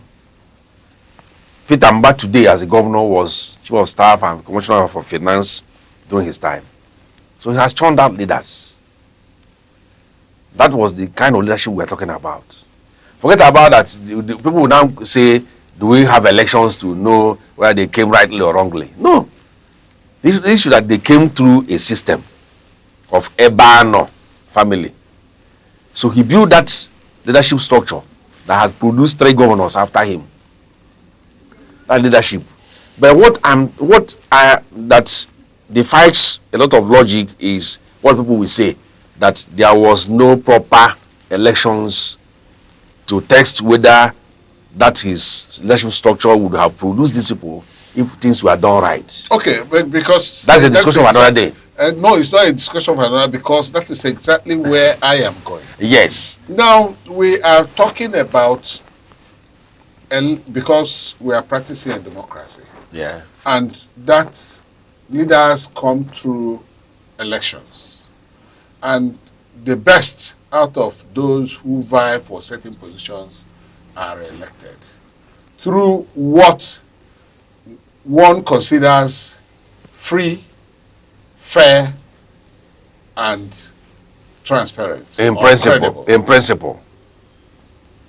I do not know why there must be a principle tag on the free, fair, and credible election. I do know that free, fair, and credible election has to conform to the dictates of rule of law. And of course, I do know that it is something that you know well. So, and most often, people are crying foul. Sometimes when the electoral umpires comes up to say, this is our new leader elected, they cry foul, possibly because they do not believe that the votes actually counted. Yes. And here, you tell me it's about producing leaders serially, and it's a show of leadership.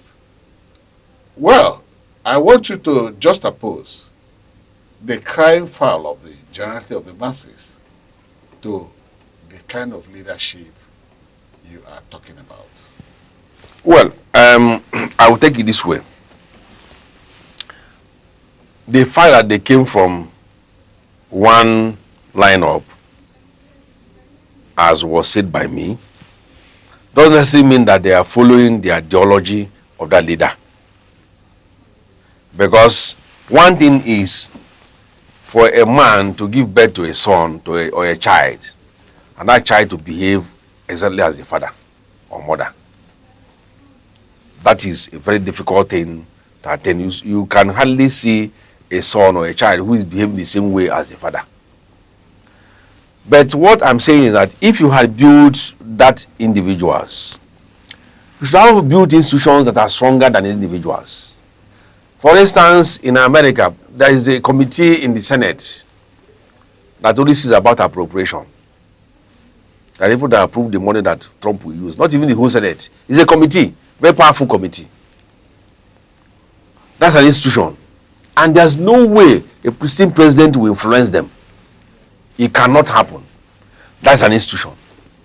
But here, what we have is the Senate, House Assembly approving money, and the leader, who is called the president or governor, dispenses with this money without recourse to any committee, to anybody. Okay. So there was no strong institutions. Yeah, let us pause for a break. We will come back.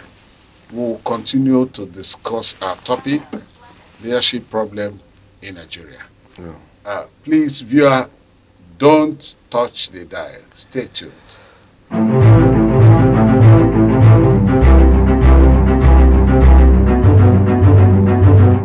Morning headlines before you step out. Midday updates while you work. Evening analysis when the day winds down. Wherever life takes you, Aneke TV keeps you informed, connected, and ahead. Aneke TV. Move with the world.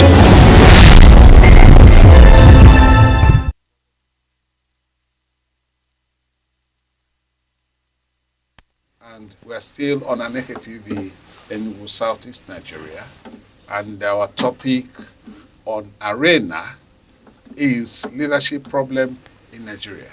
We know there's leadership problem everywhere in the world. Sometimes it could come in many forms, but we are actually we are actually narrowing it to Nigeria. And because we're narrowing it in Nigeria, that's why our guest has been giving references with the situation in Nigeria. And now our guest, Dr. Abo Kaspia Uche, is still here. Dr. Abo, you were doing some analysis on the way leadership comes. And I've always maintained that leadership selection should be free, fair, and credible.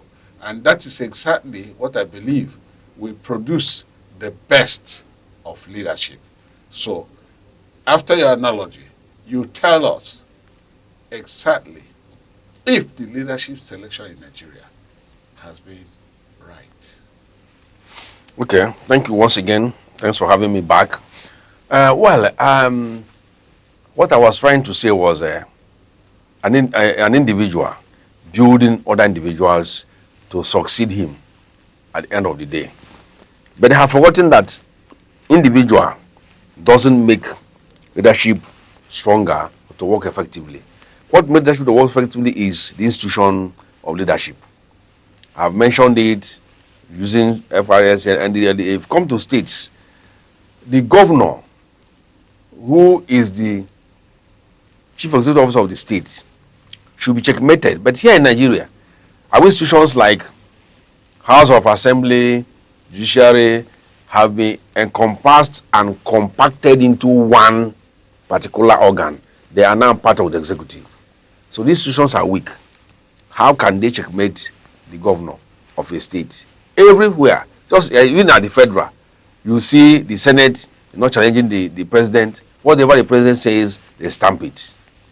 The House of Rep, for instance, the issue of electoral law that was passed, it shows a weaker institution, because they are the ones that have made this election to be free and fair by bringing out a law that will checkmate the presidency, who has the power of rigging. Why is it that the president is still the one appointing Aneke? Aneke should have a recruiting box. We don't have a leadership institute in this country. What we have is this strategic and administrative studies, Kuruniajos.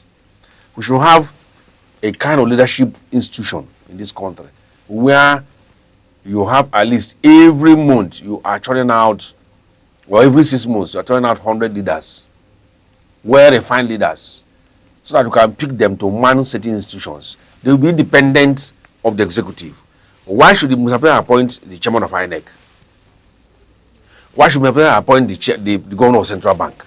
All the institutions we have, they have been appointed by the Mr. President. And the Chief Judge. And the Chief Judge. Chief Justice of Nigeria. This thing should be taken away from the executive to maintain an independent. There should be a strong independent candidates who may not even see, INEC chairman should not even see the president for the rest of his time. President should not know him or her. What is he seeing him for? Why is he seeing him? Is this the only political party that we have in this country? If the INEC chairman starts seeing the president of this country of APC, he should be chairman of PDP, he should be chairman of Zenith Labour Party, he should be chairman of AA. Because there are all institutions that are going in for one thing. So we don't have strong institutions in this country to challenge the excesses of Mr. President. And that stems from the fact that we don't have a very good extant law. Our constitution is very weak. In essence, you are saying that a lack of very strong institutions is the problem. Is a problem very big of one. Getting the best of leadership. Of course. So, and of course, yes. And what do you think could be done to ensure that we strengthen our institutions that are very weak? Because if we strengthen our institutions, then the issue of checks and balances will be there, and the issue of accountability will be finally followed by civil society groups and other government agencies that are in charge of ensuring accountability and transparency in what is being done in government business. So what could be done and how do we go about it? Very big question and very big one. very big question is this. That has been the problem. Let me start first of all by saying we should go back to the ground norm. The ground norm is the law, the Constitution of Nigeria.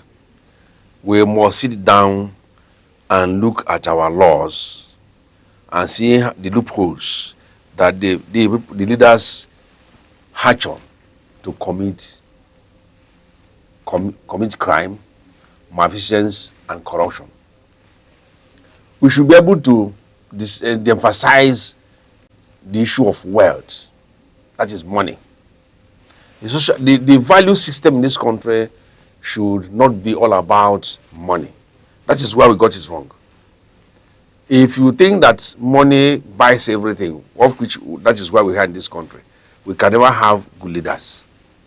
Because any person can go out and make money. A cripple, a blind man can make money.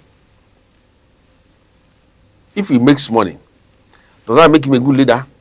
Because in the Igbo say, na onye nwere ego nwere uche kita. That if you have money, you have wisdom, which is wrong. Before in our village, you don't talk about money. If you make money and come home, your father will ask you, how do you make this money? But today, nobody asks that question. If you ask, they say, why asking how he made his money? And if he comes out to the public to speak, they start listening to him and to say he has the wisdom. No. So we should look at our laws and see that where we dot our I's, cross our T's, and see what are those value systems that should be de-emphasized to bring about a stronger society. For instance, it should not be that if you have money, you will win elections. I'm thinking of having a non-party elections in this country, where you don't have any party, dissolve all the parties. If you want to rule a new state, you come out and say you want to rule and campaign for yourself and get elected. And we have a kind of parliamentary system whereby if you perform badly, those elected with you will ask you to resign. Not like today in London or in Britain, they're asking Starmer to step aside. And he refused. But he will step aside. The pressure will come. He will step aside. I know he will refuse because he's a Muslim and a radical one of that nature. He's not a liberal white. If he's a liberal white, he would have gone because there's nothing there to hang on. And don't be surprised there's a foreign element behind him, never to leave that seat.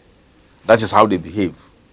So the institutional empowerment should be more than the individual empowerment. If you have a non-party contest, unless can go down to Kano West and say, I want to lead my people. And you lead your people. And if you don't do well, they will ask you to get down. And you get down, you still go back to the people. I saw President George Weah, former president of Liberia, dancing with his locals, taking a kind of one local dance in his palace, in his place, a very local area. That's his leader. He never left office and went back to America. But don't mind him because he has been a footballer, and that is the life of footballers, right? Most of them. So that is the kind of leader we want. Not a leader that will say, yes, I don't want to see my people. Most of the leaders we have today don't go to village meetings again. Omona meeting, kindred meeting. They don't go to it again. They feel they are more than Omona. That was where I doffed my cap for late President Ibrahim Muhammad Buhari. He got down, went down to Katsina, his Daura, and went to Omona meeting. And it was stayed there, he was not speaking.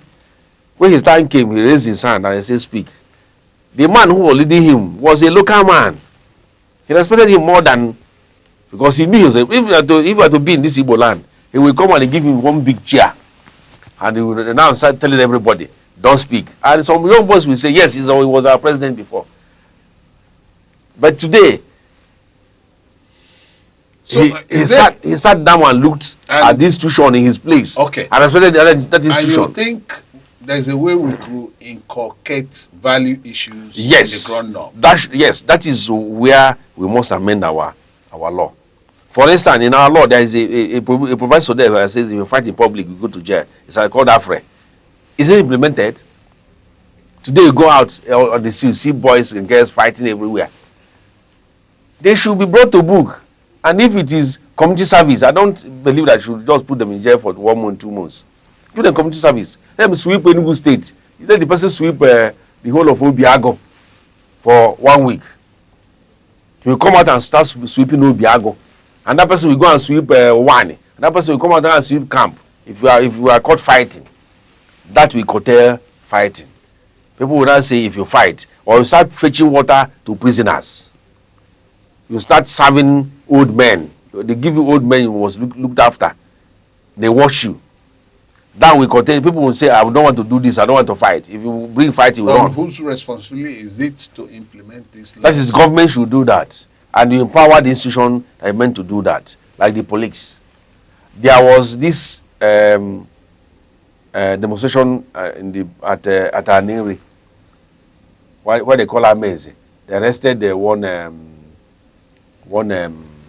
herbalist, and he died in the SWAT office. Right? That's a herbalist. He's not working with a certificate. That's not the work of police. It should be work of the Rural Development Ministry. Not the work of the police. The police should be emphasized in certain areas that they put their hands into. People no longer respect the police. This should be called police because of our character, because of our behavior. Even the military today, people see military officers and just say, look at them. No. When we're growing up, if you see a military man, you give way. But today, no, that way. They don't respect institutions because of the behavior of leaders in that institutions. So this should be made stronger. If you make it stronger, people will now know that this institution is stronger than this person living. Okay, we have had a lot of army chiefs, police chiefs, custom officers, presidents, governors that have left. But this institution remains the same way. Why? Because these institutions are not stronger. We are not obeying them. On whose responsibility is to ensure that these institutions are made to be stronger? It is the leader at that point in time that should lead by example. The leader should lead by example. If you are, for instance, then we have a crime and command control center, where you see every movement in Enugu State. That center should be able to provide leadership to the governor. If they see any malfeasance in the street, they should send signals to arrest that. If they are monitoring us, and they monitor government house, they are monitoring the whole streets, they should send a signal that in Nigeria close or street, number 72 Nigeria, people are fighting there, husband and wife are fighting there, there's something in the street. The police should ask to storm there. That's the institution. And get them up. And when you try them, and people see you trying them normally, people will behave themselves. Why do you arrest somebody that has stolen a pickpocket, for example, and throw him into correctional center? Why do you do that? It's not supposed to be. The person should be tried within 1 month if you want to try him, and give him community service. A pickpocket should be giving community service. You serve the community. Then the tag should be, you are a pickpocket, you are a thief. Tag at the back and front. So that after that sweeping or fetching water or serving the community, you will be ashamed of yourself to remain in that place. And that identity should follow you to any state you are going to. Once you are coming to any state and they have your fingerprint, they say, yes, he was convicted of robbery or stealing or rape and so on. So that people will be afraid to say, I don't commit crime in any state, because people don't respect institutions. That's why they commit crime here. Run away, go to Ebonyi, commit crime, run away, go to Calabar. But do we have such a biometric standard in Nigeria? That's what I'm saying. The leaders should provide it. We have the money to do it. And if you can provide command and control center in government house, Enugu here, in Oka, in Imo State, in Abia State, in Ebonyi State. Why can't you provide those things for other institutions to work so that your job will be free? I was in Malaysia, and me and Sly, from Okana, I went to visit. We went to see the central governor of Malaysia in Kuala Lumpur. We came in there, it was like this studio, just two persons, some people standing by the side. And they said, come in. We went in, it was only him sitting down. And we discussed and left. No harassment, no protocol, nothing. Because they have the CCTV there working for the man. The man is to protect the policy, the institutions, and give us instruction on what to do. Okay, in a situation where the present leadership do not provide for very strong institutions, are you not skeptical that the person is compromising, or the person is not defending the constitution of Nigeria that he took oath to protect, or the person is jettisoning the constitution of the Federal Republic of Nigeria, and that demand should be made for such situation for him to rise up to the occasion and do the needful? You have answered it. Of course, that should be the issue. But the another thing that affects black man is ethnic bigotry. We are too attached to our ethnicity, to our clannish chauvinism, that it is our turn. When it was your turn, what did you do? You don't compare leaders. You compare them on the achievements, not that he is from here, is from here. Because that leader is still providing for the director of the states. You can't say, after all, our former governor, Fayogwine, he's from Nsukka. This one is from Nkano. What did the Nsukka man do? No. He was controlling the apparatus of states, of Enugu State, not Nsukka. Likewise, Governor Mba, who is doing his best today, because let me say this on air. I told him and I said, I have not seen this kind of development that I'm seeing today in Enugu State. I only saw it during the time of Jim Obodo, but I was in secondary school that time. Where if you go to any state, any community today, you will see the impact of Jim Obodo in that community. If not for another thing, you will see one big pole, a pole of this written BBC. Very strong. They don't fall. No wind will have ever brought them down, unless motor jam them. You will see this cottage hospital that had now been demolished, that was built, imported houses that time, in the 80s, early 80s. You imported buildings and the rest as cottage hospitals. And it was functional. Prefabricated. Very solid house. Today, what are we seeing? We are seeing, he's my brother. It is his turn, our turn to steal. Let us steal the money and go. After stealing the money, you are still in society. So why not provide an institution that will protect even you when you leave that seat? That is the primary aim of a leader. That I'm leaving this seat in the next 4 years, or 5 years, or 8 years, or 10 years. When I leave, what is my fate and the fate of my supporters, my cronies? For instance, I hail Tinubu for withdrawing policemen from all these Sahara. Because if you are run around the street, you see all these boys. They just go and pay and give them police, and they buy one pickup, go to camp, put in sarin, and you start seeing where everywhere. Okay, and if we have very strong institutions in Nigeria, do you think that we'll begin to get the best of leadership? Of course, yes. Alex, you know this. If you have strong institutions like judiciary, the last of common man, you'll be able to assess justice. If you have strong institutions, you'll be able to ask the water corporation manager, where is the water, not the governor. The water will be running. If you have strong institutions, you'll be able to query the DPO that there's no security in this one. And we tell you, he will not be telling you that I'm not the CP or the commander. If you have strong institutions, you'll be able to put in your teacher who is teaching your kids or your kids. Why is it this way? Because if you go out in the morning, you will see kids going to school by 8:30, 9 o'clock. To their own time, you must be in the assembly by 7:30 to do assembly, read the Bible, sing national anthem, and so on and so forth. Because they will tell you to do the citations in the morning. And you must do it to come to assembly to do it. But today, it's not done. That is a weak institution. So our institutions will help us to bring back those good old things, and you don't blame individual again, you blame the institution. But the individual will be blamed halfway because he's the one that must implement those institutional reforms. So where do we go from here?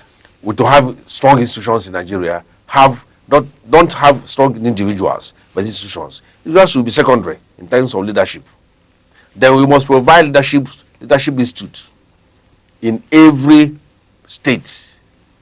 I want to make it every state. Every state should have leadership institute where you turn out leaders that will man the institutional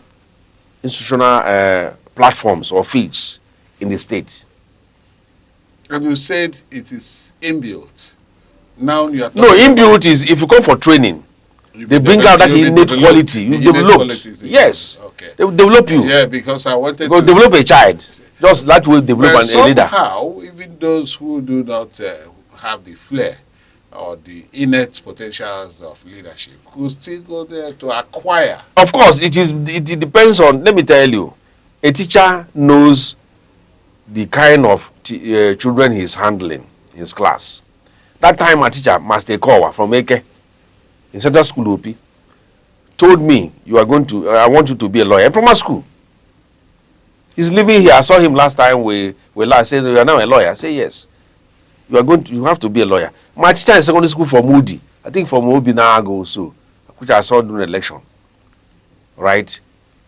Told me, go and read literature. You must read law. I saw him. We discussed. It was only one teacher. It was Chris Okotie, when I was in primary school, 1978. We lived at Hadada when he was a teacher. That said, Kashmir, try to be a medical doctor. Chris Okotie, we lived in the same yard with my uncle Maurice Abu. I was in primary at that time, 1978. So they see qualities in people and see, this is where we go. Are you aware that our parents will tell you, this person is supposed to be a reverend father? You have to go for seminary. Our friends see all these things, qualities in us. They have the innate eye to see it. Okay, they have the innate eye to direct us towards either leadership or any other calling. Viewer, this is the much we can take from our program arena and from the topic leadership problem in Nigeria. Our guest, Dr. Abo Kashmir Uchenna. We thank you for being with us. It's a pleasure. Thanks for having me. And we will draw the curtain, viewer. Join us next time at this program and you'll be finally enriched. Thank you and God bless you.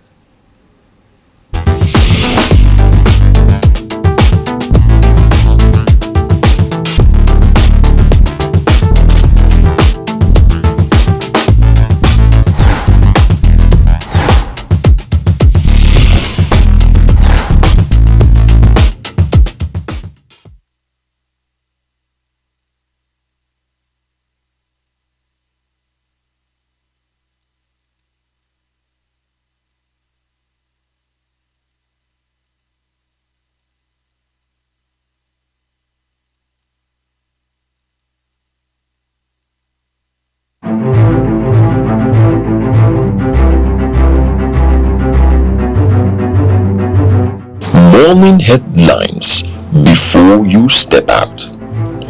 Midday updates while you work. Evening analysis when the day winds down. Wherever life takes you, Aneke TV keeps you informed, connected, and ahead. Aneke TV. Move with the world.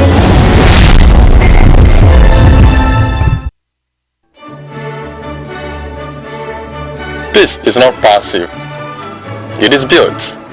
It grows through tolerance, justice, and mutual respect. Without peace, development is a dream. We all play a role, from homes to nations, choosing peace in our actions and words can transform the world. Be a peacemaker.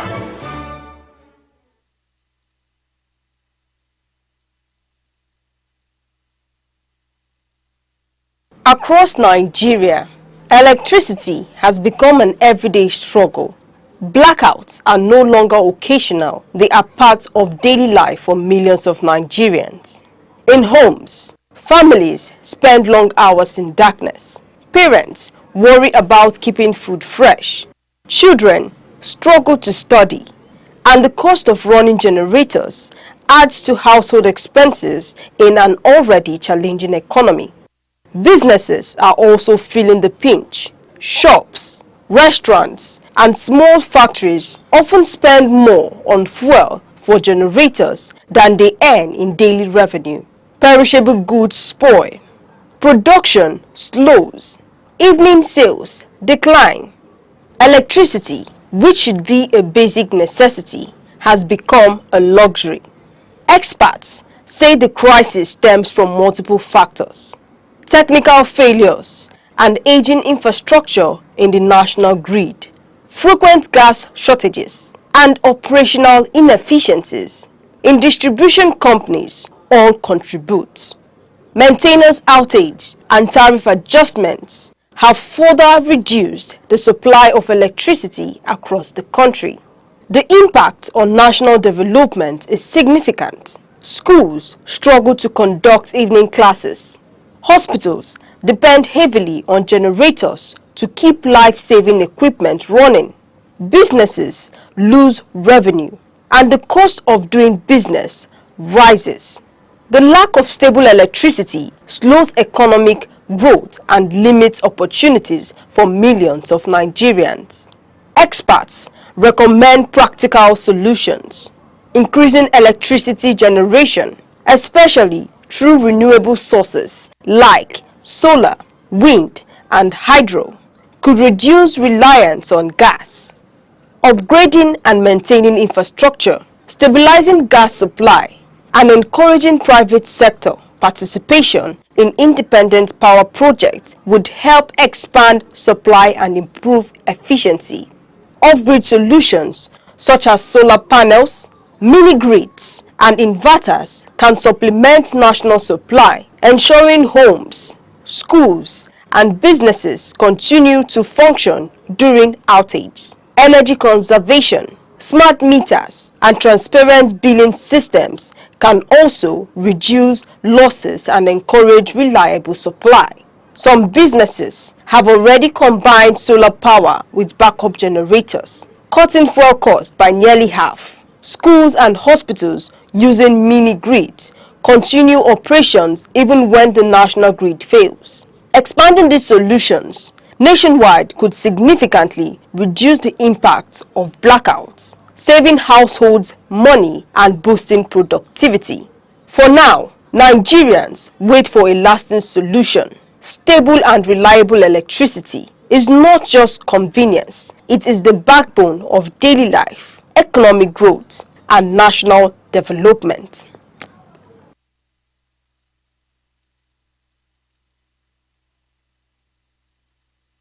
Nigeria's southeast has taken a significant step towards long-term economic transformation with the unveiling of the Southeast Vision 2050 framework, a regional development blueprint aimed at driving industrialization, integration, and investment across the 5 states. The framework emerged from a 4-day regional stakeholders forum held in Enugu, convened by the Southeast Development Commission with support from the Office of the Vice President and state governments. Vice President Kashim Shettima, who formally launched the initiative, described Vision 2050 as a strategic turning point designed to institutionalize development planning beyond electoral cycles. He emphasized the need for continuity, policy, coordination, and infrastructure-led growth, noting that sustainable regional prosperity requires deliberate long-term strategy rather than short-term interventions. A central pillar of the Vision 2050 agenda is regional integration, positioning the Southeast as a unified economic bloc rather than 5 independent markets. Governor Peter Mbah of Enugu State called for a borderless regional economic model capable of achieving scale, competitiveness, and stronger investor appeal. For too long, we have operated in silos, the governor said, stressing that economic integration is essential for infrastructure efficiency, industrial expansion, and shared growth. Stakeholders at the forum underscored infrastructure and energy as critical enablers of the region's economic ambitions. Governor Alex Oti of Abia State highlighted the importance of coordinated power systems and logistical networks, arguing that shared energy solutions could significantly reduce industrial cost and improve productivity. Governor Chukwuma Soludo of Anambra State emphasized the role of the SEDC in advancing interstate projects, including transport corridors, rail links, and security frameworks, all seen as vital to unlocking regional value chains. Industry leaders welcomed the initiative but stressed the need for implementation discipline. The Manufacturers Association of Nigeria called for prioritization of renewable energy, shared industrial infrastructure, and access to long-term financing. Manufacturers noted that investor confidence would depend largely on bankable projects, infrastructure reliability, and policy stability. Analysts say Vision 2050 represents a notable advancement in regional planning, reflecting broad political alignment, federal linkage, and institutional coordination. However, they caution that the blueprint's success will ultimately be measured by tangible outcomes, including infrastructure delivery, increased investment flows, and job creation. Security, workforce development, and access to capital remain key structural challenges that the framework must address to achieve its objectives. The Southeast Vision 2050 initiative signals a strategic recalibration in regional development thinking, embedding long-term planning, economic integration, and coordinated investment priorities. With stakeholders' consensus now established, attention shifts to execution, accountability, and measurable impact, the decisive factors that will shape the initiative's legacy. Every second, the world changes, markets rise, leaders speak, stories unfold. To keep up, you don't just need news, you need clarity, you need speed, you need perspective. That's why Aneke TV brings you the global pulse. Accurate, reliable, right when it matters most. Aneke TV. Move with the world.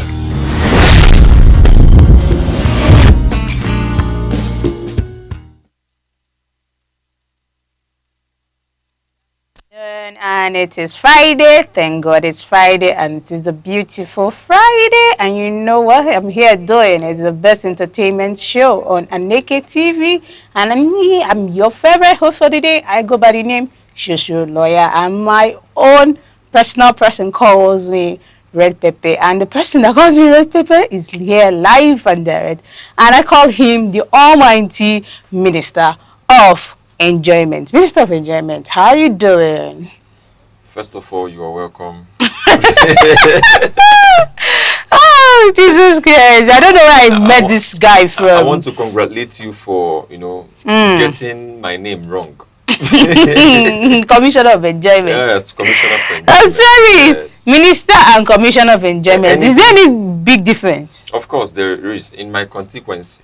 Do you know, I think you are low here when it comes to that average, because when it comes to hierarchy in government, so you cannot bring a commissioner where a minister is. Do you understand? A minister is federal and a commissioner is state. So I'm just trying to promote you to state. Excuse me, Dan. Have you not heard about minister for states? Commissioner for federal. Commissioner for president. When you are wrong, you are wrong. Don't go around. I don't like when don't cut corners. When you are wrong, you are wrong. You just say, Your Royal Majesty, my. Just give the honor, like, do you understand? And you should be happy that I actually gave you that accolade, because apparently I should be happy about what? Yes, now for promoting you from a commissioner to a minister. No. You don't have. You know one thing. When people say they are promoting people, we should check their rights. We should actually check on what basis are they doing what they are doing. Commissioner. Basically, she's now calling me commissioner, so I should stop what I'm saying. Well, I'll finish it before I answer you. Commissioner, yes. I want to ask you a question. Okay. And my question is, if eventually, you say you're a commissioner, and I assume you have money. Well, I have money. You have money. Yes. And if I give you $10,000 to furnish your house, do you think it's gonna be enough for you? Need to think it hard. As the commissioner for enjoyment. Yeah. I'm sure I'm not doing anything just for me. I'm doing things for other people so that they can feel comfortable when they come around me, just like you. Okay. So I'm gonna tell you something. Someone on X, someone says, make person no give me $10,000 because he no go do me anything for my house. Are you serious? Who is that person? They should come here. Let me ask them some questions. but on a serious note, talking about that kind of money for furnishing your home depends on your profile. Okay. First of all, as the commissioner for enjoyment, I can go beyond that. You actually can? Yes. What was that? $20,000? No. Not 10 again. You're promoting yourself. We can do $20,000, about 23 million naira. Like, I get my 100 inches TV because I want to be seeing what's happening anywhere I'm standing in my parlor. So then I want to just get 4 ACs for the 4 rooms. So, Commissioner, I have a question. I think I will be pulling you off from that your normal safe zone now. Okay. You like the other gender, right? Which gender? The other gender. So the agenda we are talking about is well, do you like, is a yes or no question? Do you like the other gender? Okay, you mean, do I find women attractive? You are, I did not call them. I asked you. Some people are not smart. They ask you a question. Do you like, there are 2 genders in the world? Yes, now. Either you're male or you're female. I'm not asking you simply, do you like the other gender? I do. You do actually? Yes. You do? Yes. So now, you have a choice to make now. And you are presented with 2 choices. It's either you have rich but unpopular gender from the other side, or do you prefer a poor and famous gender from the other side? Rich but famous. But unpopular. Unpopular. Poor and famous. No, as the commissioner, my profile has covered her. You didn't ask me. It's a straight question. No. Don't go through corners. Do you want your woman rich and unpopular, or do you want her poor and my woman famous? Can never be poor. Because if she that means you want the other one. If she poor, who will pack it? You get. Well, I think when we talk about this, me, I don't like noise.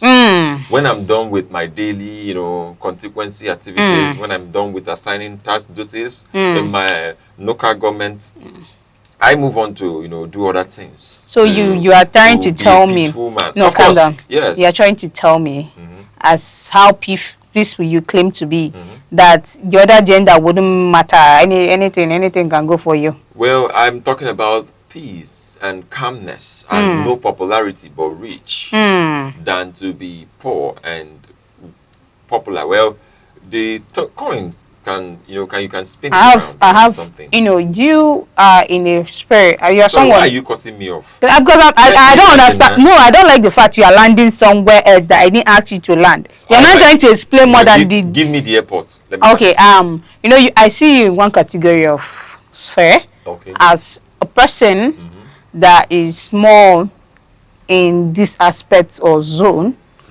when it comes to religion. All right, yeah. So there's this popular controversy that has just been hammering everywhere, and it says it's about the popular musician Kahid.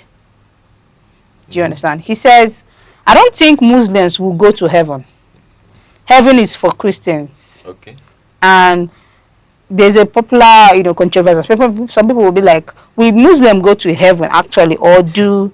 The people that are asking this question, let me just tell you. You see, or do you think everybody can, make it to that way? So what's your opinion on this? My opinion is very simple. Mm. If you're a Christian, go to church. Mm. If you're Muslim, where they told you or where they tell you to go, go to your mosque. Don't stress me. So, but the thing is that talking about this, Mm. when he said, this guy who is saying this, is he a Muslim? No, he's a Christian. He's saying his opinion. That's what the Word of God teaches. Mm. The only way to Jesus, the only way to heaven, is Jesus. There's no other way.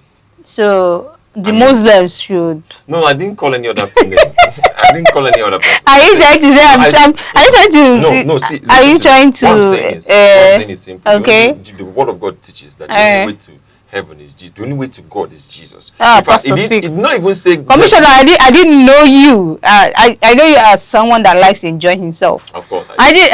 Although some signature part of you has been assigned to this particular role. No, let me finish. No, I'm thinking you're deviating from that commissioner to. Now I'm going. I'm feeling the atmosphere. Glory.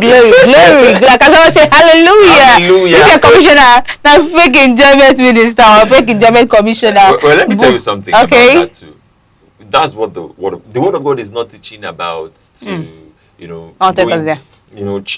Talking about heaven. It's talking about the way to God is Jesus. That's all. There's no other way. Even Jesus said it, that he is the way, the truth, and the life. No one goes to the Father except through him. So any other religion, any other thing they believe, the Word of God have said it, and that's where it is. So it is left for them to see what is said, what has been said. That's all I have to say. So as you see like this, I'm trying to let your commissioner banch him to that point that I need to hear him speak. And if you like this conversation, you can always tune into our station on Aneke TV, always on YouTube, Instagram. We're always live on YouTube, Instagram, TikTok, or everywhere you see us, our signature, and the entertainment gist is there. Well, I have another one for you, coming from another dimension. I want to ask you because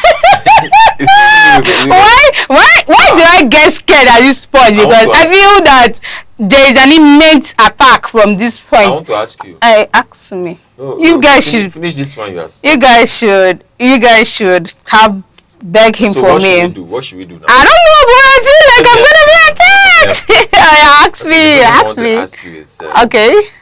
Sometimes, why do you think we are having a lot of people in the society who don't want to, do something, but they want result?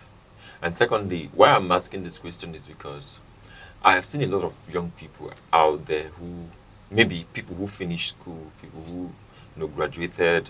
But I can tell you that in the statistics that we are having as a people, as a nation, as a society, most people that finished university often go back to their parents. Why is that so?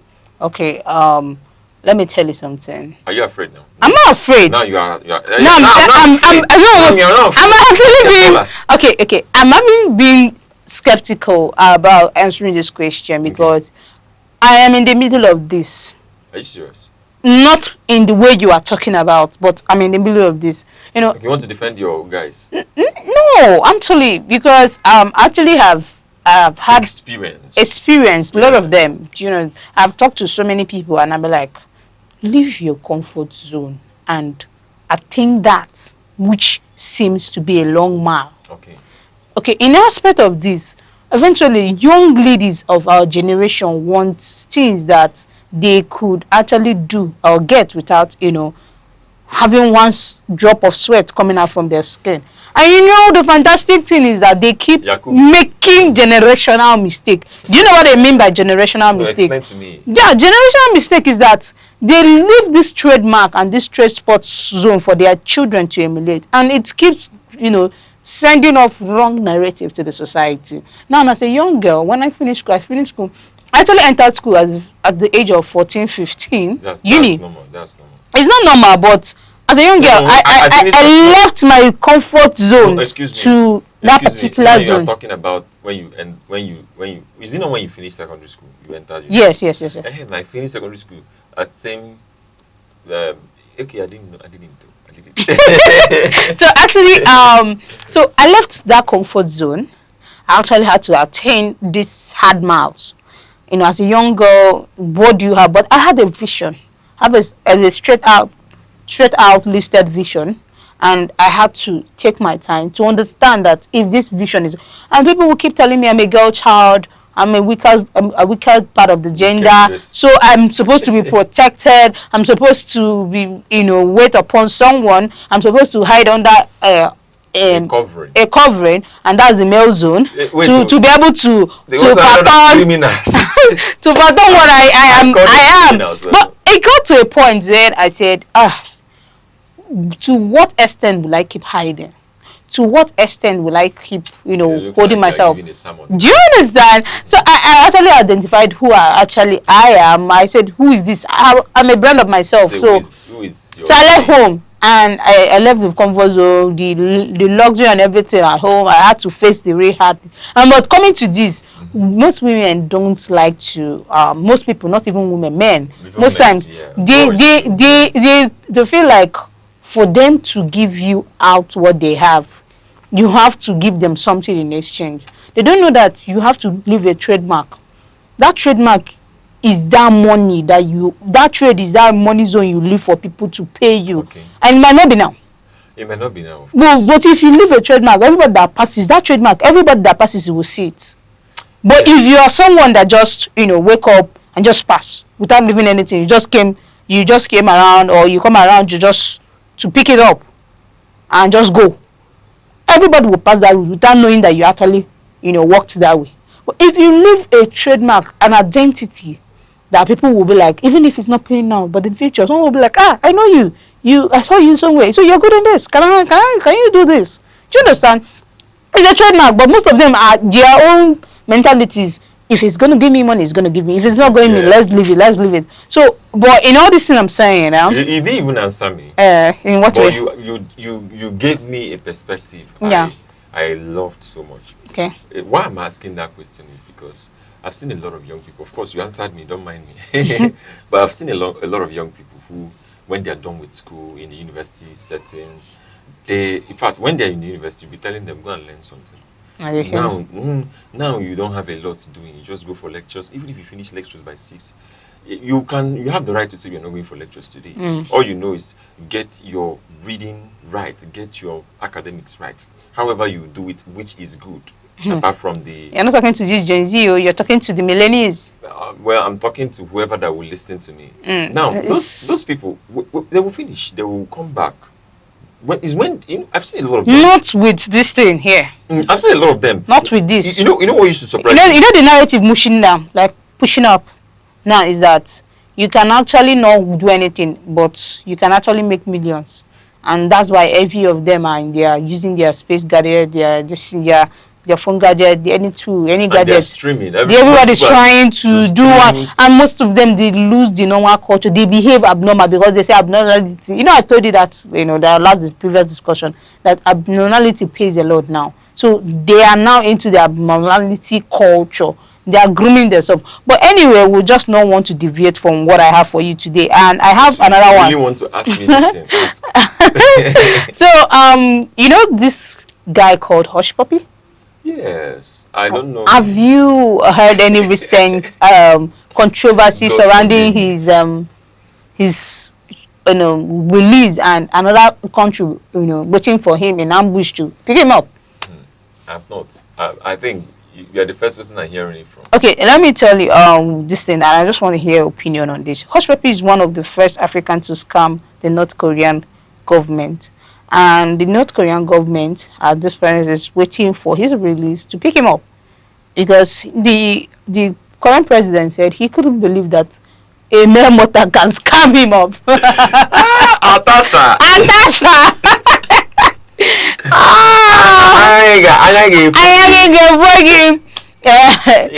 No, you see, someone called him that he's into technology and Nigerians are technicians. Do you understand? He has the technology and Nigerians are technicians.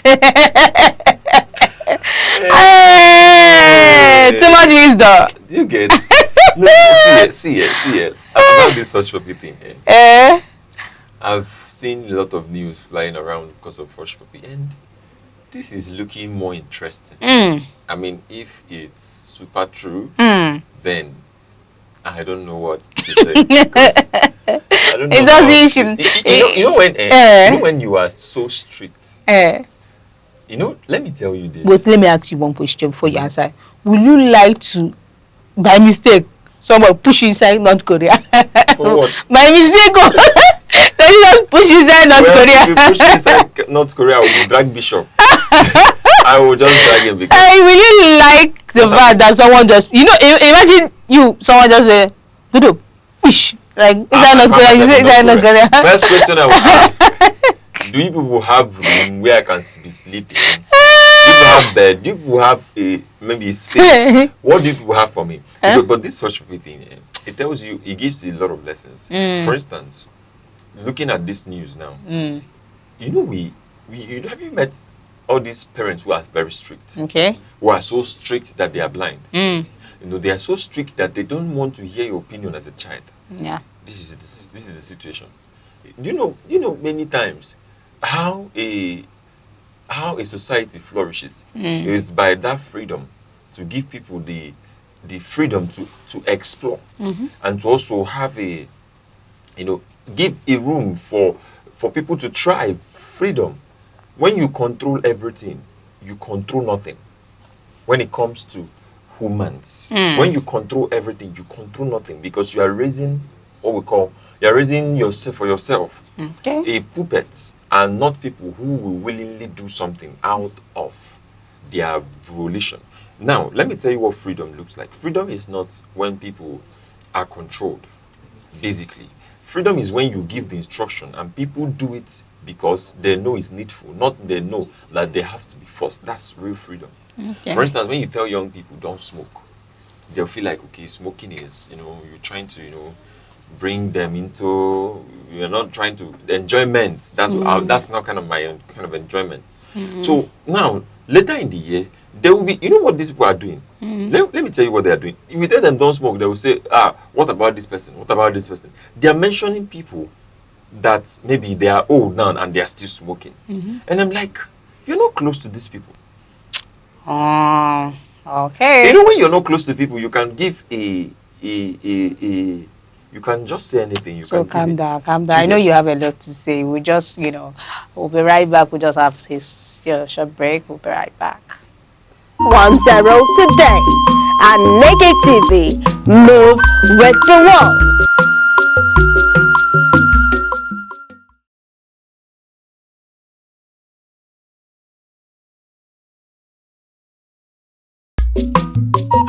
Advertise with us. Cover your event. Share your story. Call 070-3043-7110 today. Aneke TV. Move with the world.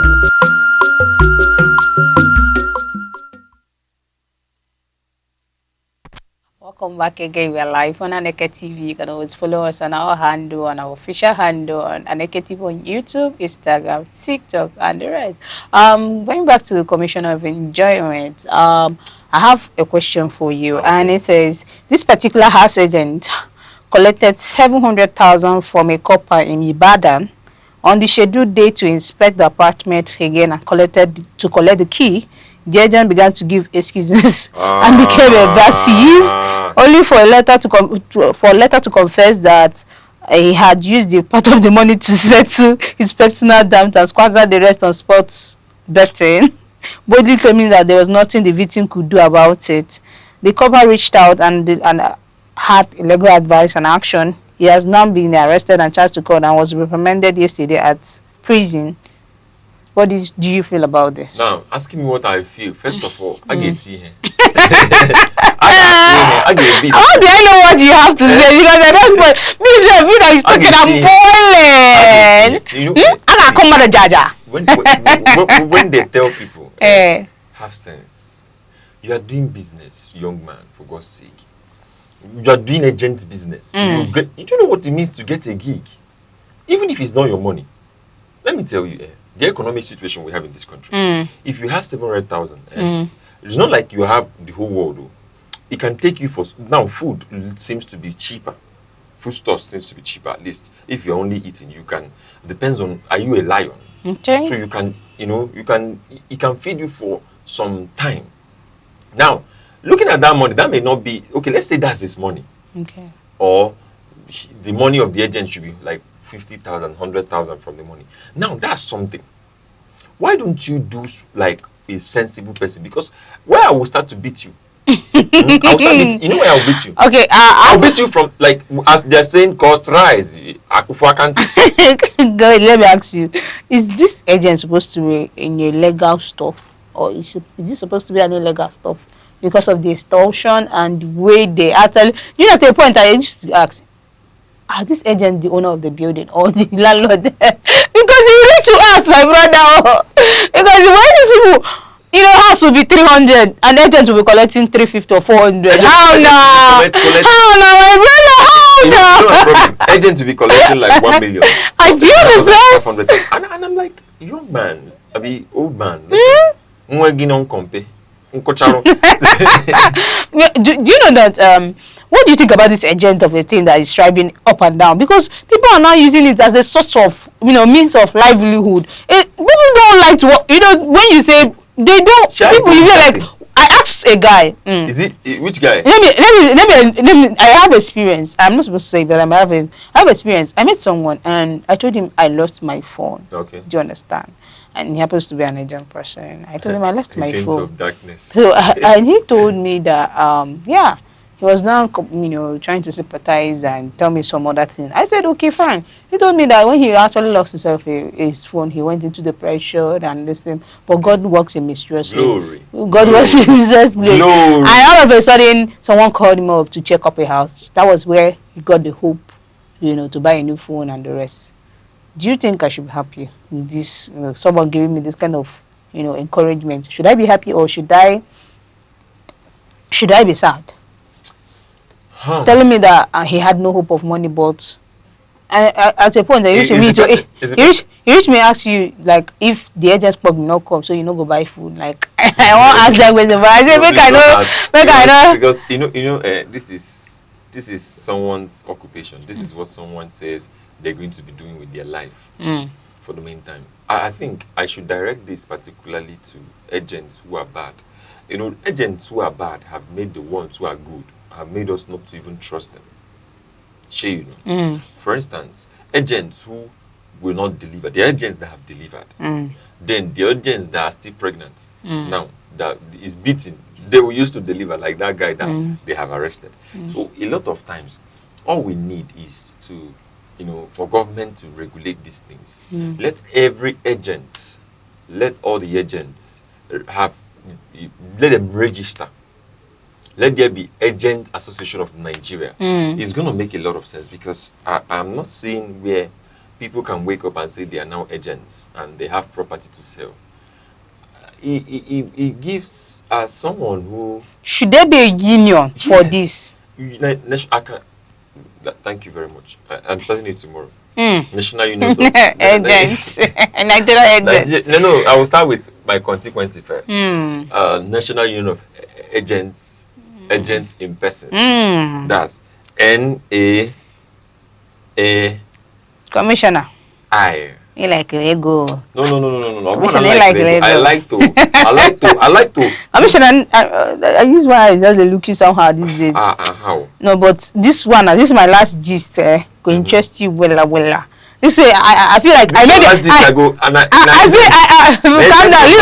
Leave agent day.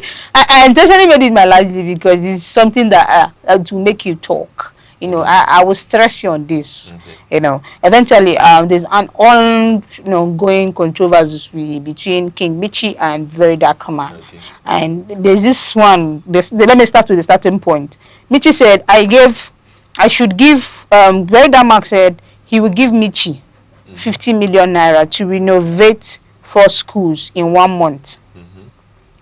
And you know, she had so many claims that Very Dark Man is not doing anything with the NGO funds being given to him, and that she herself, with the little she has, she'll see the evidence choke everywhere, and that Very Dark Man is not doing enough, and he's not showing proof, you know.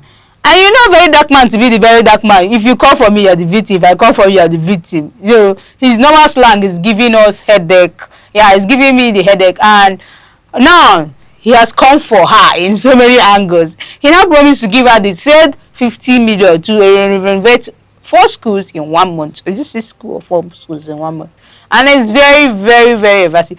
And to the point that now, you know, out of excitement, she has just been, you know, uploading some details, or she have uploaded some details, and it's being used against her, where she said that our president's son has allegedly given her over 100 million, and sometimes she said 10 million, 15 million, and you know, Very Dark Man to be, and she posted the receipt of, you know, a chat conversation with the Oni of Ife, and that one is the most trending one, and people are now saying the whole Oni of Ife. Let me you know what is happening. What do you think about it? Now, it's what I think about it. Like you want to say, I don't know what to do to your commissioner, but I know, you got it. Basically, first of all, I want to start with commending the young lady Michi for renovating the schools. Because I saw the video. Oh, okay. I saw the video. How many schools? I don't know. I just saw a video where someone was talking in the background and trying to, you know, do something in a school. Okay. So I saw that effort, that mentality is what we need as youths. Okay. That is something that is commendable, and I want to extend my greetings. Why do I find this very hard? Why is he looking so sarcastically? No. See, you know, this statement is.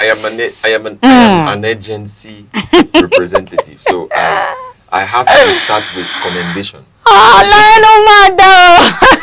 no matter you clock it today. You know, we clocking. But let me now.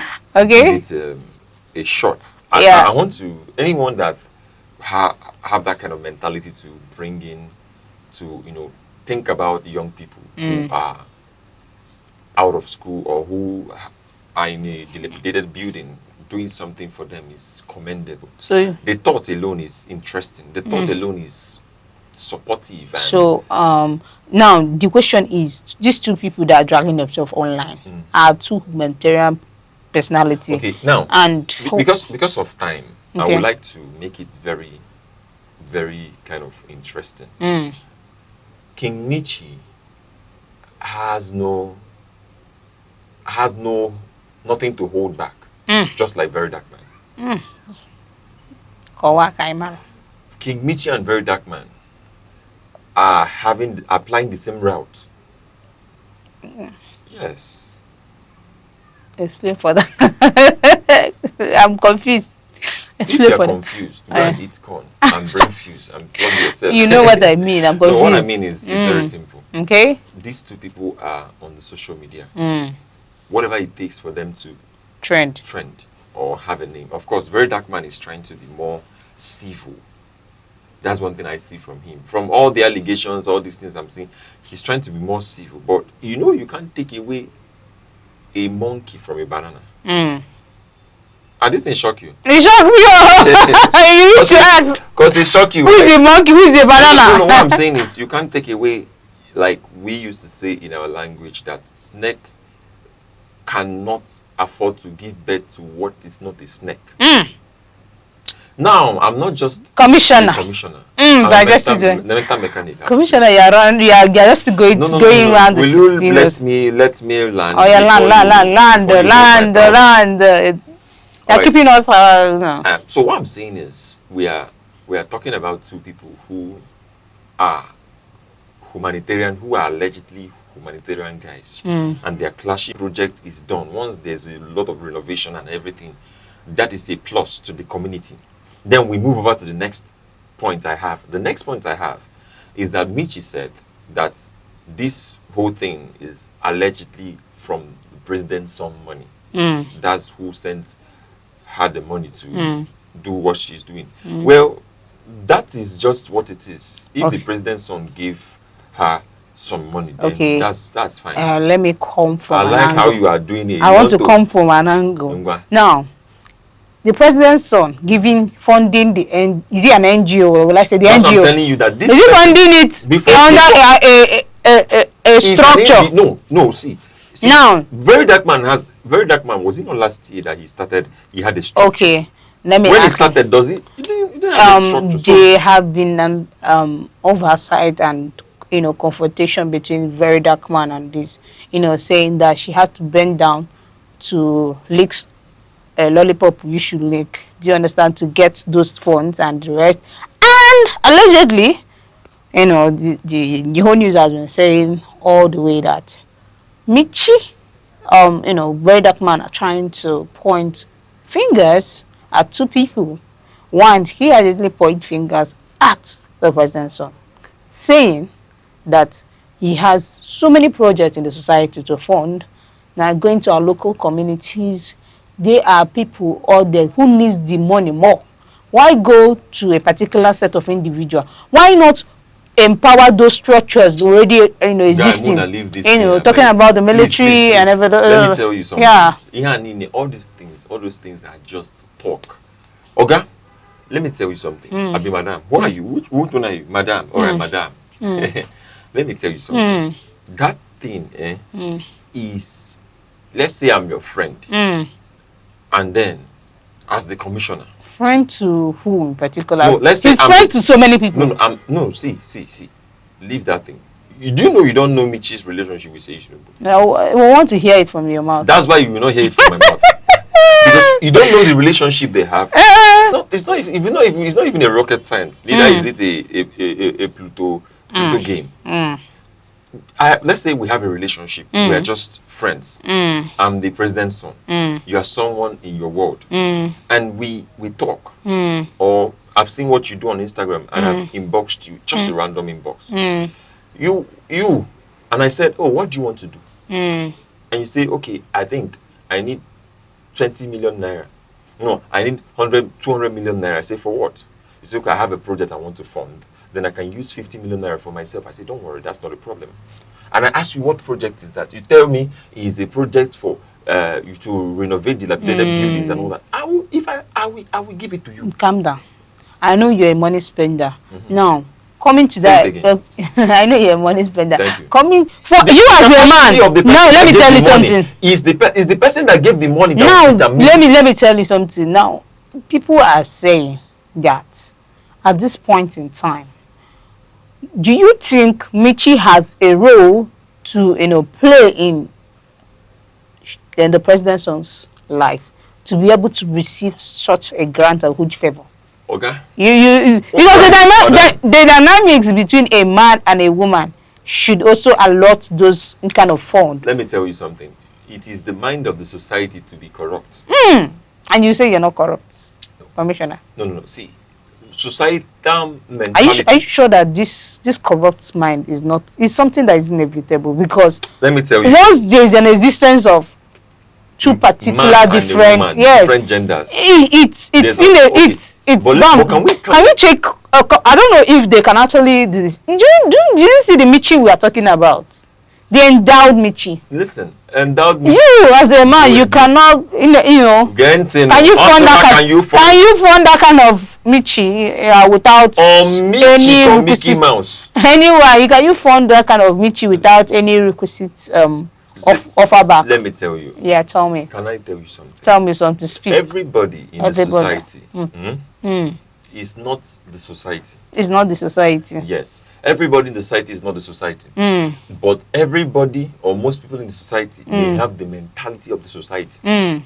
this means that once, like you said, a man and a woman comes in the picture, people are thinking, oh, what you're saying is what will now guarantee for her? Okay, now for him to give her that kind of money. Do you know the expository audacity for her to come online to make I won't say, I won't use the word fun and jest. You know one thing I want to tell you right now. We're talking about the president's son. Yeah, we're talking about the president's son. As the commissioner for enjoyment, we're talking about a bigger constituency where you have the exclusive list, the residual and the concurrent list. Someone in charge of the federation.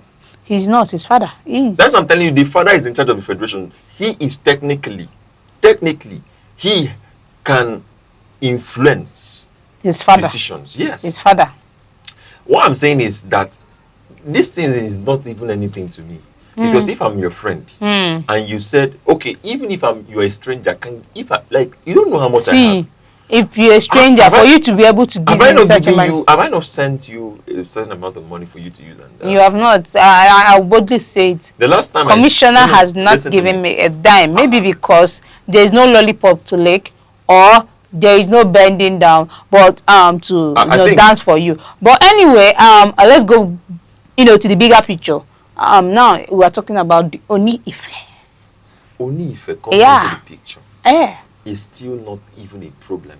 Why do you think it's not a problem? Why I think it's not a problem is because certain people can intervene in certain issues that are not even their issue. Okay. But let's say if he and do you know what it means for the Oni? I mean, that he actually called her and she's actually giving her, okay, please call me in about 5 minutes or so I'll be able to attend to the call and the rest. Do you understand what I'm talking about? The Oni of Ife. Okay, how did the Oni of Ife get her contact? Should be on social media. No, these celebrities do hide their contact. Michi, I'm talking about Michi. Yes, is Michi a celebrity? Yes, she is. Which celebrity? Who is she celebrating? That is the point. Is she celebrating Grace? That is it. For her to be able to reach to that standard of the president's son, now to the Oni of Ife, coming to her to there is a cockroach that we are trying to find in the cupboard. If we not find this cockroach, it was true. Let me now tell you as this picture is displayed. No, yeah. You see this Michi now? Okay. Like you said something. Okay. That if this Michi, because of the way she is, I think let's see the other picture. The other of her picture where a very dark man was. You see what I'm saying? Where you are. You're shooting yourself as well as I'm passing you. You're not passing me. It's just like you trying to hide the. Say it the way it is in your heart. See how it is. When you see this kind of people. Not to talk. No, to do something. But that does not mean there's do what? Commissioner do what? Yeah. Hey. Commissioner do what? No, what I mean. Why do what? If like now, this kind of girls, they're attractive. They are. Ah, Commissioner. No, see, okay. They're attractive. Yeah, that means you cannot. Maybe if there's an issue and you have a contact to reach out to them or reach out to her to let her calm down on the matter, you can actually do that if you have a contact. Okay. Not because you are interested in anything. Of course, there could be a skeleton in the cupboard. But that's not the major thing here. The major thing here is that somebody already started this dragging. And this dragging started somewhere. That made the... do you know what we are talking about? Say it to Nubu. Basically... You know that Oni of Ife is like a figure that is... I won't give the name tag honored in Yoruba land, but yes, but see now, they see him as a mini god. But this president, the president's son, when you bring the president's son and the Oni of Ife, if you can have a contact with the president's son, I'm not trying to talk down on anybody, but you know that it may I be did not talk. Commissioner said it. It may be easier to have a contact with someone as profile as that. To come to your profile to tell you that I am calling you. Yes. You're supposed to be the one, sir. Like, and she's coming online to tell us that she didn't even know that he was this dignified. No, I think she's just shooting herself up and down. Like, No, listen, she's trying to me. That's also what we talk about when people controlling their emotions, outburst. People are not wise. Mm. But the body is not wise. What is wise is the mind. Mm. And what you put in the mind is what makes the mind to process the informations Mm. and turn it as intelligence or Mm. wisdom based on information you have. Okay. Now, sometimes they act out of unintelligence. Mm. They say things, it can happen. Unintelligence can be spewed out. Mm. Do you get? Someone can catch themselves not being intelligent and they can change it. But what I'm saying is that body, the way this person looks, that's why a lot of young men, they have told us, we that are young men in my constituency, that we should not look at the body. We should think with the person. Commissioner.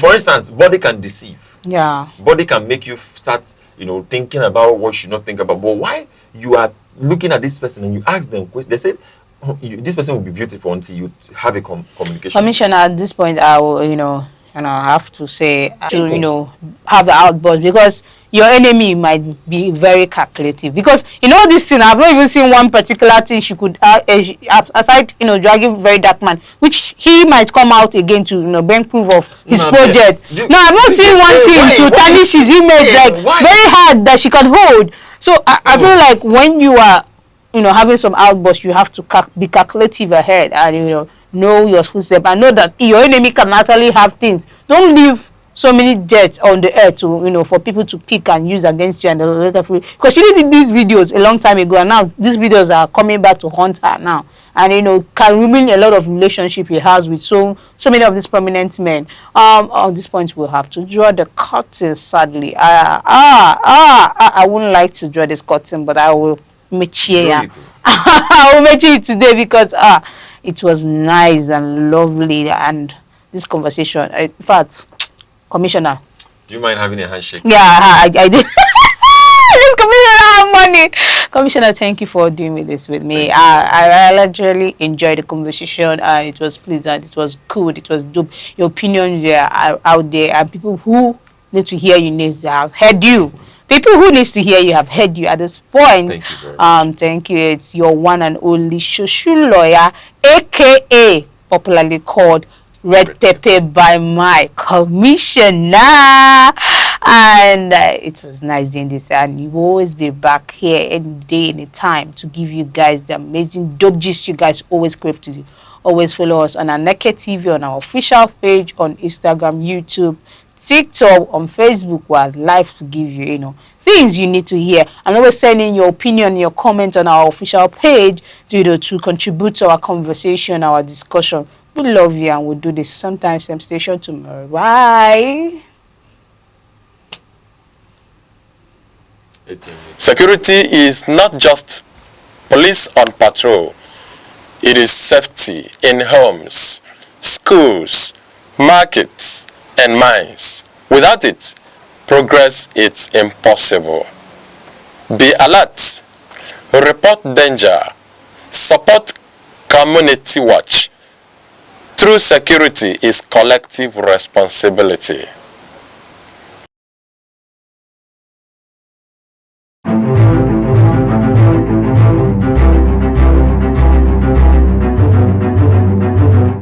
Morning headlines before you step out. Midday updates while you work. Evening analysis when the day winds down.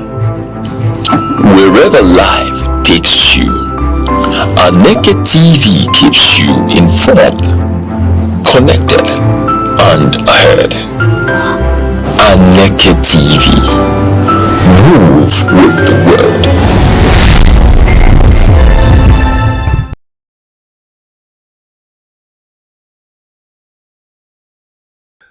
The financial and social strain of burial and traditional funeral ceremonies in Igbo land is becoming a major concern, according to His Royal Majesty Igwe Ambassador Dr. Lawrence O.C. Agabozo, CFR.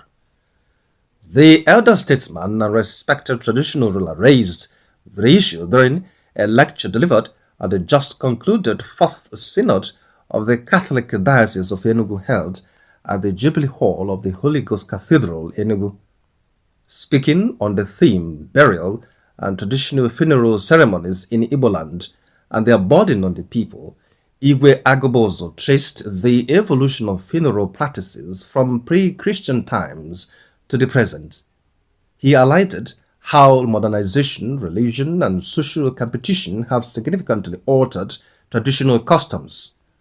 Recalling pre-Christian Igbo society, he explained that burials were swift, often conducted within 1 or 2 days due to the absence of mortuaries. Deaths were viewed as having spiritual causes, prompting families to consult diviners rather than medical experts. Burials were classified based on social status, with home burials for prominent persons, communal grounds for married or disadvantaged individuals, and even forests for criminals or those believed to have died abominably. Lavish second burials were traditionally reserved for traditional or successful individuals, although early missionaries condemned some practices, including alleged human sacrifices.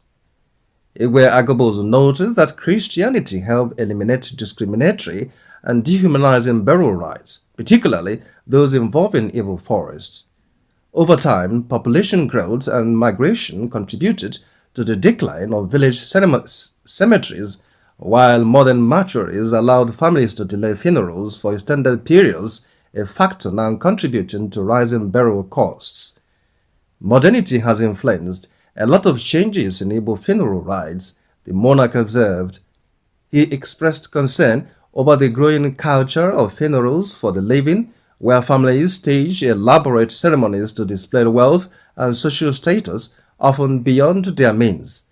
He condemned practices such as prolonged mortuary stays, house constructions, or renovation to meet burial standards, and the emerging first and second burials into extravagant events.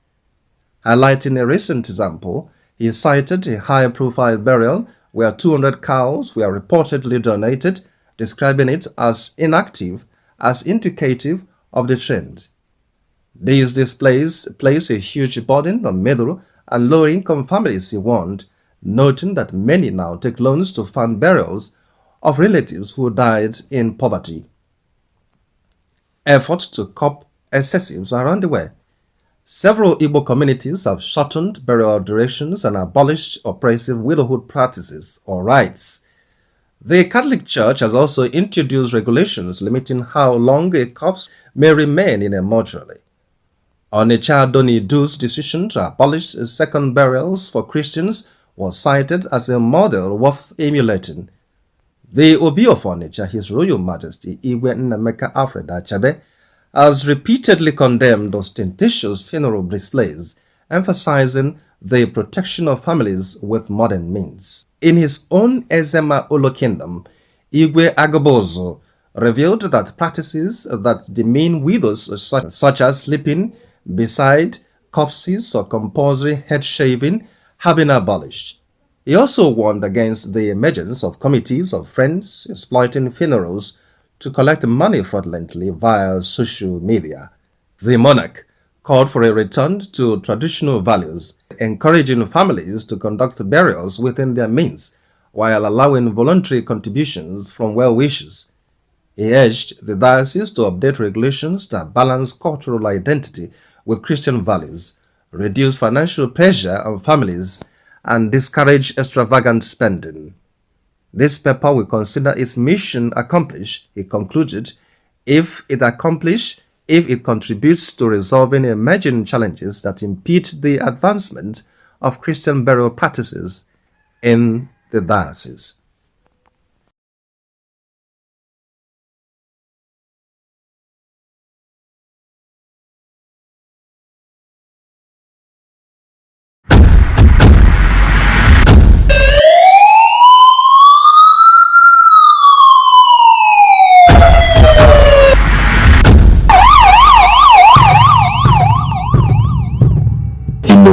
Where safety matters and vigilance saves lives. Information is power. Awareness is protection. From our streets to our homes, from local communities to national security. Security Watch brings you timely reports, expert analysis, and trusted updates on security issues that matter to you. Stay alert, stay informed, stay safe. Security Watch, every week only on Aneke TV.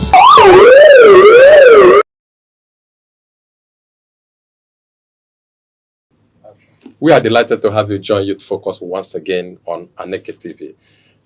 This is a program that has followed up on the lifestyle and activities of the young people with the intention to making tremendous effort towards profiling lasting solutions to making them better and to the benefit of mankind. Thank you so much. You can follow us on our socials, our Facebook, our TikTok, Instagram, and YouTube at Aneke TV. My name is Chukwamaka Obasi, and today our focus is on the compatibility in relationships. Compatibility in relationship, yes. I have another set of high-profile personalities once again here, which are young people as that. From my left is Chinenye Ezenea Sharon. She is a teen coach and a teacher working with Queen's Model Schools in here. Chinenye, you're welcome. Thank you. And again, I have Chikezie Philip Osigwe. He is the CEO, Mi Corazon Links Enterprises. Chike, you're welcome. Thank you very much. All right. Once again, we are here again for compatibility in relationship. Let me come to you, Chine. You want to say ladies first. Please, Chike, don't be annoyed. All right.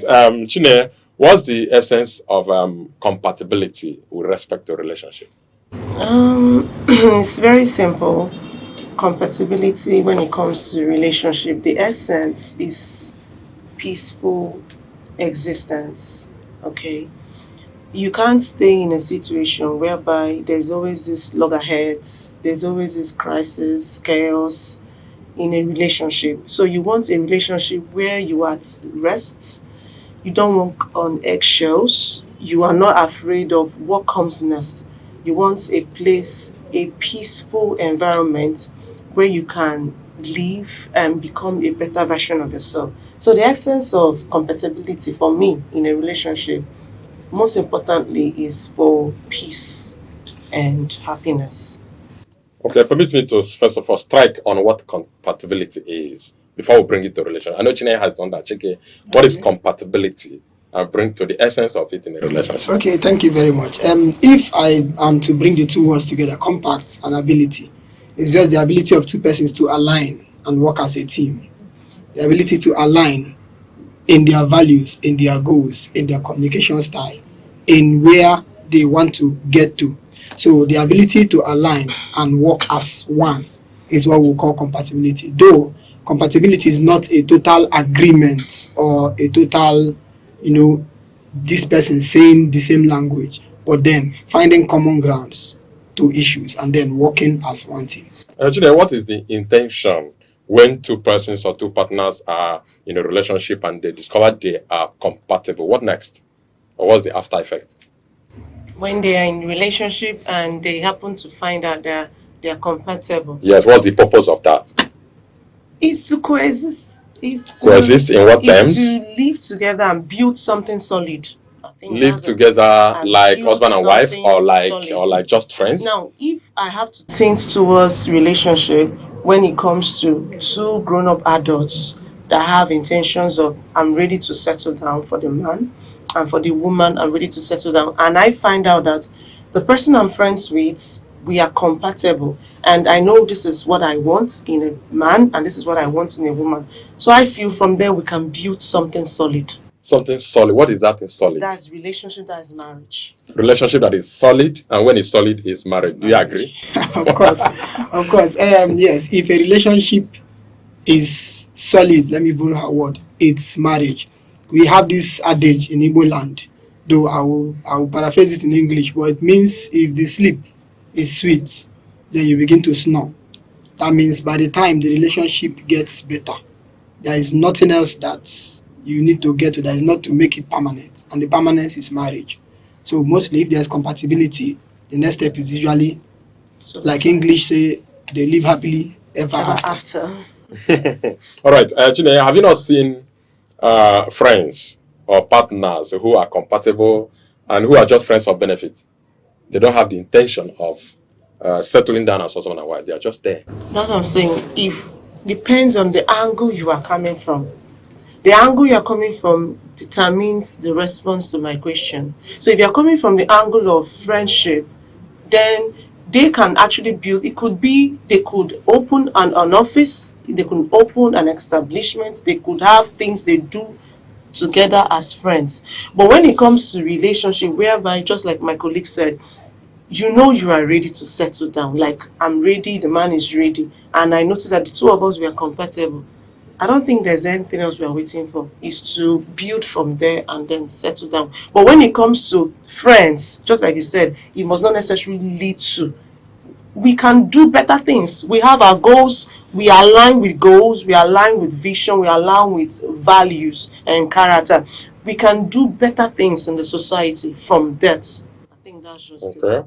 Okay, but then Chike, is compatible relationship absolutely free from conflict?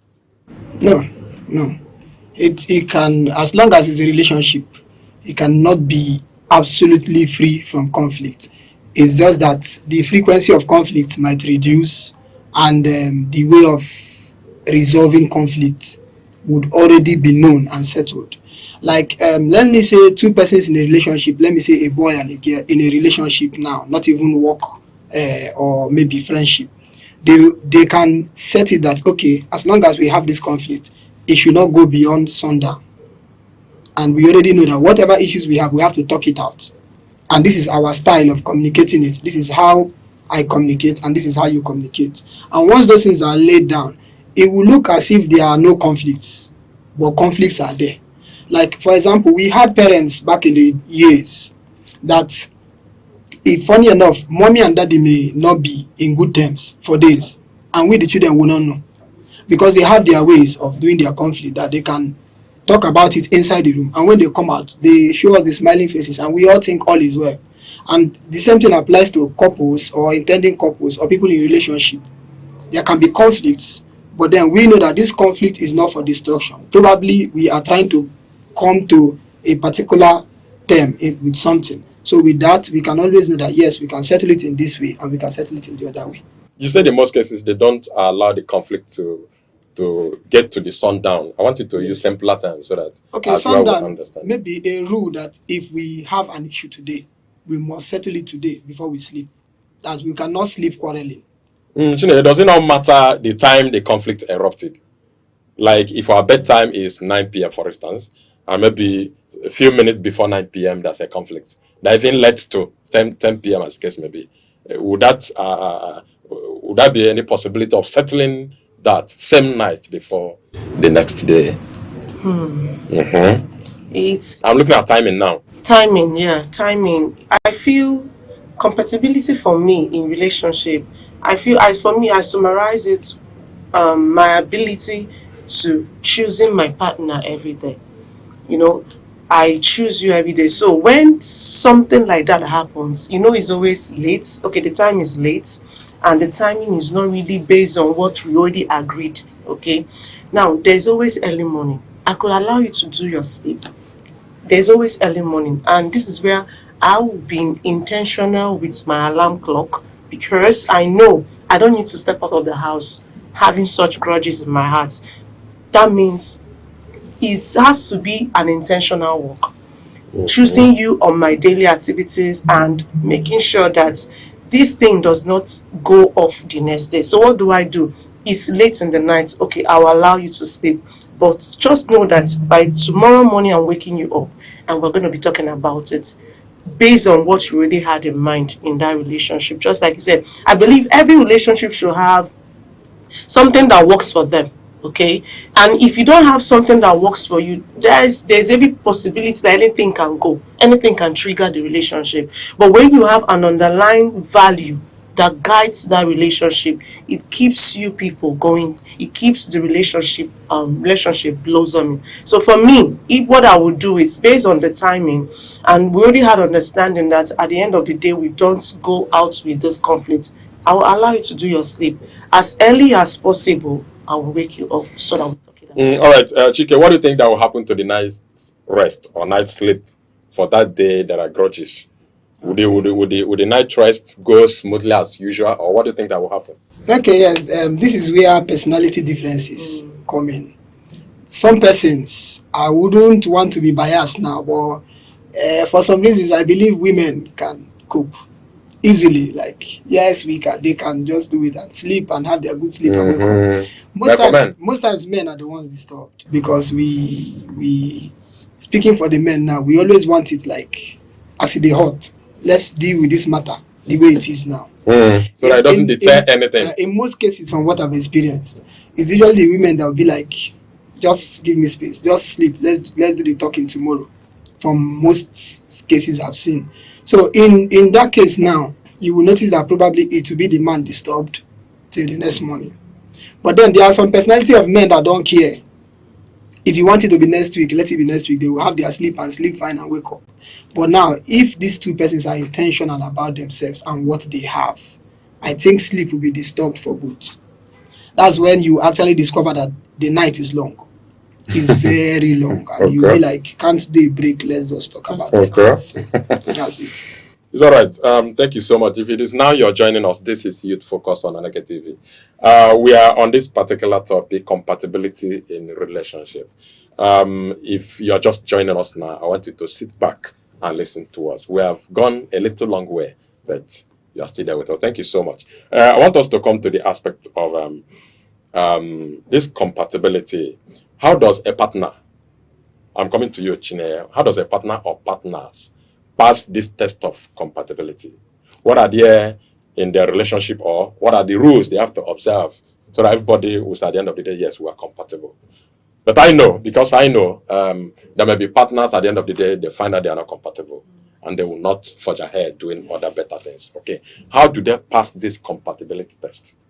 You know, one thing about passing a test, it either breaks you or it makes you. Just like an examination, when you write an exam, it's either you are passing or you are failing. So, and whatever the result is, either affects you as a person. So when it comes to compatibility in relationship and passing the test, I feel one of the most important things that can actually keep them grounded to pass this test is respecting each other. There's nothing like respect in a relationship. When someone is being disrespected, it means you are telling this person, I don't value you, I don't see you, you mean nothing to me. Like, it affects the person's self-worth, and nothing kills, especially ladies. When you disrespect a lady, it has a way of going a lot way to affect the woman's self-respect, self-esteem. So for me, one of the ways for them to pass it is have respect for each other. And secondly, choose each other daily. You know, before that relationship, I believe there are relationships that were there before that relationship. So this is where you as a person tells yourself, this is my partner and this is what I want and this is what we hold on to. So regardless of what I see around me, I choose this person.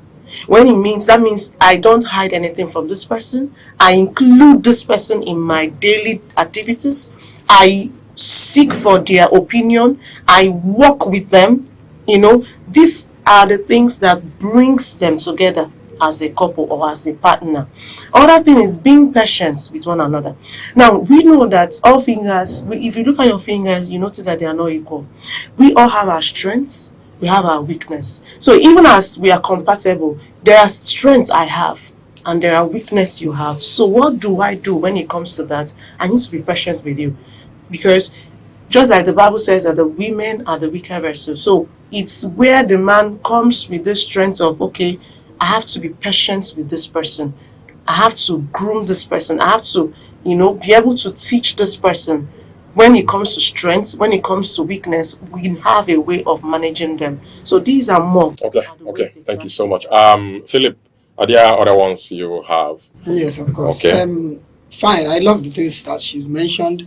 Then I see relationship as a venture. It's more like, okay, if I'm going into a relationship with somebody, it's more like I am starting a new business, a new venture. And one thing people should bear in mind, I normally tell youth, is vulnerability. You should just bear it in mind that this may come out this way. I might be hurt in this way. I might be talked down in this way. Because it's two persons coming together with two different backgrounds. Maybe in my background, the word go and sit down is just normal. We say it casually.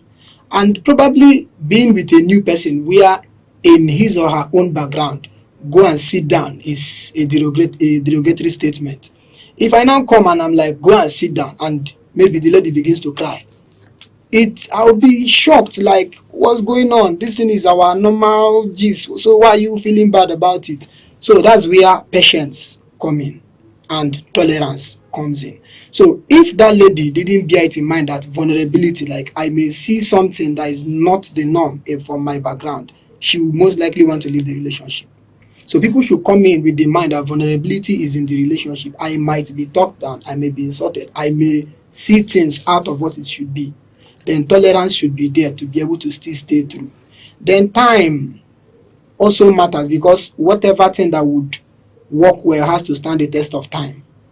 So we must give this thing time, give patience, encourage people. I love the part of, giving time to grow, tolerate people to grow, because there are some things that will take 2 years to adapt. Some things would take more of that. So vulnerability, time, and then the ability to, let me say, adapt. Okay, adaptation.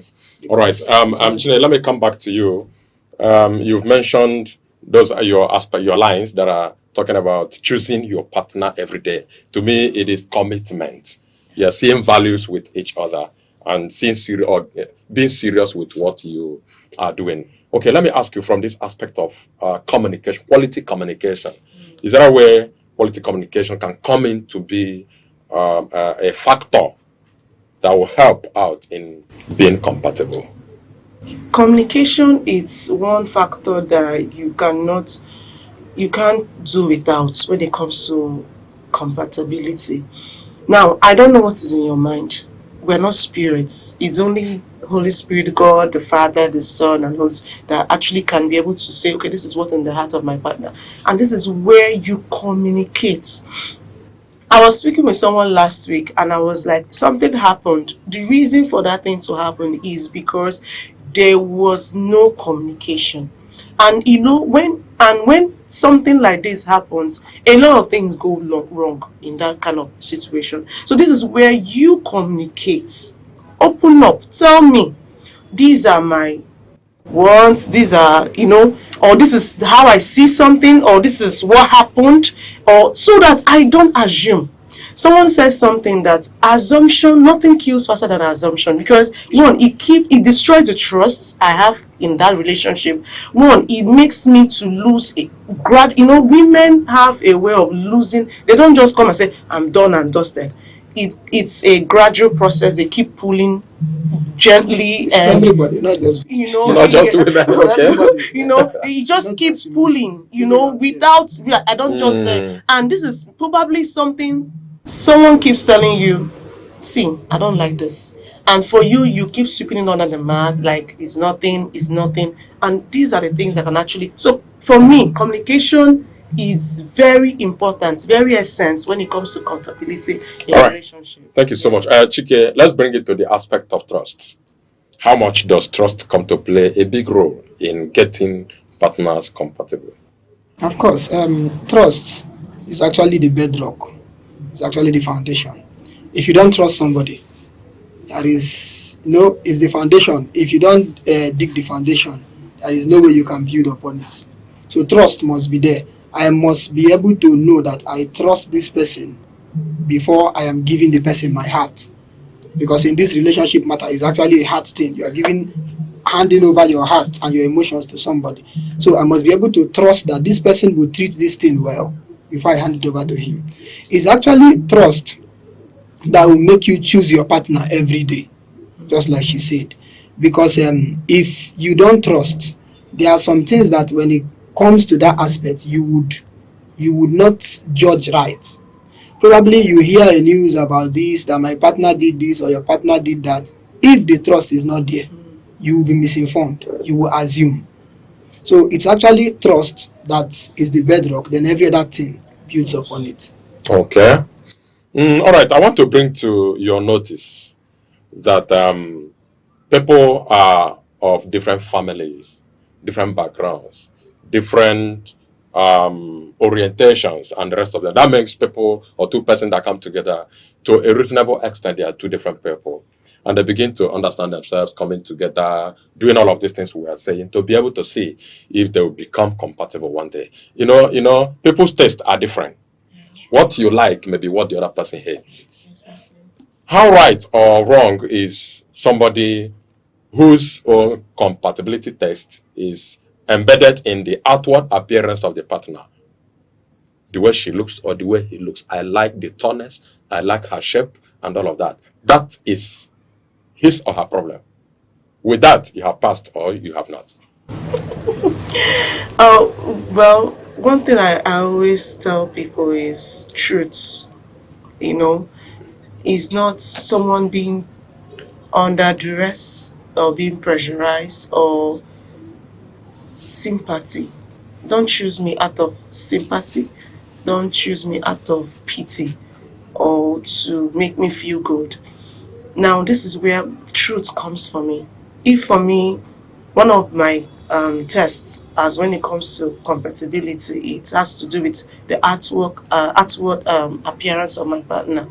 This is somebody I'll be seeing every day. This is someone I'll wake up every day to see.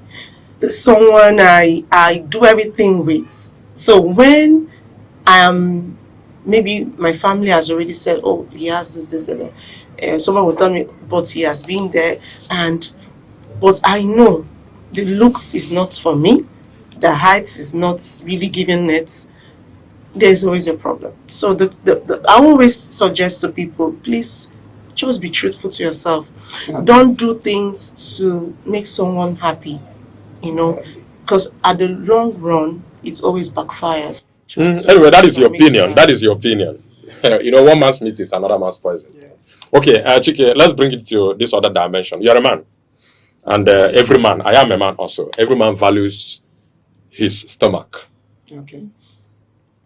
How will you score a man that says, my own compatibility test to my partner is her skillfulness in cooking?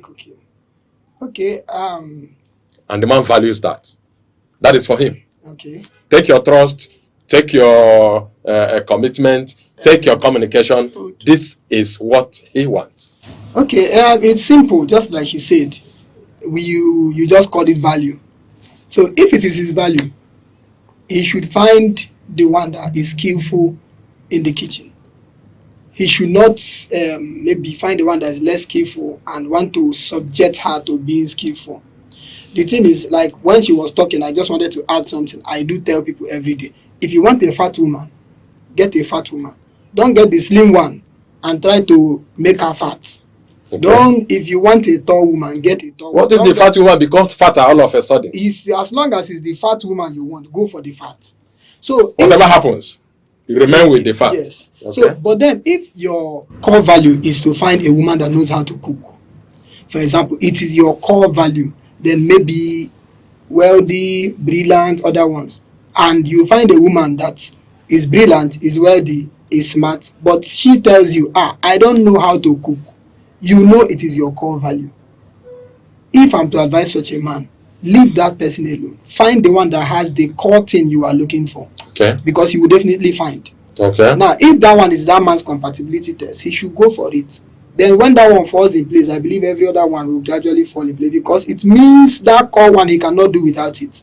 Okay. No matter how beautiful, tall, brilliant she is, as long as she cannot cook, he will always be rating her 0.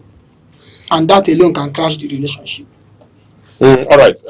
Chinenye, once again, we have seen people who said, my own compatibility test is to check if this my partner is good in bed. Yes. She has to be good in bed before I'll get married to her. I can't marry what I'll regret tomorrow, because marriage is forever and ever.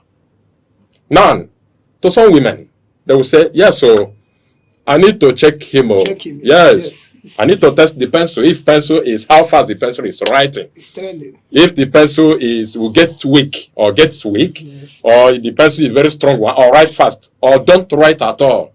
Some women say that. And I want that. How will you come in? Are they wrong? Absolutely.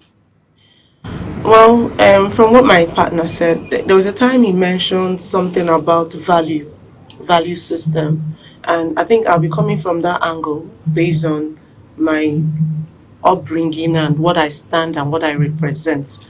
So I feel whoever I'm going to be having anything to do with has to match with my value system. If you don't match with my value system, for me, we are not compatible, so I don't have anything to do with you.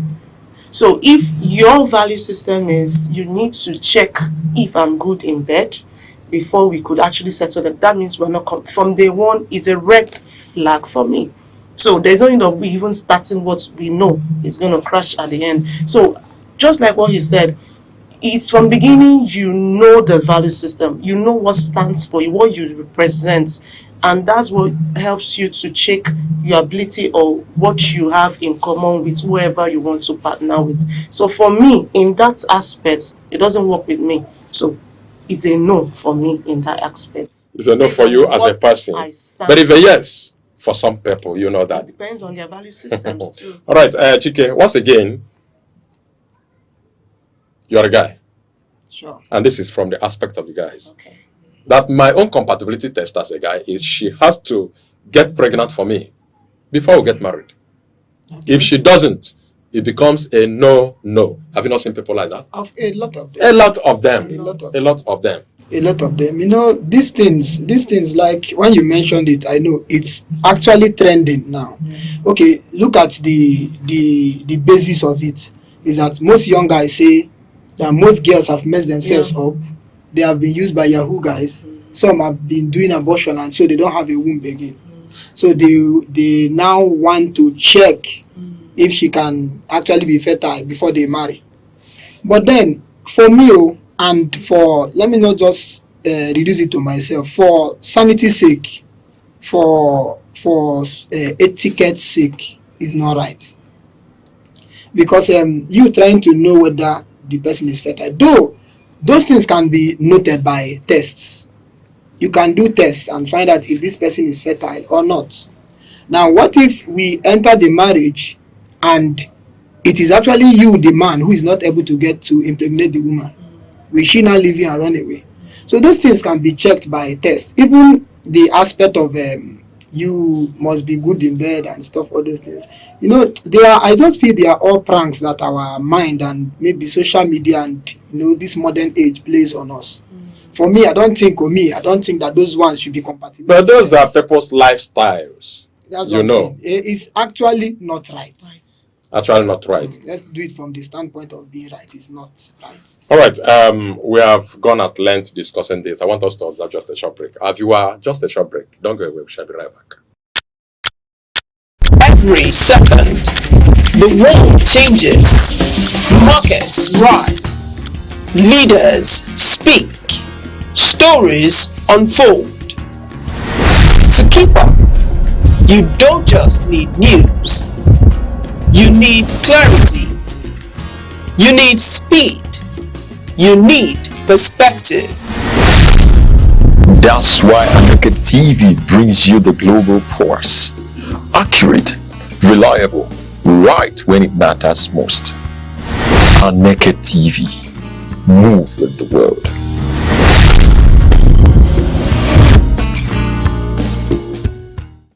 Back from the short break is to the program Youth Focus on Aneke TV. Our topic for today has been and is still compatibility in a relationship. And I have wonderful discussants here. I have Chineye Ezenia Sharon, who is a teacher and a teen coach with Queen's Model School in Enugu here. And I have Chike Philip Osigwe, who is the CEO, Mikorazone Links Enterprises. Thank you so much. Let's continue. Before we went on the short break, we were talking about other people's choice of compatibility test in the various forms. Yes. And before we went on the short break, we were talking about people wanting their female partner to get pregnant for them before they get married or not. And I think that is the reason why most times when you come to wedding halls, you see the women in their wedding gowns and the tummy is outside there and all of that. Okay, there is this other aspect of it where people's compatibility test, especially the men this time around, is from the approval of the friends and family. And I think that is most times when you want to get married to a female friend, you first of all say, let me take you to my people. They take you. Chinedon, do they not?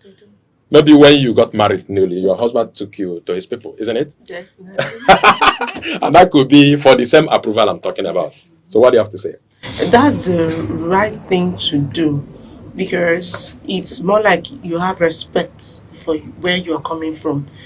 They are your origin, they are your family, and you have to show them whoever you want to. It's just like you are doing life with. Okay, so you are giving them that respect. So when it comes to a situation whereby I've seen situation whereby the man will bring back the partner, and because the mother wants someone from the elite family, is always a problem.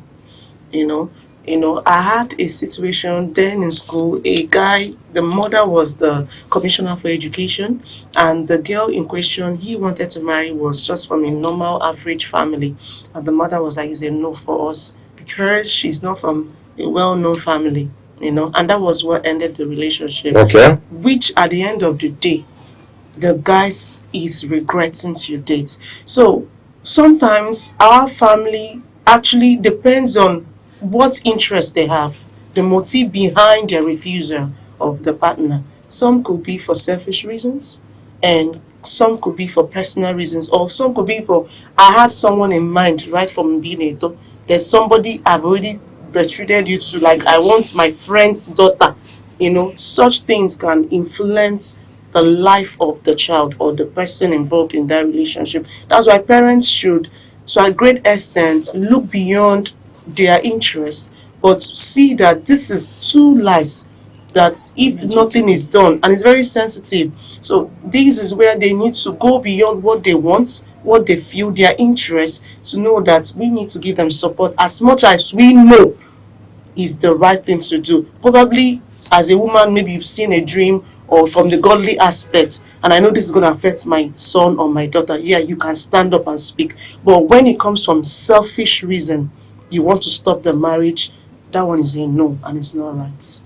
I want you to come in also because this is a sensitive part of it. Yes.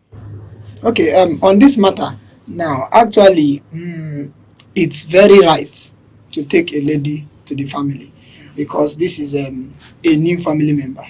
This person is actually where she's going. Like me, I even believe take the girl to the village too. Like let her see the village she's going to. It will also help to prepare her Is mind. she actually going to the village? She will actually be there because when she goes, there's no one she won't go to the village. So I even believe taking her to the village is even important. Some have done their marriages in the town and they stay in the city. Yes, but now you can notice that such marriages can have shock later in the future when the woman goes to the village and maybe discover one thing that this one is there, maybe there's a shrine there or there's a river that they don't kill snake or snakes walk around in the village. She needs to get there, know that yes, prepare her mind, this is where I am coming into. So it's very important, just like she said, parents should not be involved. Me, I'm not even saying they should not be involved. It's not their life.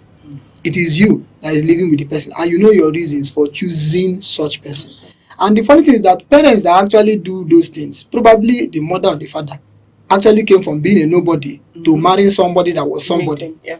And now is deciding that, okay, my own child must marry somebody that is already somebody. It does, for me, somebody in quotes. It doesn't make sense. So I believe parents should allow their children to make their choices, knowing that this is a hard thing. Because you find out that even this thing we call love and relationship, it plays a very funny game. Because at times it's not actually who you expect. An educated person must not necessarily marry an educated person. Because it's all about the heart. The heart chooses, every other part follows. So Chine, I want to ask you this question. Would it be good if as the male partners take the female partners to his parents for scrutiny? Wouldn't it be good if the female also take the male to her own family for the same scrutiny? You know, in Igbo land, from what I know, that it's obtainable, the family of the girl always go ask some questions. Yes. As an e-dresser. Yes. You know. So this is where they do the Is it only the family of the girl? It's vice versa, Okay. you know. Either they go to town where they live, down to the village. The reason is to know things surrounding that family. Is there any something strange, maybe sickness, or maybe, you know, this osu, whatever, to know that this family, whether they are good family, whether they are good people, because this is where their daughter or their son will be going. So families can actually, the girl family, the male family can also go and ask questions. It's very important. Very, very, not just in town, down to the village. If possible, people that are even closer to them, it will go a long way to save anything that will happen in the future. All right. I want to bring us back to the effective compatibility resolution pattern for partners. I know we have done something there, but there's an aspect I want us to treat also. Chike, you're a man. Okay. Do you believe there are some men that don't accept fault and they don't say, I am sorry? Of course. It is their lifestyle, and heaven cannot change them. Of course, yes, that's true. Actually, it takes me back to an issue that, you know, I was trying to settle for someone before. And the thing is, there are men that can never verbally say, I am sorry. Men like that exist. Now, a particular woman was telling me one time that even from the time she was dating her husband, that she just knew that this man cannot say I'm sorry. Instead, he says his own in kind. That he will go out and buy whatever. They cannot open his mouth and maybe he knows that this woman likes pepper soup. He will just buy pepper soup and say, Neoya, eat pepper soup. With that, everybody, you already know he has said sorry. So she grew up knowing that, in the relationship, knowing that this man cannot say sorry to me. So she have already internalized that anytime he now buys that my favorite bag, my favorite book, my favorite soup, he has said sorry. And you know, that's where compatibility comes in. The woman actually wants to hear sorry, but you've known that this person will never say sorry. So they have come to a compromise that this is our common line. So the man already knows that anytime there is an issue, he goes out and there is an issue, he already knows, I want to say sorry. This is my style of saying sorry. So he will actually now be surprised if after buying pepper soup and you are still saying you have not said sorry to me. He will not, that's when he will now be surprised. Okay, actually, I don't know if we've had that experience before, but why do you think some men do that? What do they want to get or gain from not expressing sorry? Is it too big? Is it ego? What? You know, some men, I won't say all men, they have this mindset is the man's word. Okay, and once you have this alpha mentality, is the man's word. How can I say sorry to a woman? One, and the rest. Okay. That's where the pride, the ego comes in, you know. So, but I believe when you're compatible with someone, just like he cited an example, it doesn't take anything to say I'm sorry. It just that word, the kids have always been taught, it's called 5 magic words. 5 magic words. You know, when you apply it in relationship, it works like magic, just like they called it 5 magic words.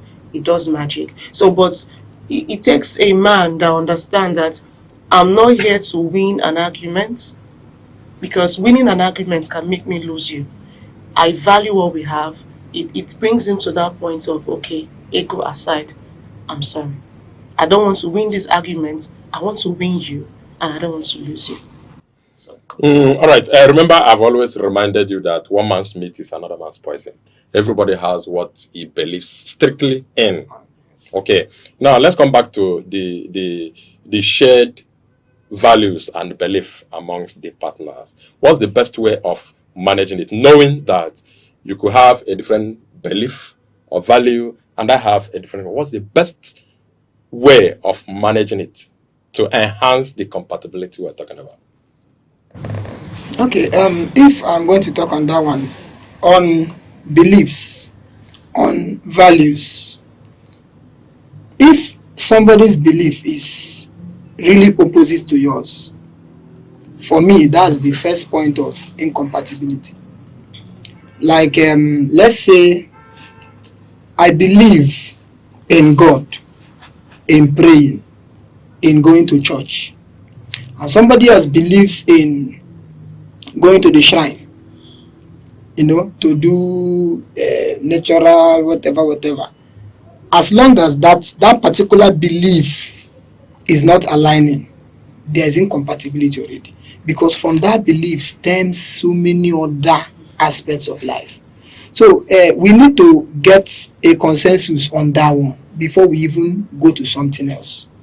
There are some things that are called beliefs. Okay, for example, now, if a man believes that, his woman is not his mate, is somebody he can toil with, he cannot say sorry, in fact, they are not equal in any way.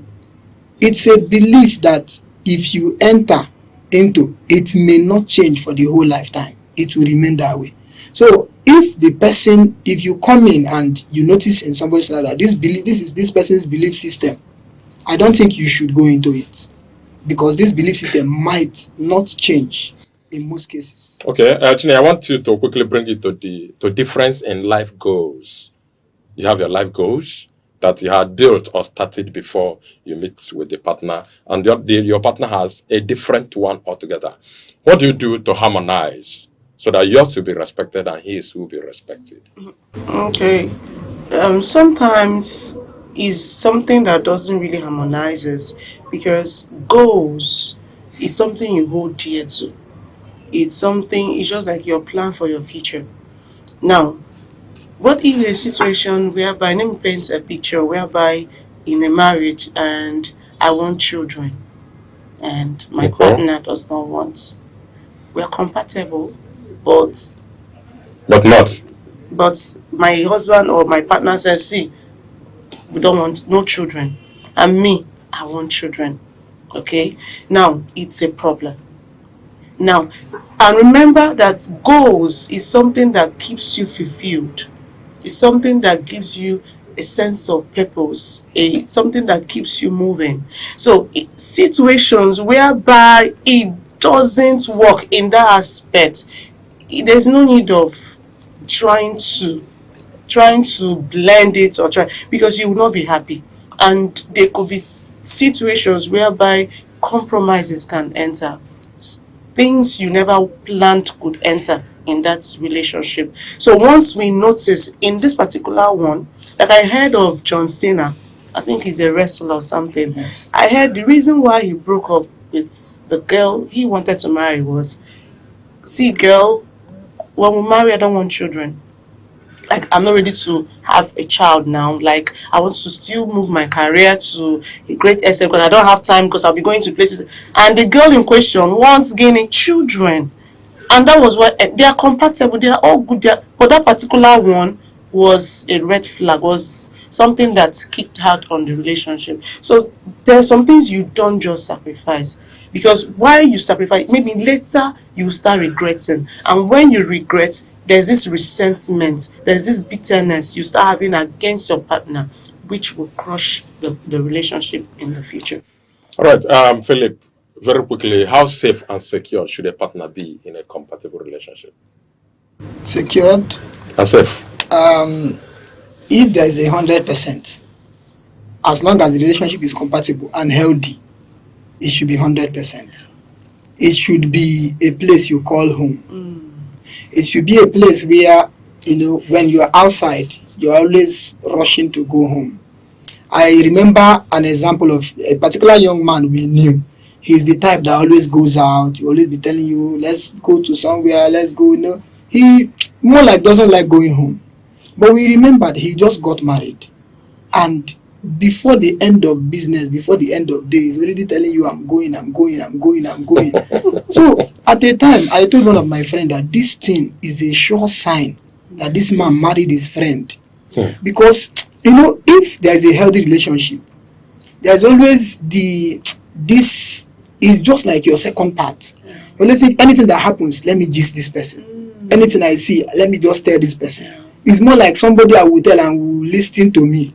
So if the relationship is healthy, there is compatibility, you should feel 100% safe. Like safe to air your fears, air your views, even air your flaws and your weaknesses, and the person is like, okay, fine. Because there's somebody that will tell my flaws and my weaknesses, the person will use it against me. Yeah. But if the relationship is compatible and safe, you know, I should be able to feel at home and relax and tell this person, look at what is happening, look at what I want to do, look at things I want to do, and the person would even encourage me and fuel my dreams. So as for safety, 100%. All right, thank you so much. Chinenye, what do you say to somebody who is listening to us as you speak, and he or she is managing and suffering in an incompatible relationship? Well, in a relationship, I feel it's time to tell yourself the truth. You know, because one thing with truth is truth has a way of setting you free. Even the scripture said so. The more you delay, the more you drown, the more you shrink, the more you lose yourself.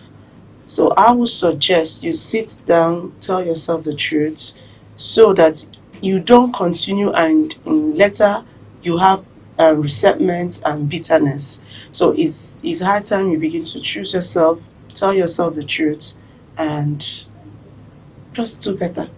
Today I've heard you right, but Chike, coming to think of it, does it mean that two persons in an incompatible relationship cannot change with time? They can. It depends on what is the factor of incompatibility. Okay. There are things that change with time, especially if those two persons intentionally want to work on it and change. Like I said, relationship is like starting a new business and a venture. And one thing I have at the back of my mind in my business is that it must not crash. Okay. And if these two persons have it in mind that this our relationship must not crash, then if the issue is me coming back late, I can work on it. If the issue is that you don't know how to cook, you can work on it. As long as there are things that can be worked on, they can actually move from being incompatible to being compatible. With time.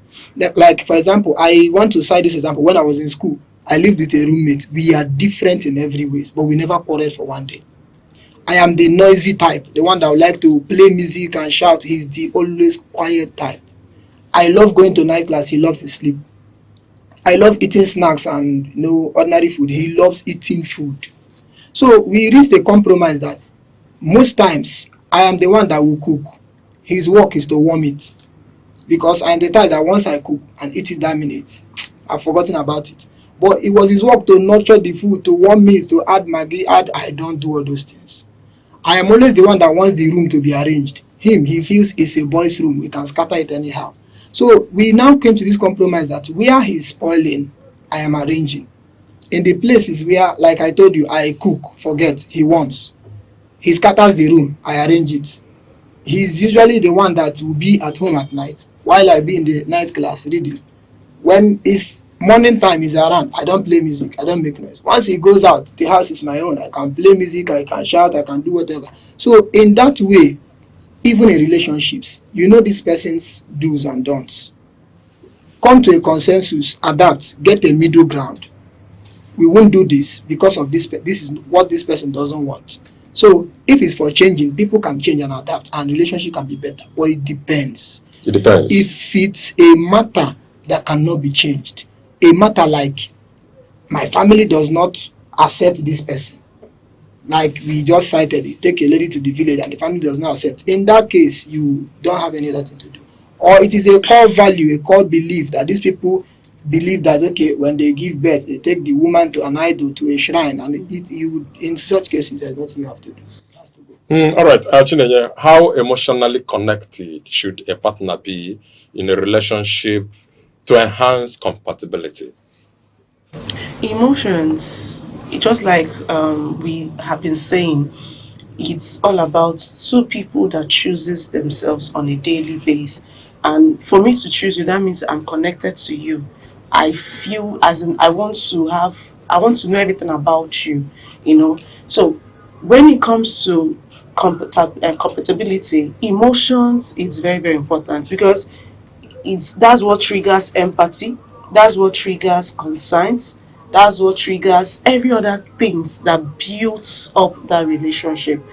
If I don't feel anything for someone, the partner I'm dealing with, nothing works. I won't want to I won't want to give my time. I won't want to I won't want to sacrifice. I won't want to go the extra miles to be intentional. Just like you said, it's all about intentionality.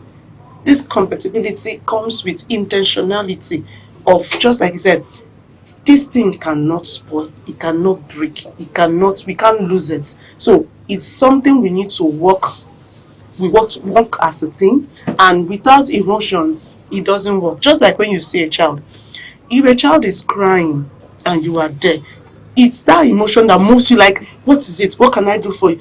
You want to make that child feel comfortable, and that's what it does in relationship. When you are not moved by the person's feeling, how the person is hurting, whether the person is sad, whether the person is not okay, you can't just make it work. It cannot work.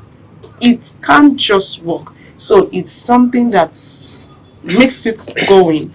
It's just like something that helps it to build up from there, and it gets better.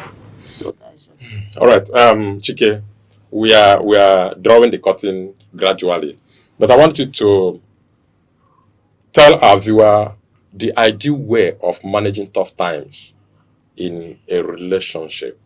One can lose job, one can lose money, car can get burnt, and all of that. These are tough times. How is it being managed in a relationship? Okay, fine.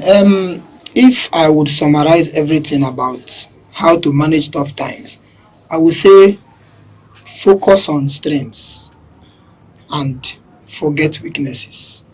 If you are always viewing somebody's weaknesses, you will focus on the person's strengths and where the person does well.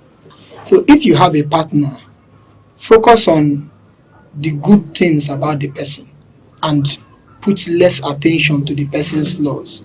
It will help you manage tough times. Then when it comes to tough times of maybe finances and adaptability, this compatibility we are talking about, time strengthens out everything. If you lose a job, with time you can get another one, as long as you are aiming for it. If this partner is not doing well the way you want it today, subject it to time and learning and tolerance and patience. The person will come around. The person will change. If there are cases where some persons, you drop somebody because he or she doesn't know how to dress, for example, you notice that that person may fall into somebody else's hand, and turns out the person dresses, you'll be like, wow, what's going on?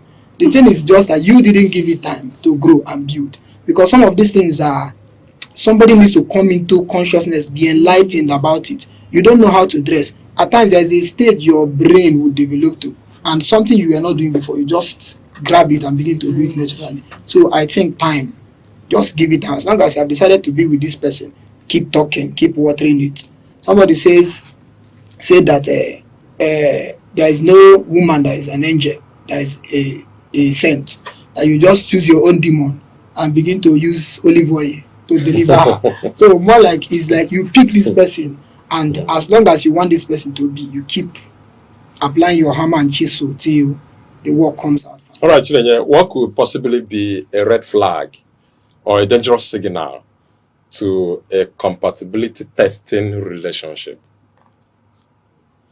At the process of testing. Okay, that's having differences in value. Value has a way of defining a person, my core values, what I believe in. So when I come to that point and I see that this does not really match with what I believe in, for me it's a red flag. Most of the times we believe in, oh, miracle happens, okay, this person can change, oh, this one. Just like when you believe that as a woman, or we all know that it's not right for a man to hit a woman, and in the course of our getting to know ourselves, and I hear why, there's buzzwords, and I'll be like, oh, but I love him, oh, he can change. For me, it's a red off already. It's off for me. Because if someone can actually raise their hand and hit me while we are still trying to, that means in marriage I'm dead. So for me, it works against my value, it works against what I believe in. So from onset, it has to end there.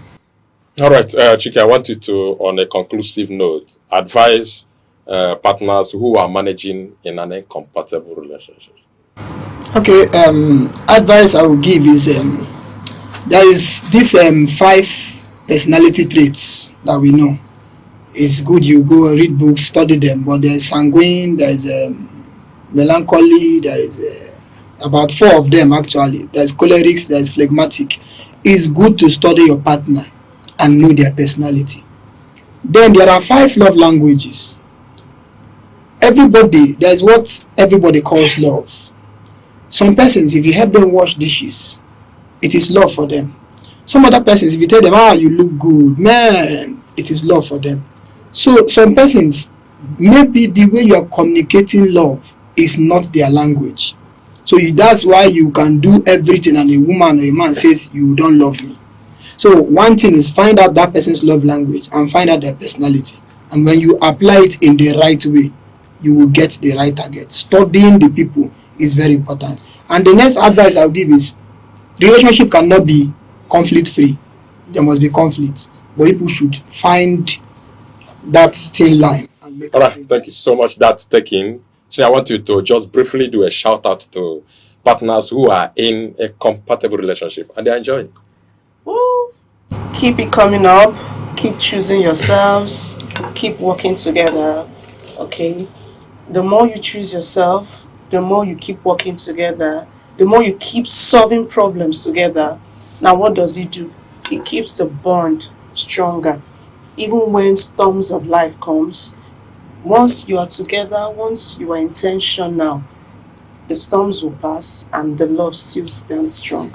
Thank you so much. This towards the end of the show. I've been with Chineye Ezenia Sharon, who is a teacher and a team coach with the Queen's Model Schools in here.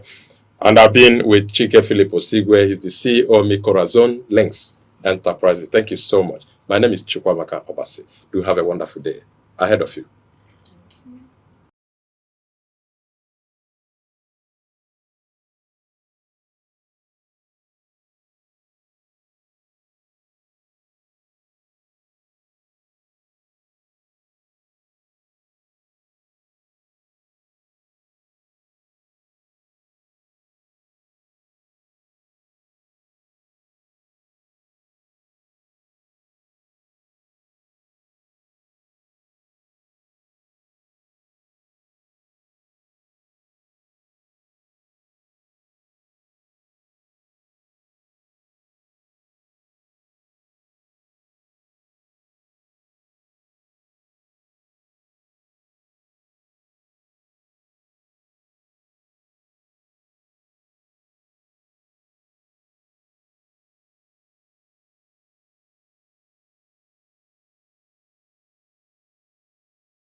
Peace is not passive. It is built. It grows through tolerance, justice, and mutual respect. Without peace, development is a dream. We all play a role, from homes to nations, choosing peace in our actions and words can transform the world. Be a peacemaker.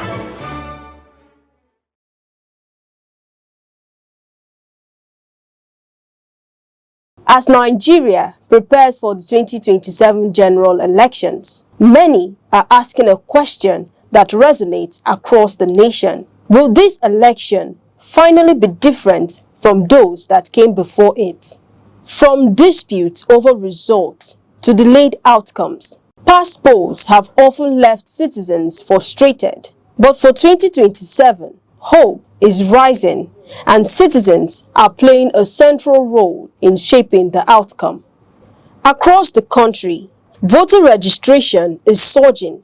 Millions of Nigerians, particularly first-time voters and young citizens, are taking active steps to ensure their voices are heard. Surveys show that more than 70% of Nigerians intend to vote in 2027, signaling strong public interest despite concerns about security and electoral fairness.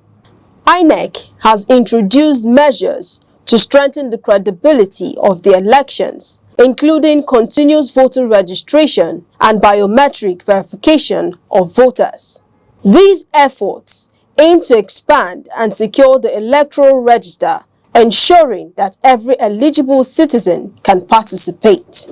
But election credibility relies not just on technology, it depends on active citizen engagement.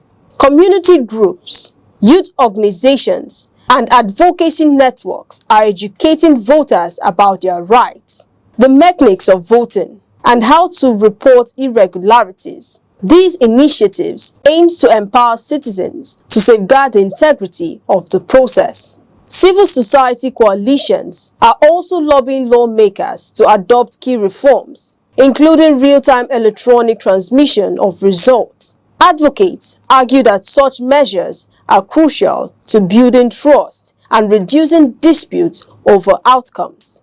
Citizens are making their voices heard, demanding transparency and accountability from political institutions. Beyond advocacy, ordinary Nigerians are stepping up as watchdogs, monitoring registration and mobilizing participation, from educating communities to ensuring fair access to polling units. The public is taking responsibility for strengthening democracy. Their actions reflect a growing belief that democracy is more than casting a ballot. It is active engagement in shaping governance and holding leaders accountable. The 2027 election may ultimately be defined not only by reforms, technology, or institutional measures, but by the active involvement of citizens themselves. From voter education to advocacy campaigns, Nigerians are asserting their role as custodians of democracy, determined to ensure that every vote counts and the will of the people is respected. As the countdown of February 2027 continues, it is clear that citizens are at the heart of Nigeria's democratic future. Their engagement, vigilance, and determination will help shape whether this election marks a true turning point for the nation.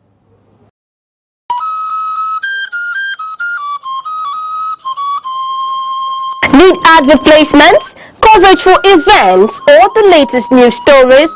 Call 070-3043-7110 right now. Aneke TV, move with the world.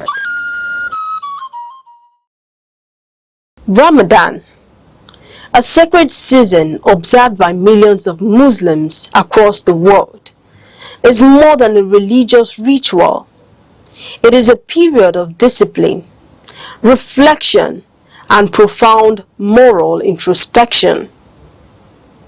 The 9th month of the Islamic calendar commemorates the revelation of the Quran to Prophet Muhammad. From dawn to sunset, adherents abstain from food, drink, and physical indulgences. Yet, beyond the visible act of fasting lies a deeper purpose, the refinement of character. Ramadan becomes a school of restraint in an age of excess, a lesson in empathy amid hardship, a test of patience in uncertain times. It is a month defined by generosity, compassion, and reconciliation, a season where spiritual devotion meets social responsibility. But the lesson of Ramadan extends beyond personal faith. They offer reflections with striking relevance, particularly for leadership in Nigeria. Discipline, a central pillar of fasting, mirrors the demands of governance. Effective leadership requires restraint, consistency, and principled decision-making. Empathy, sharpened by the experience of fasting, reminds leaders of the lived realities of citizens. Policies grounded in compassion foster trust and legitimacy. Integrity, deeply embedded in the spirit of Ramadan, speaks to sincerity and accountability, qualities that strengthen institutions and sustain democracy. And unity, a recurring theme of the season, underscores the enduring need for cohesion in a nation defined by diversity. For adherents, Ramadan is not passive observance, but active responsibility, a call to discipline, reflection, generosity, and ethical conduct. Its message resonates far beyond faith. Restrain excess, act with integrity, serve with empathy, lead with responsibility.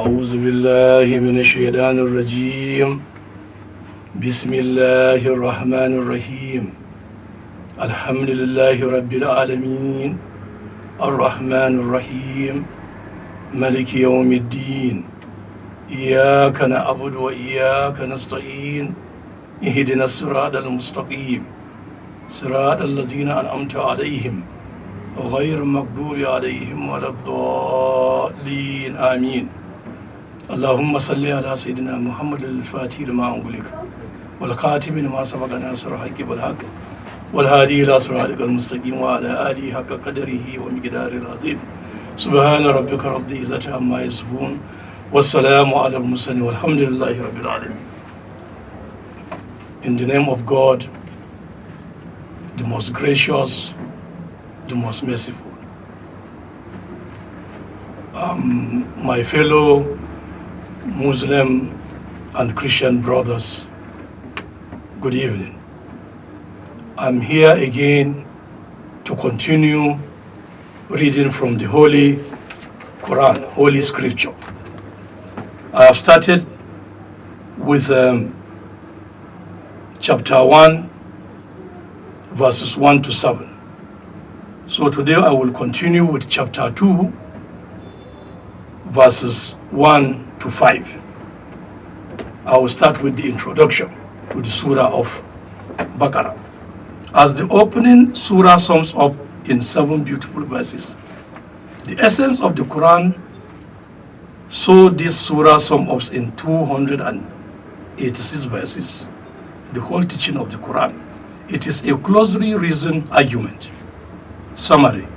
It begins verses 1 to 29 with mystic doctrine as the 3 kinds of men and how they receive God's message.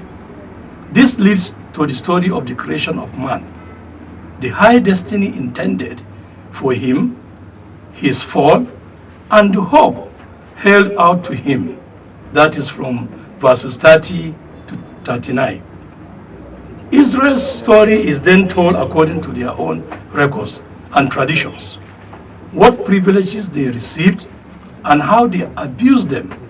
That's from verses 40 to 86. Thus illustrating again, as by a parable, the general story of man. In particular, reference is made to Moses and Jesus and their struggles with an unruly people. How the people of the book played false with their own lights and in their pride rejected Muhammad, who came in the true line of apostolic succession from verses 87 to 121. They falsely laid claim to the virtues of Father Abraham. He was indeed a righteous imam, but he was the progenitor of Ismail's line, that's the Arabs, as well as of Israel's line. And he with Ismail built Kaaba, that's the temple of Mecca, and purified it, thus establishing a common religion, of which Islam is the universal exponent. That's from verses 122 to 141. The Kaaba was now to be center of universal worship and the symbol of Islamic unity, verses 142 to 167. The Islamic Ummah Brotherhood, having thus been established with its definite center and symbol, ordinances are laid down for the social life of the community, with the proviso, that is the verses 177. That righteousness does not consist in formalities, but in faith, kindness, prayer, charity, probity, and patience under suffering. The ordinances relate to food and drink, bequest, fast, jihad, wine and gambling, treatment of orphans and women, etc. That's verses 168 to 242. Lest the subject of the jihad should be misunderstood, it is taken up again in the story of Saul, Goliath, and David, in contrast to the story of Jesus, that's verses 243 to 253. And so the lesson is enforced that true virtue lies in practical deeds of manliness, kindness, and good faith, verses 254 to 283. And God's nature is called to mind in the sublime Ayatul Kursi, the verse of the throne, verses 255. The surah ends with an exhortation to faith, obedience, a sense of personal responsibility, and prayer. That's verses 284 to 286. This is the longest surah of the Quran, and in it occurs the longest verses, that is 282.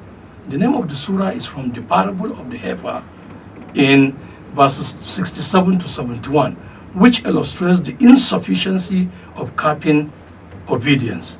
When faith is lost, people put off obedience with various excuses. Even when at last they obey in the letter, they fail in the spirit, which means that they get fossilized and their self-sufficiency prevents them from seeing that spiritually they are not alive but dead. For life is movement, activity, striving, fighting against baser things, and this is the burden of the surah. This is in the main and early Medina surah. The message of God is a guide that is sure to those who seek his light. But those who reject faith are blind. Their hearts are sealed. Woe to the hypocrites, self-deceived and deceiving others, with mockery on their lips and mischief in their hearts, and fear the clouds that bring fertilizing rain to others. To them bring but deafening thunder, peals, and lightning flashes, blinding to their eyes.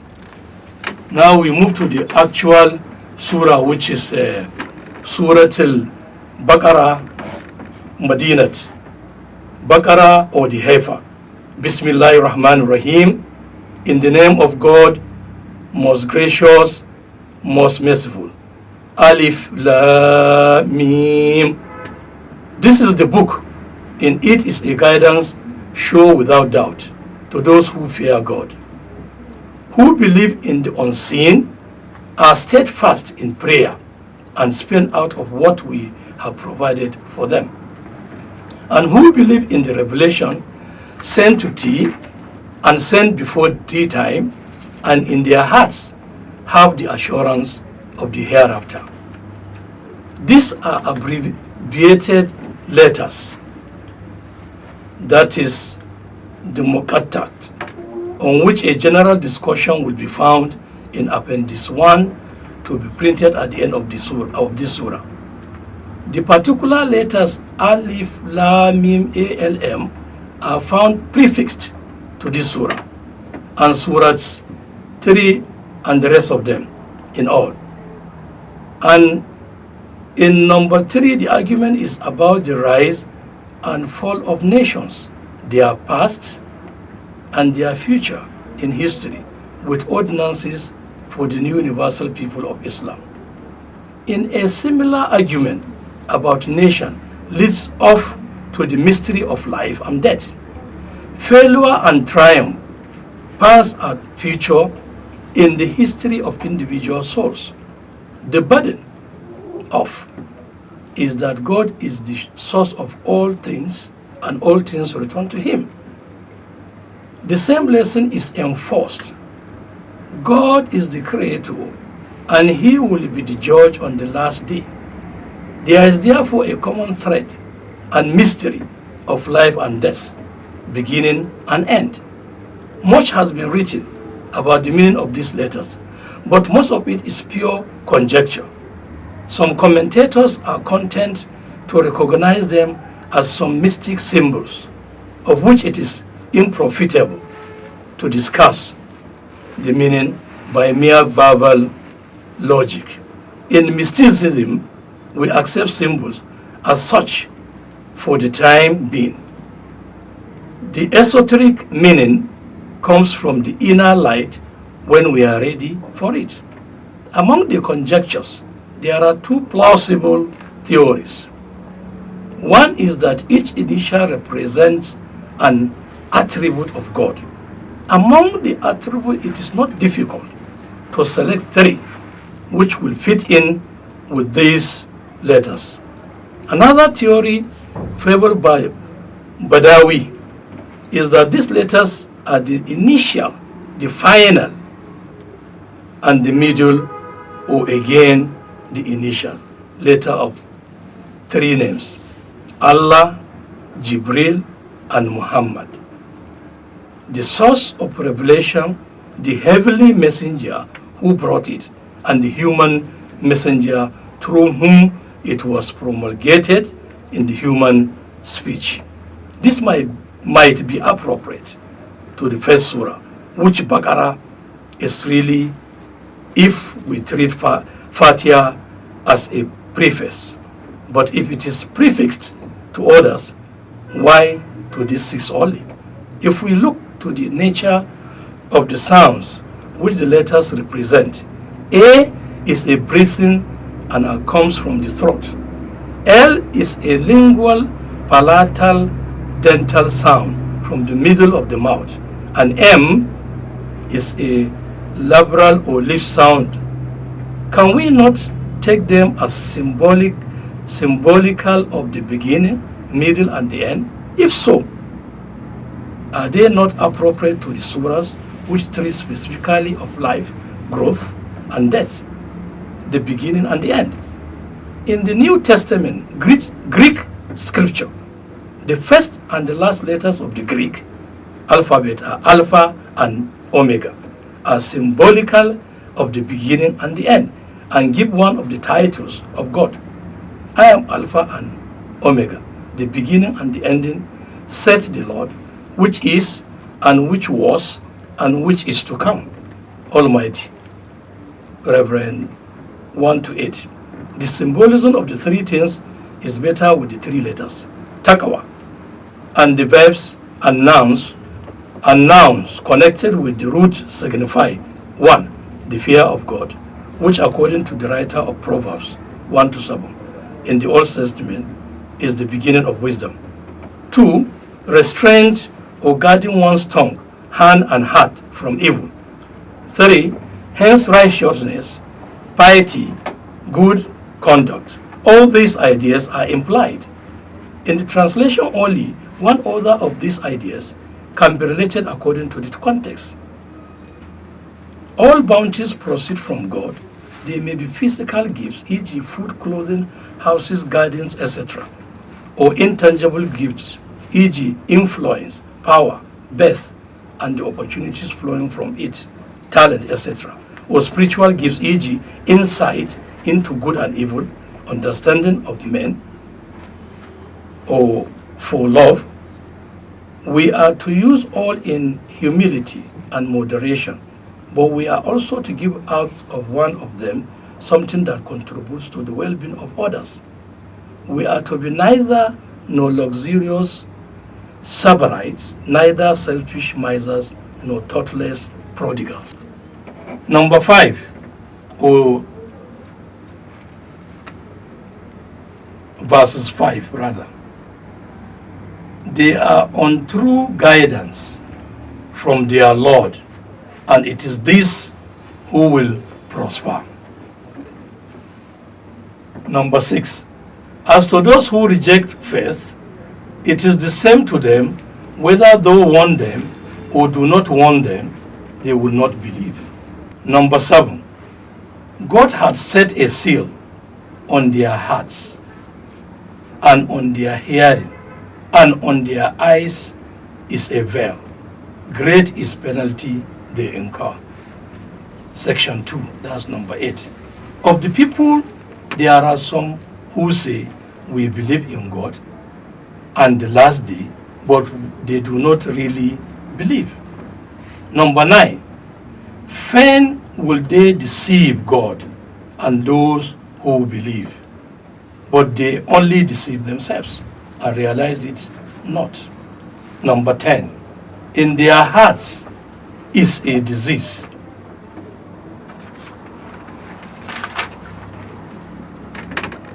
And God has increased their disease, and grievous is the penalty they incur, because they are false to themselves. Righteousness comes from a secure faith, from sincere devotion to God, and from unselfish service to man. Prosperity must be taken as referring to all the kinds of bounty which we discussed in the note 3 above. The right use of one kind leads to an increase in that and other kinds, and that is prosperity. Kafara,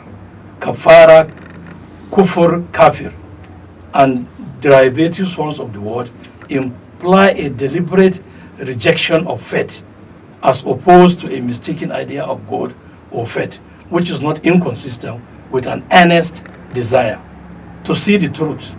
Where there is such desire, the grace and mercy of God gives guidance. But that guidance is not efficacious when it is deliberately rejected. And the possibility of rejection follows from the grant of free will. The consequence of the rejection is that the spiritual faculties become dead or impervious to better influences. All actions are referred to God. Therefore, when we get the penalty of our deliberate sin and our senses become impervious to good, the penalty is referred to the justice of God. The penalty here is the opposite of the prosperity referred to. As we go down path of sin, our penalty gathers momentum, just as goodness brings its own capacity to goodness. Wassalamu alaikum wa rahmatullahi ta'ala wa barakatuh. I thank you very much for your listening. May God bring us together and live as one. I believe with these scriptures that I read out, those that are following me will really understand so many important things in their life. Wassalamu alaikum wa rahmatullahi ta'ala wa barakatuh. Until we see next week, inshallah. Bye for now.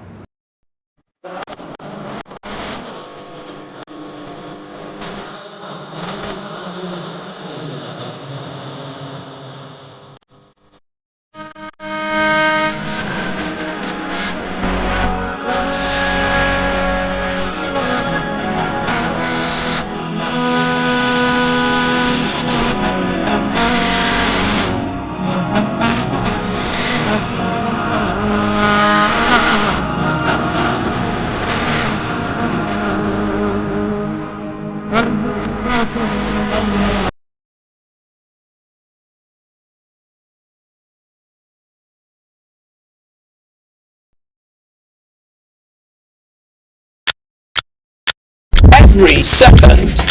The world changes, markets rise, leaders